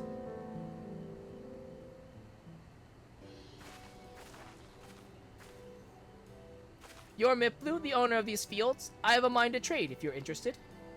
Well, the Third Promise. I might be convinced to entertain a proposal. What do you have on offer? This hatchet, forged by a seasoned artisan, the razor edge of this exceptional tool will make light work of your crops. The quality is acceptable, I suppose. I offer you a large sack of mate leaves in exchange. A sack of mate leaves is valued at 1 pel in the thousands column, the same price as the hatchet. This deal will bring us no closer to the mezcal. If I may, Mistress Miplu, it's harvesting season, is it not? Does not the demand for hatchets afford them a higher value? It is indeed the season, which is why I procured an ample batch of tools well in advance. We've missed the window for demand. In that case, we'll have to fall back on connections. Think of it this way. A generous deal here will put you in the third promise's good graces. Surely that's worthy of consideration. I do not wish to give offense, but I must tell you that I stand with the second promise. His innovations will improve every aspect of our lives, I believe including farming, and I will no longer have need of hatchets. I assure you that I have nothing but respect for Wooklamot. That is why I'm prepared to purchase a spare hatchet at a fair price. I suppose it is fair given your reasons, but we ourselves would be no better off for the transaction. How about this then? If we were to help bring in your harvest, would you give us a better deal? As a matter of fact, I would. Until Kawana's reforms come about, I can always use more hands in the fields. Then you can go ahead and add our labor to the bargain.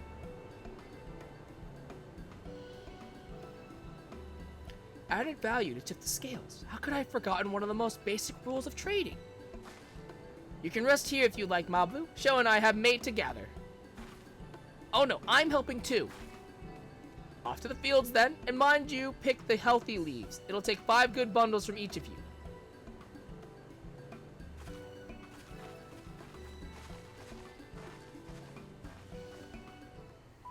Alright. Let's go gather some mate.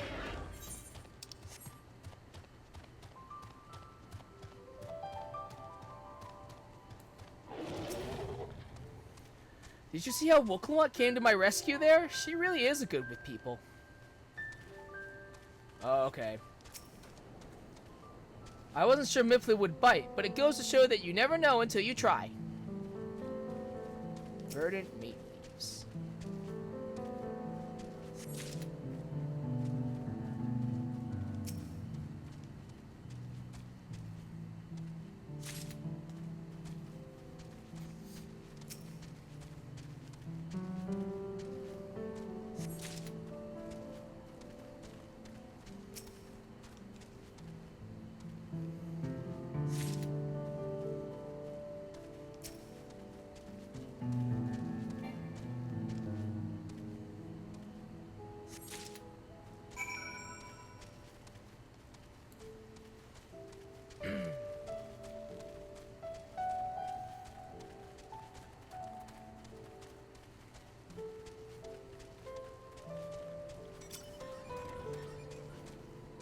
You've brought me some leaves then?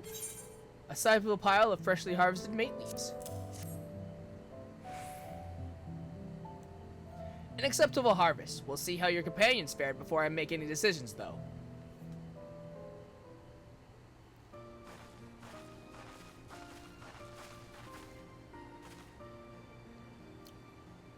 Here, we brought our share as well.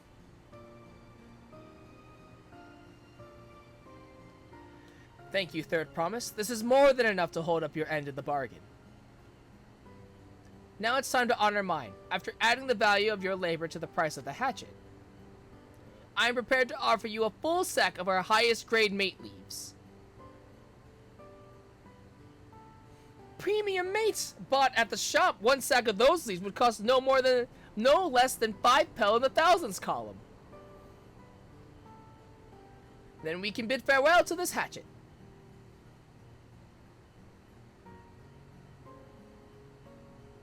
I'll give it a good home. Talk of the contest aside, I'm glad we could come to a mutually agreeable trade. As am I. All the best with the rest of your harvest.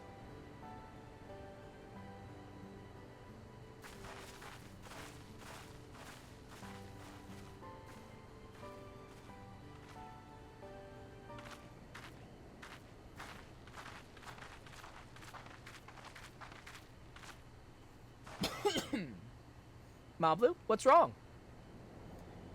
It's as I was saying before. Even after everything Topli's done for me, I'm planning to abandon it all and become a merchant. But then I needed your help after forgetting a basic rule of trade. How can I expect Toby to accept my decision then?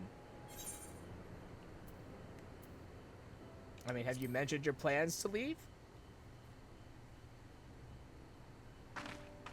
Not exactly. I wanted to prove I could succeed as a peddler before I declared my intentions. I seek to follow in my father's footsteps, but not because he expects it of me.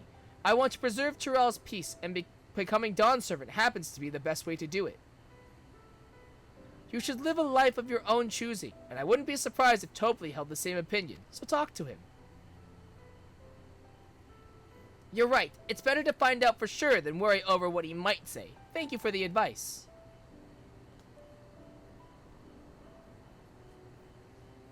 But first, we have a saddle to buy. I want that success under my belt so I can be sure of my decision. What's next then? We try to trade our tea leaves for something halfway to 10,000 pel? No, I think we're close enough now. I say we go straight for the premium mezcal. Bargain our way into double the value, eh? Think you can do it? Trust me, I will make this trade work. I admire you, Third Promise. That you're holding your own against such strong competition for the throne is inspiring. Am I really holding my own against Korna and Zoralja?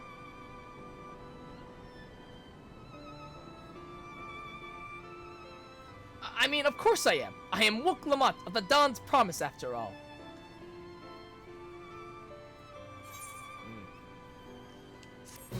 It's gonna be really fun to think that, like, Wook Lamont's accomplishments aren't from... Oh, excellent trade! Anyways. Success. You've traded 1,000 pel hatchet for 5,000 pel sack of top-grade mate leaves. Anyways, it's gonna be really cool to see that Wook Lamont's accomplishments aren't, like, grand feats, but it's going to be people talking about all the good that she's done. And, like, all the good things that she's done. I've never been one to take it slow. Once I have a goal in mind, it's full speed ahead. That's who I am. A premium deal. Wook Lamont has her eye on a jug of premium mezcal. Before we go, let me give you the mate leaves. I don't need to risk proving Erenville's point.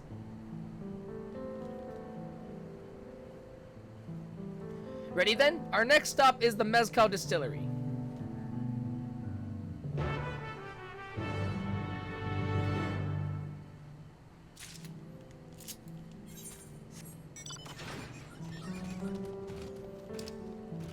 Quests. Look at all these side quests. Hell yeah. That's gonna be the good stuff.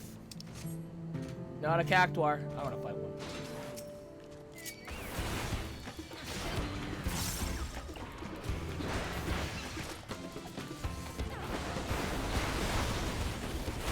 Questions.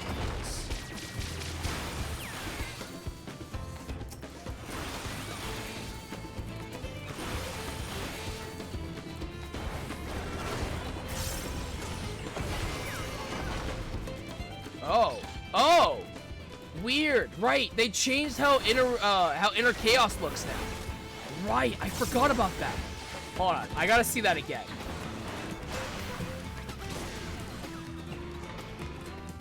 Did Seal Platform change too? Oh, okay, so that's inner chaos now. Weird. Okay, that's super strange. I like it though. I really like that. So they changed how inner chaos looks like. I want to see a chaotic cyclone or something.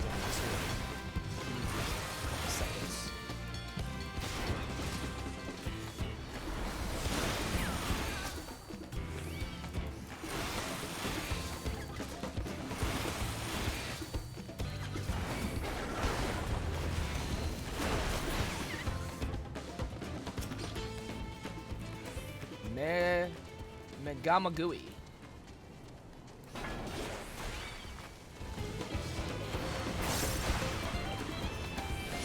No, okay. Chaotic Cyclone still is the same. Okay. That's fine.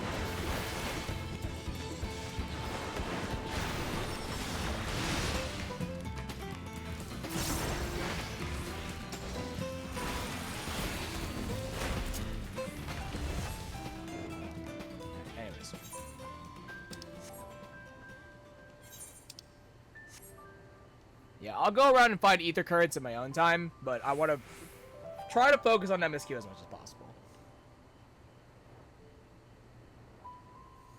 That being said, oh, I don't remember how to.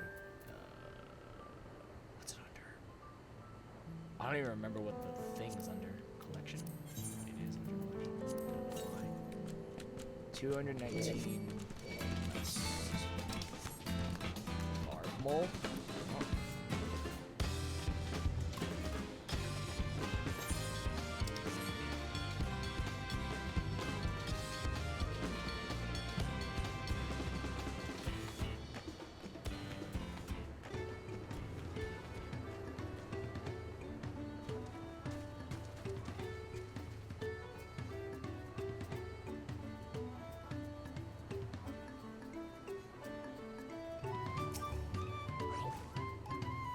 We'll want to speak with a man by the name of Gobley. Even among his fellow distillers, he's regarded as a master of the craft.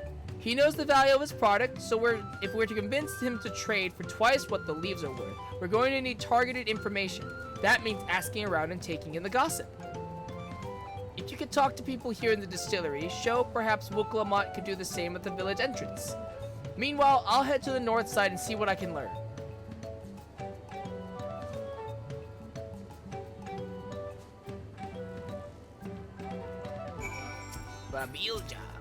Babilja. Me? I'm a chef from Tuliolal. I often come here to buy Gobley's mezcal, the finest in Tural, according to my customers. He always brings out a jug during our dealings, but I can't handle this stuff too well myself. I take small sips, not wanting to be impolite, you understand, but still end up so addled as to agree to whatever price he quotes me. It would be nice to have less, potent refreshments during such conversations, else I might have to seriously reconsider our arrangement.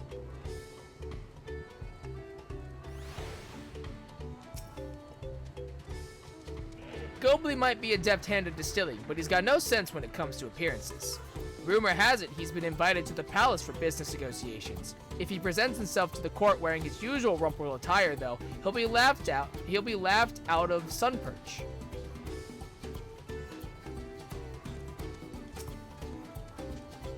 There's not much I can say about Gobley, but I can tell you what Gobley's been saying. The other day, he was muttering about monsters prowling around Agave Jaws. That's the field where they gather ingredients for the mezcal. Their presence has made it harder to procure said ingredients, and thus driven up the price of his product. A boon, some might argue, but it's hard to celebrate when it affects the work as it does. Can't rightly bring joy to people if you can't keep making the thing they love. Okay.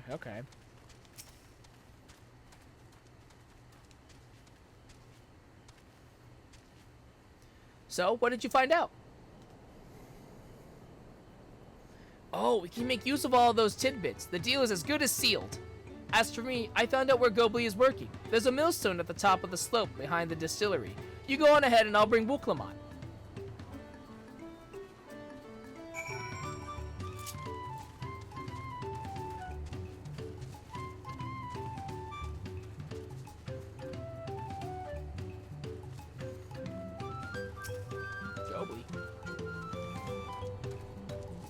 You have business with me, madam? Why don't we talk down below so as to not to distract the alpaca from his work?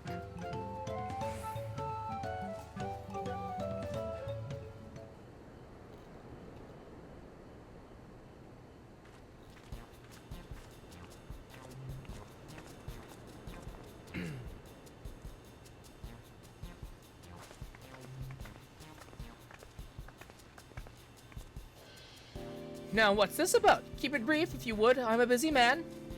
We're in the market for a 3-year-old jug of premium mezcal, assuming you have any on hand, that is. Ah, an excellent choice. I must warn you, though, it doesn't come cheap. We don't have Pel, but we can offer a sack of mate leaves in exchange. It's top-grade stuff, like the mezcal. No deal. Mate leaves are well and good, but I don't have any use for them.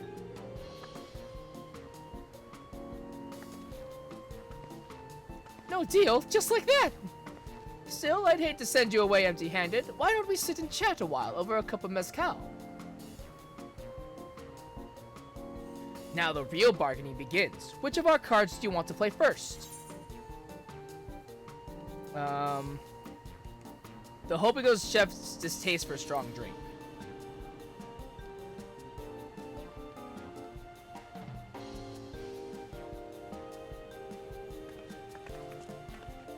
appreciate your hospitality, but I'm afraid I can't hold my drink.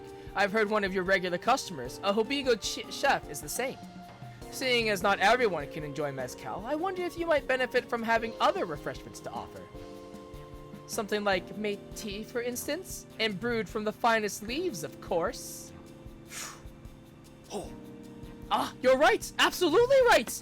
I had noticed a growing reluctance on the part of my Hobigo friend, but did not realize I myself was to blame. I must endeavor to be a better host. Still, even with that added value in mind, no sack of leaves is worth the mezcal you're after.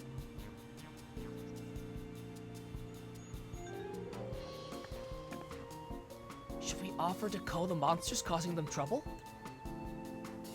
Not yet. We'll keep that card up our sleeve until we need it.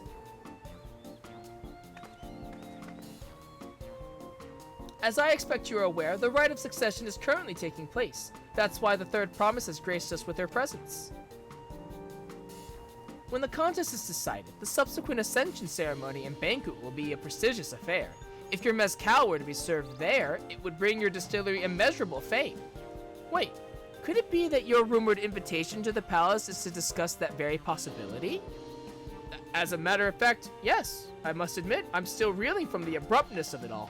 It would be a great honor and opportunity, if I could secure the deal. Well, I should think your exceptional mezcal would speak for itself. That said, there's no such thing as being too prepared, and first impressions last. You'll want to be wearing your very best when you walk into Volok Shunsa. It would be such a shame to miss this chance of a lifetime simply for want of proper garments.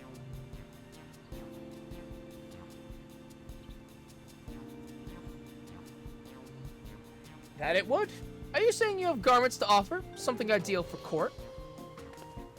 We have no garments on hand, I'm afraid, but we can provide you with the next best thing. An introduction to a weaver. His name is Bolnok, and his works are highly regarded in Tuliolal.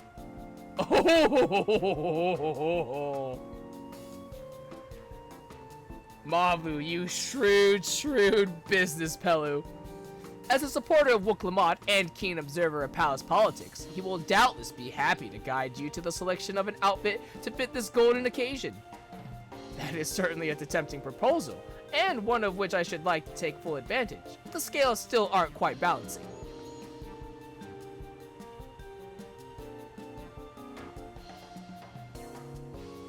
Say, weren't there monsters running amok in Agave Jaws? That's a problem we could easily solve for you.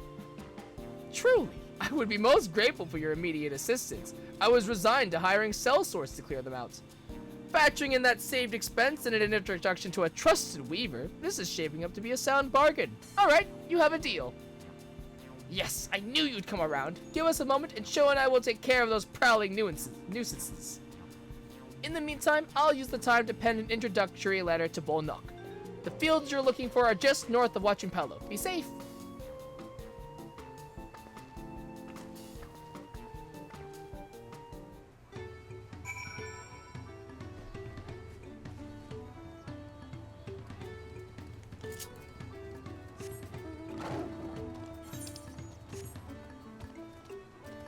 Whee!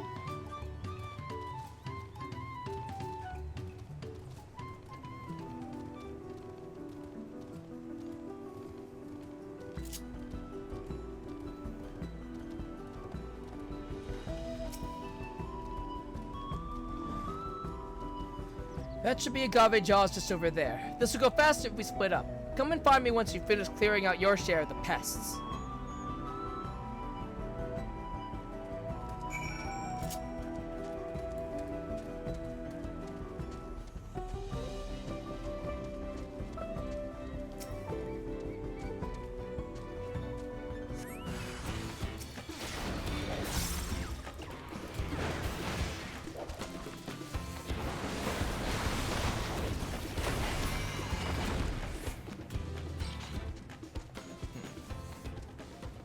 That died fast.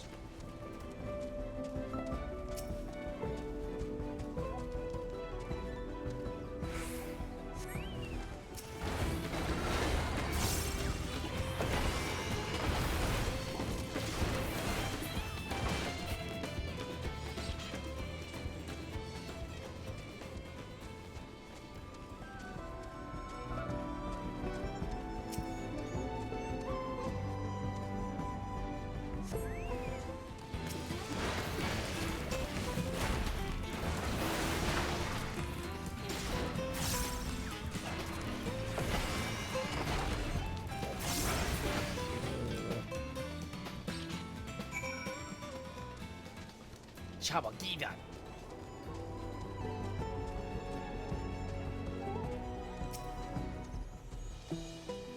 Compared to the creatures I hunted with Papa, this was no challenge at all. Come on, let's head back to the distillery. All that's left is to give Mablu the second leave so she can seal the deal.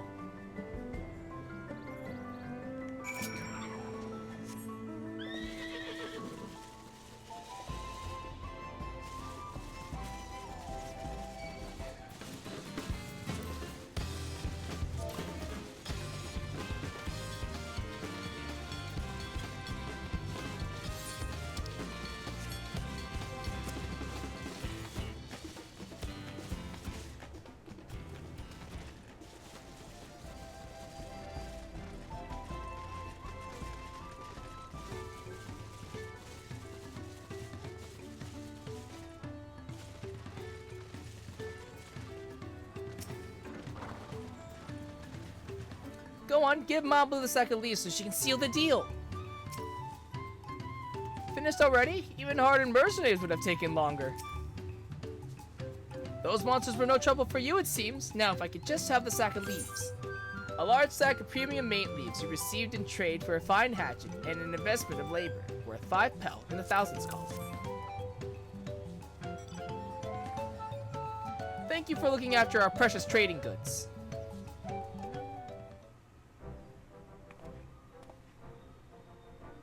Your monster problem has been resolved, Master Gobley. Here are the mate leaves and a written introduction to Bone Milk as agreed.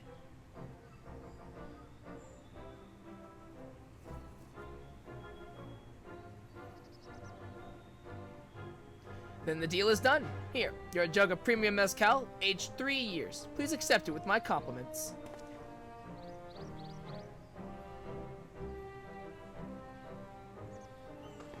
Yes, we finally have the mezcal! Great work, especially you, Mablu. You were the one that inspired me to come this far, Third promised, but let's not celebrate until we have the saddle in hand. Mablu, is it? You drove a hard bargain, young peddler. I look forward to doing business with you in the future. Thank you, but truth be told, I'm just a ranch hand. For now, should I ever become a proper merchant though, I'll be back to strike more deals with you.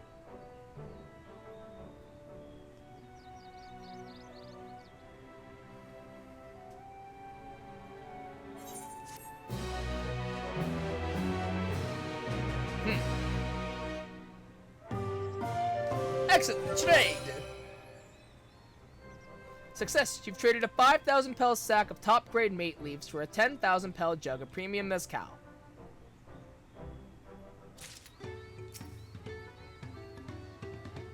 Master Gobley's praise makes me confident I can be a peddler after all. Well, a bit more confident than before, at least. Alright, ooh, die. Fun. Nice. Hells yeah, man. Wilclamant is ready to return to Havli. Even at the palace, I don't think I've held a 10,000 pel jug of anything before. My hands won't stop shaking. Here, you better hold on to it until we get to the saddle maker.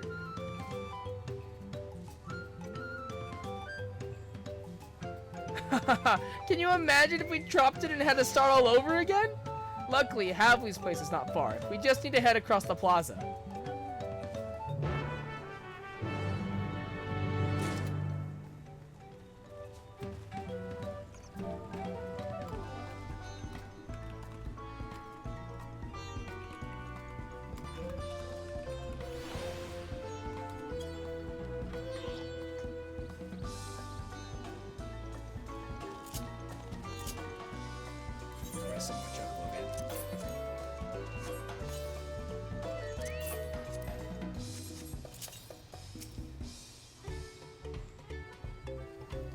The third promise looks ready to trade the mezcal now.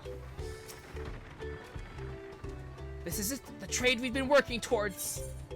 A high-quality jug of mezcal you received in trade for premium mate leaves, an introductory letter, and the swift culling of hostile pests, worth 10 pel and 1,000 columns. Phew, Phew, still in one piece. Right, time to make our deal.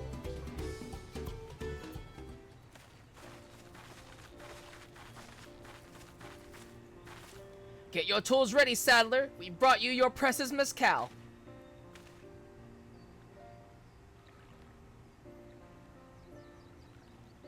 Wait, you actually got your hands on a jug, but you had nothing, a few measly clumps of wool. What we had was an aspiring trader with a gift for negotiation.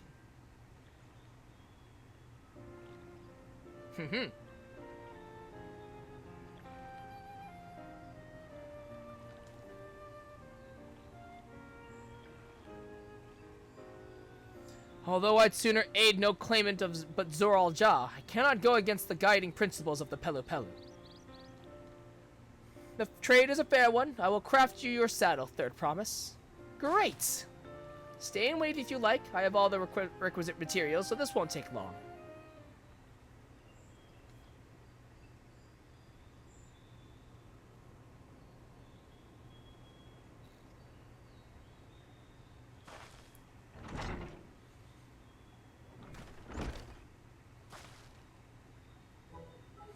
Your commission is ready. Catching a wild alpaca is never a simple affair, but you'll have an easier time of it with one of my saddles. Now, if you don't mind, I have other work that needs finishing. Ah, I can taste that smooth mezcal already.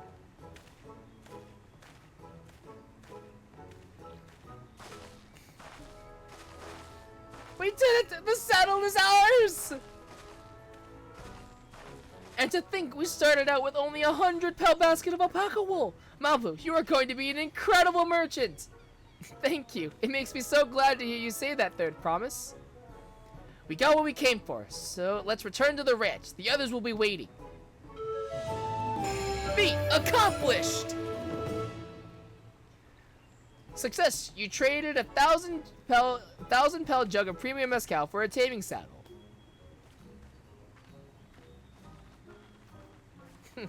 It's so silly.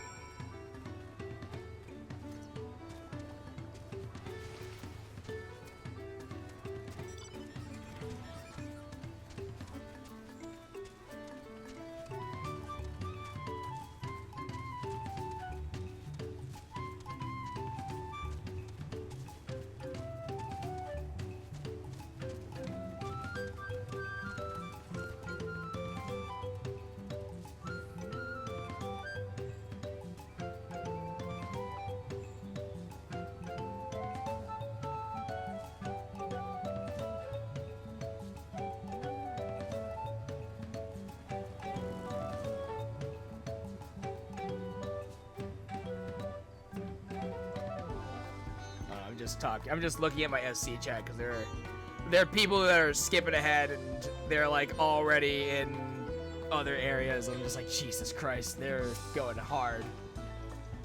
It looks like everyone's been pitching in with the alpacas. You've been away for some time. I assume trading was productive? I made the mistake of startling one and caught a glob of spittle for my trouble. I'm beginning to understand Wuklamut's aversion to the animals. Tobley and Aaronville have been teaching us how to care for alpacas. One gentle girl ate the feed straight from my hand. Let's tell them the good news!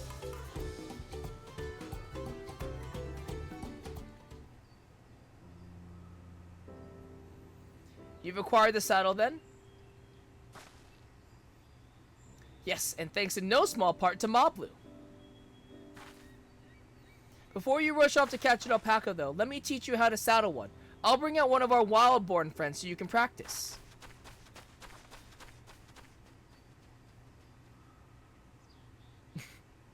You do have to catch the alpaca, Wuklamut. I know. This is something I need to learn. The music, it's funny.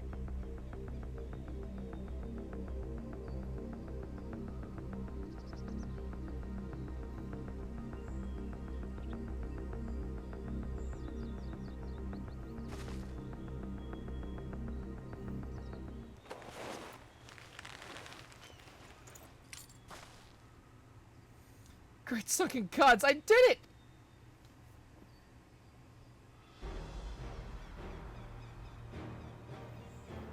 He hardly seemed bothered, much less inclined to spit, as if he was completely accepting of Wuklamat's touch.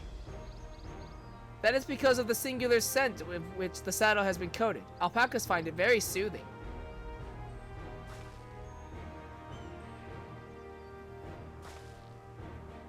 You know, I've never taken a good long look at one of you before, but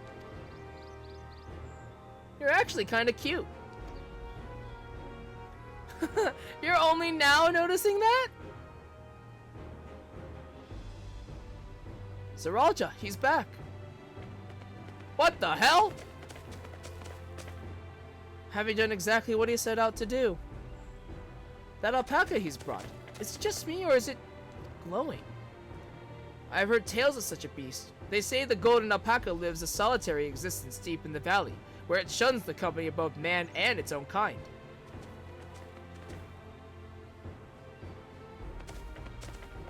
Wow. My man brought a golden alpaca back.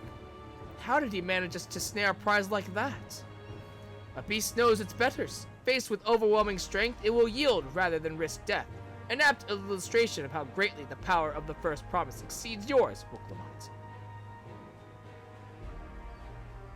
Strength alone won't win him our father's throne. I'll be the one to find the golden city, and then Toral can remain at peace. An everlasting desire for peace can only be forged in the fires of war. To unite as one, the people must be taught. They must suffer the horror and the hopelessness firsthand. Exhaustion from prolonged conflict, the wages of war's merciless nature, there are what moved the clans to join in the founding of Tuliolal all those years ago. Consider the younger generation of this village. Since birth have they basked in unbroken harmony, and behold, they regard war not as tragedy, but opportunity. Thus does the resilient son seek to provide education. He offers much needed lessons in the realities of conquest and a renewed appreciation for peacetime. That seems so counterintuitive. 'Tis true that war's misery breeds a longing for peace. But I have seen with my own eyes what becomes of an empire forged through the violence you propose, the rebellions it spawned, and the ruins it left behind. The Garlean Empire was a congregation of simpletons.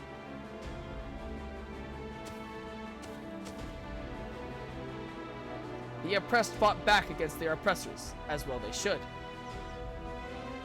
Men are not beasts. Only a fool would seek to rule over all with the threat of force alone. This is why Gulujaja did not elevate the Mamulja, why he treated all clans with equal respect. However, the first promise has his gaze fixed upon more distant horizons. He would unite not only Tuliolal, but the star in its entirety. Yeah, that'll go well. What? Why? I need not explain myself to you.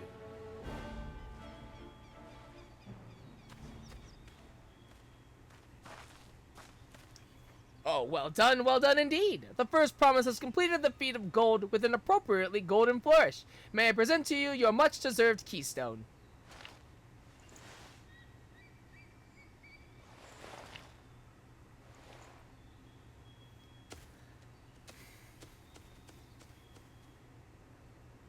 He's always been like that, never sharing his innermost thoughts with me or even Koana. It's like we're not even family.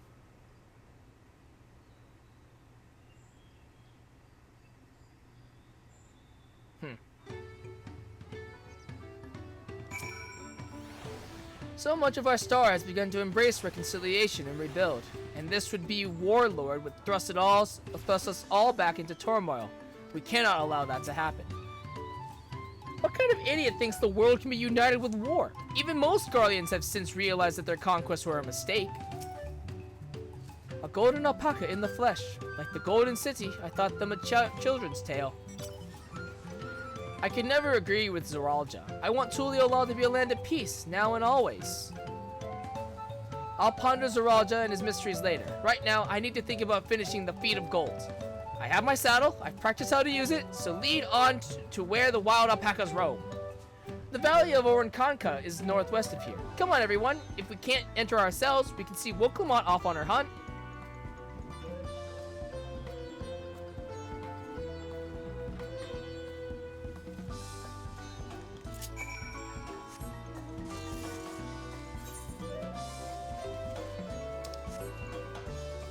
So it's over that way.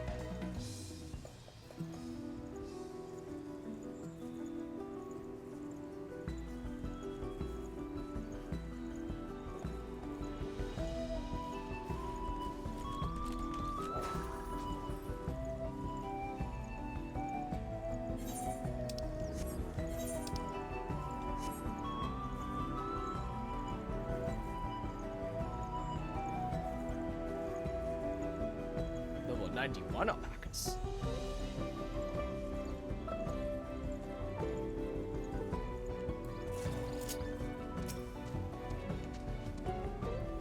How deep do you think the valley is? I glanced over the edge on the way here, but the mist was too thick to even speculate. I've never set foot beyond this point. The valley is said to be home to fiends far more ferocious than spinning alpacas. So Raja may have caught his alpaca first, but that doesn't mean Wooklamont is out of the running. She can do this.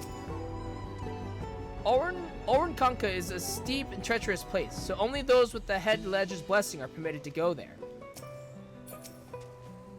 Mablu's right. The least we can do is let Wooklamont know we're cheering for her. Ah. Wooklamont, woo!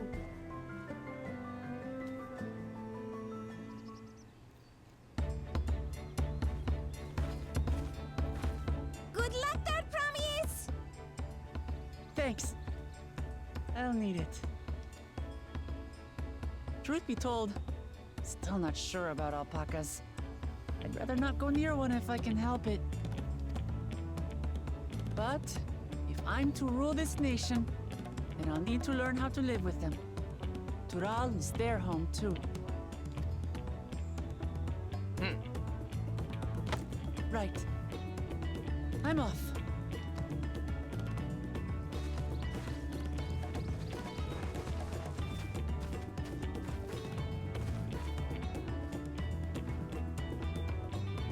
So, shall we head back to the ranch, or...? I'm staying here. As will I. Wooklamont is alone in this. The least we can do is stand watch and await her return.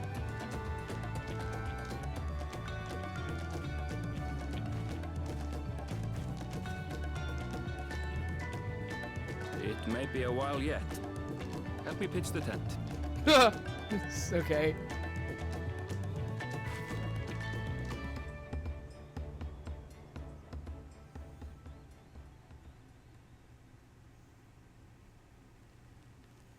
Damn.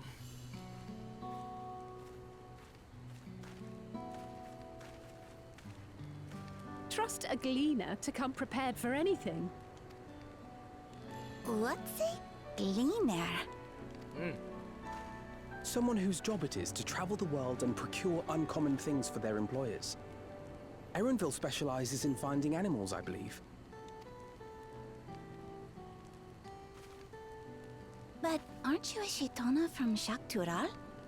Why did you cross the salt? Erenville backstory, let's go! When I was much younger, the thought of leaving Tural never even occurred to me. But then, some years ago, my mentor tasked me with a difficult hunt. Something I could never find, she said, so long as I clung to the familiar. She suggested that I leave home, leave Tural, and join the Gleaners of Sharlian. As one of their number, I could experience the world, immerse myself in myriad cultures and customs, see the many faces of nature. And once I had learned what is truly important, I would find that which I seek. My younger self took those words to heart, and off I went to become a gleaner. Her words alone moved you to leave behind everything you'd ever known? You must have great respect for your mentor. As it happens, gleaner work was much to my liking. And I all but forgot why I had pursued it in the first place. Yet, events conspired to put me back on the trail I'd abandoned. To find the One Piece and Wait, become king of the Are you pirates. saying you were tasked with finding this city of gold? I was. And though my hunt is now entangled with Wow. the right of succession, I mean to see it through. Well then, I understand completely. We all have our reasons for seeking the Golden City. Which is all the more reason for us to work together. Just so.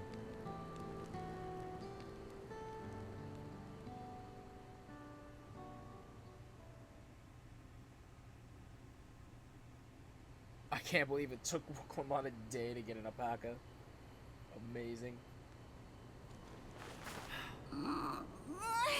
She should have been back by now. What if something's happened to her?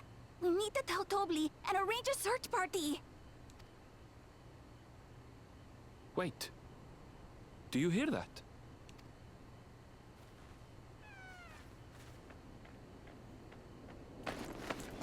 Hey!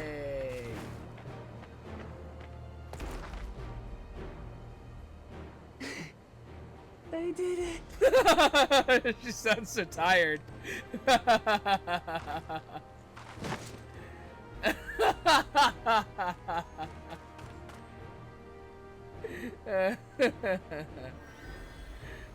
Yeah, to fucking healer. You're utterly spent. Oh my And god. small wonder.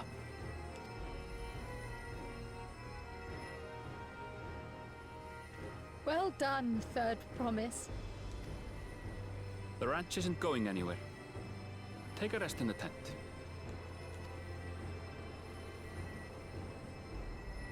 I think I will. Thank you all for believing in me.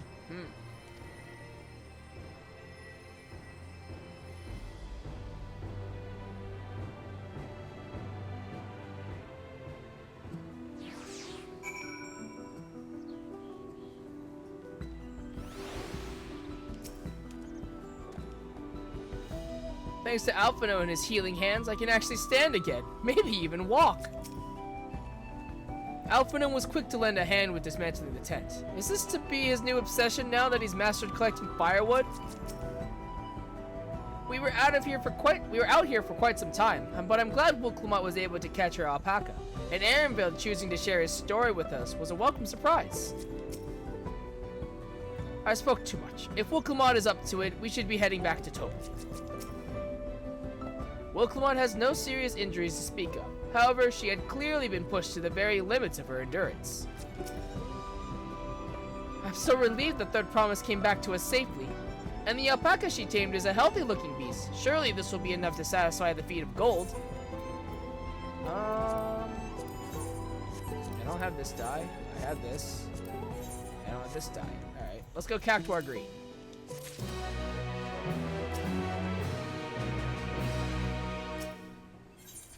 Knowing the Pelu Pelu, Mablu is minded to rush ahead to the village. Will Clement still seems a bit unsteady on her feet, hardly surprising after she spent the night chasing alpacas. You know what will melt away fatigue like magic though? Make tea.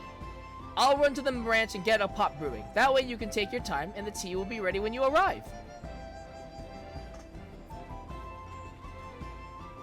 As Mablu so wisely suggested, we shall set a slower pace for our exhausted Third Promise.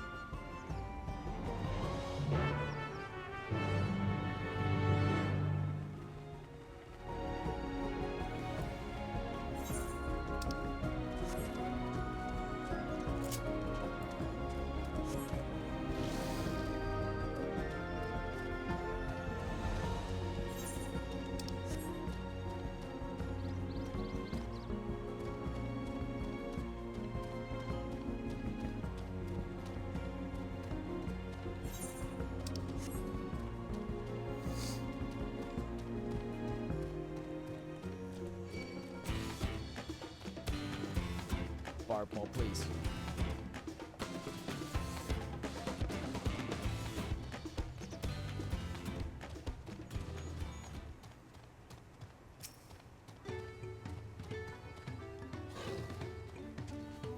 Came back ahead of the others, didn't you? I should hurry along with the tea then. Well, Claude can't be that far behind.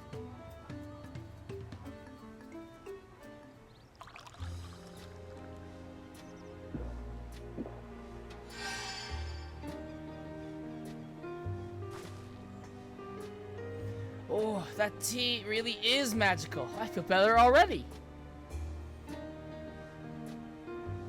I see you become more comfortable around our fuzzy friends. Watching this one taught me a lot about alpacas. What grasses and fruits they eat, what sounds they react to, their adorable little quirks. I guess I've grown kind of fond of them. Welcome back, Third Promise. Accomplished the feat of gold, have you? The golden one in the back. Yes, there's no mistaking a valley alpaca.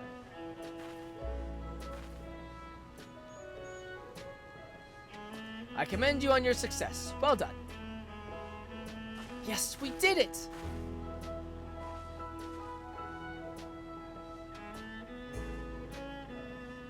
Although I couldn't find a shiny one like Zoralja did. I'd be surprised if you had. Golden alpacas are born but once every few decades. They are elusive, solitary creatures that are rarely seen, much less captured, thanks to their innate physical and magical gifts. Only a single other person is known to have caught one before, that being Gulu Jaja himself. Papa was chasing alpacas too? So my grandfather's stories say. It was before the founding of Tuliolo, in a time when the mountain giants, the Yakui, held our people in thrall. Compelled by their overlords, our forebears would ride their alpaca mounts to the highlands to deliver gifts of food and other tributes. Those were wretched days, to hear grandfather tell it. Then along came the young Gulu Jaja, yet unburdened by the mantle of Dawn servants. Our people were amazed by this imposing two-headed figure, equal to the Yakui in stature, and puzzled by his entourage of mismatched companions. Some trembled in fear, believing a new conqueror had come. Yet Gulu Jaja showed no such inclinations. He sat and spoke with us, sipping from the cups of mate tea we offered him, and grew somber when he learned of our plight. None could have anticipated what their visitor decided to do next. Gulu Jaja ascended the cliffs to face the giants and freed the Pelu Pelu from the Yakuis of subjugation.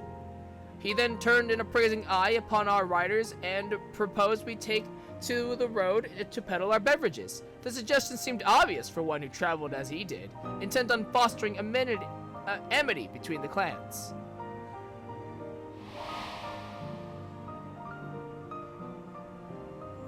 So it was that a few words from Gulu Jaja transformed us into a clan of itinerant merchants.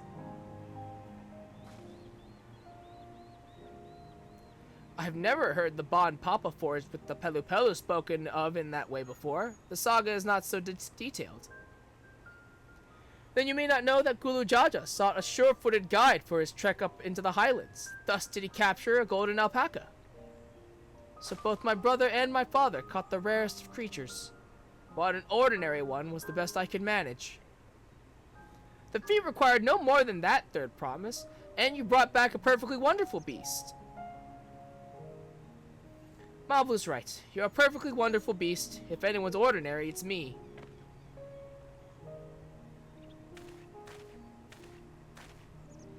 Not only did you accomplish the feat of gold, you also made many trades and brought joy to many people in true Pelu Pelu fashion.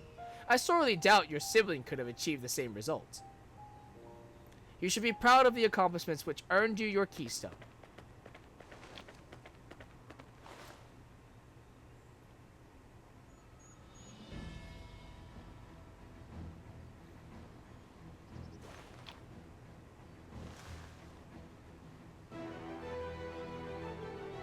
So this is what they look like. Go on, set it in the tablet.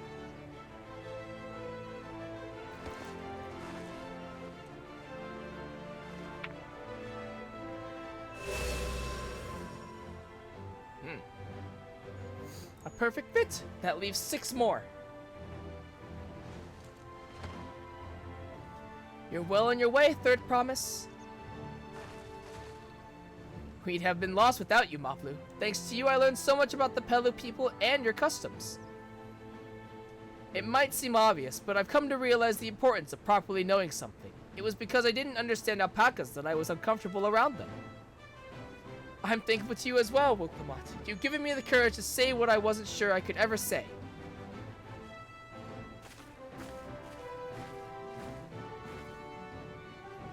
Tobli, I want to leave the ranch and become a merchant. I appreciate everything you've done for me, and I've loved every moment caring for the alpacas. But this is something I need to do. I need to walk my own path and make my own trades.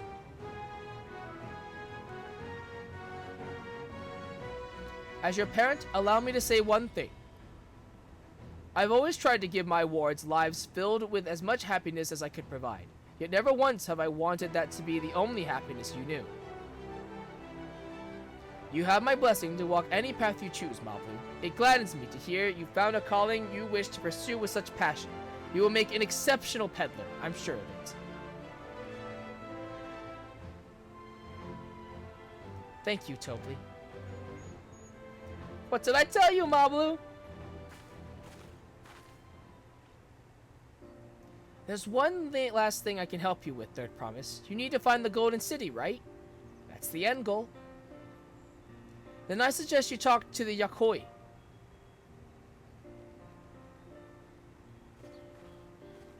They once ruled over far more than just Urkopacha and the Pelu Pelu. 1,000 years ago, they were the overlords of Yaktural and all its peoples. During that era, the Pelu Pelu were commanded to search for a city of gold. They scoured every corner of the continent, but never found any trace of that fabled place. But if they didn't find anything, what could the Yakui have to tell us? They may not have found it, but the fact that they thought to look for it at all makes me curious. Perhaps there's value in delving into how the legend originated. We lose nothing for asking the question. Besides, if we're determined to follow the path of the saga, we'll be visiting the giants eventually.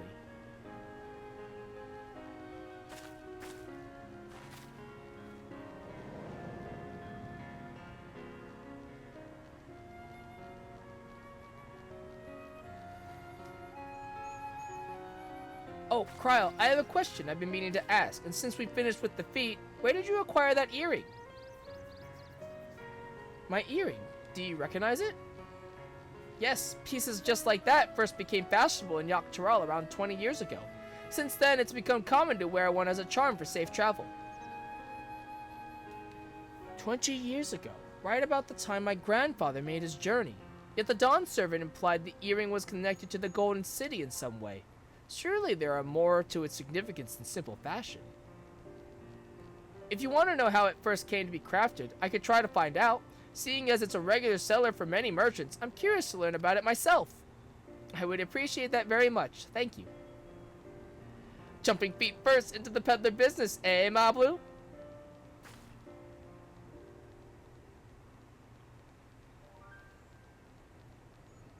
Right then, let's head back to Tuliyola and get ready to search for the next elector. Let's see, how long we've been going? About 5 hours? Okay. Farewell for now, and thanks for all your help. I will become Dawn's servant, so make sure you set aside your best mezcal for the occasion.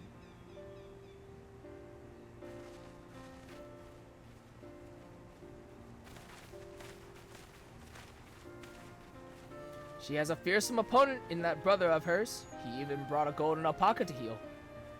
But you've heard Zoralja's supporters talk. They might see opportunity in his expansionist ambitions, but they find the man himself intimidating, terrifying even. Whereas I've grown to love Woklamat. Everyone she meets will come to love her too, and that's why she'll win the throne. You might be right, Maplu. You might be right.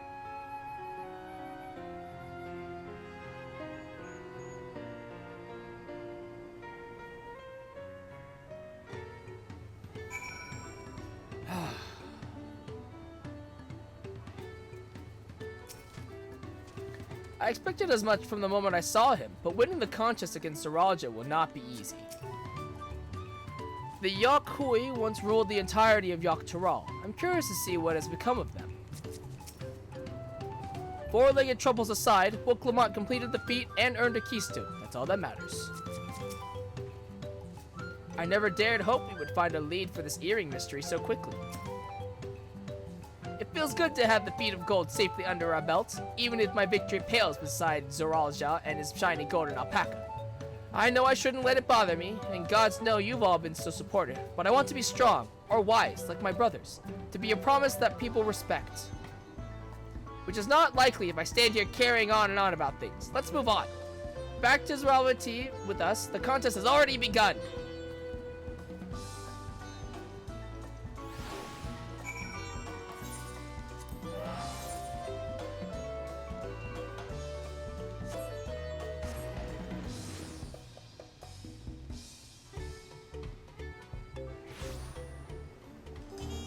All right.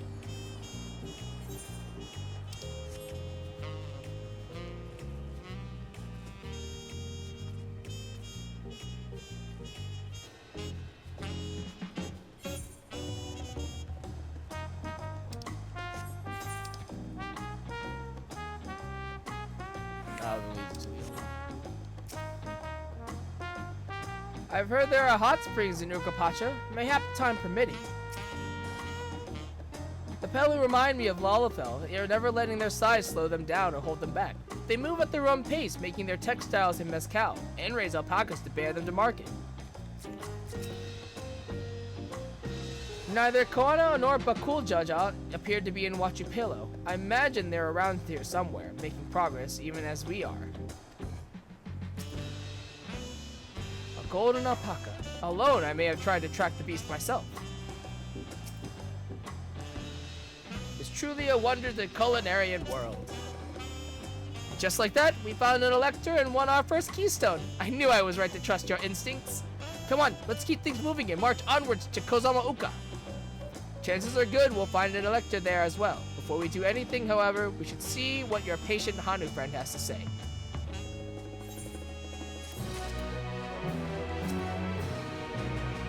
Come on, see what's waiting for us in the next village. Wokuma would have struggled to complete these feats alone. Bringing you together was the correct choice, it seems.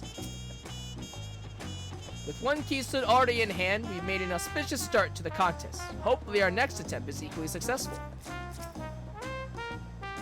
The rules of the contest seem clear enough now. The scenes from the saga point us in the direction of the electors, and the electors award us keystones for performing their feats. Simple. Without knowing how far the other claimants have progressed, taking anything other than a brief rest is out of the question. To Kozama Uka. Alright, I'd like to get this done. I'm just wondering if I want to stop my recording and then, continue on. I think that's what I'll do. So I'm going to stop my recording really quickly and then we'll start a new one and then we'll get through here.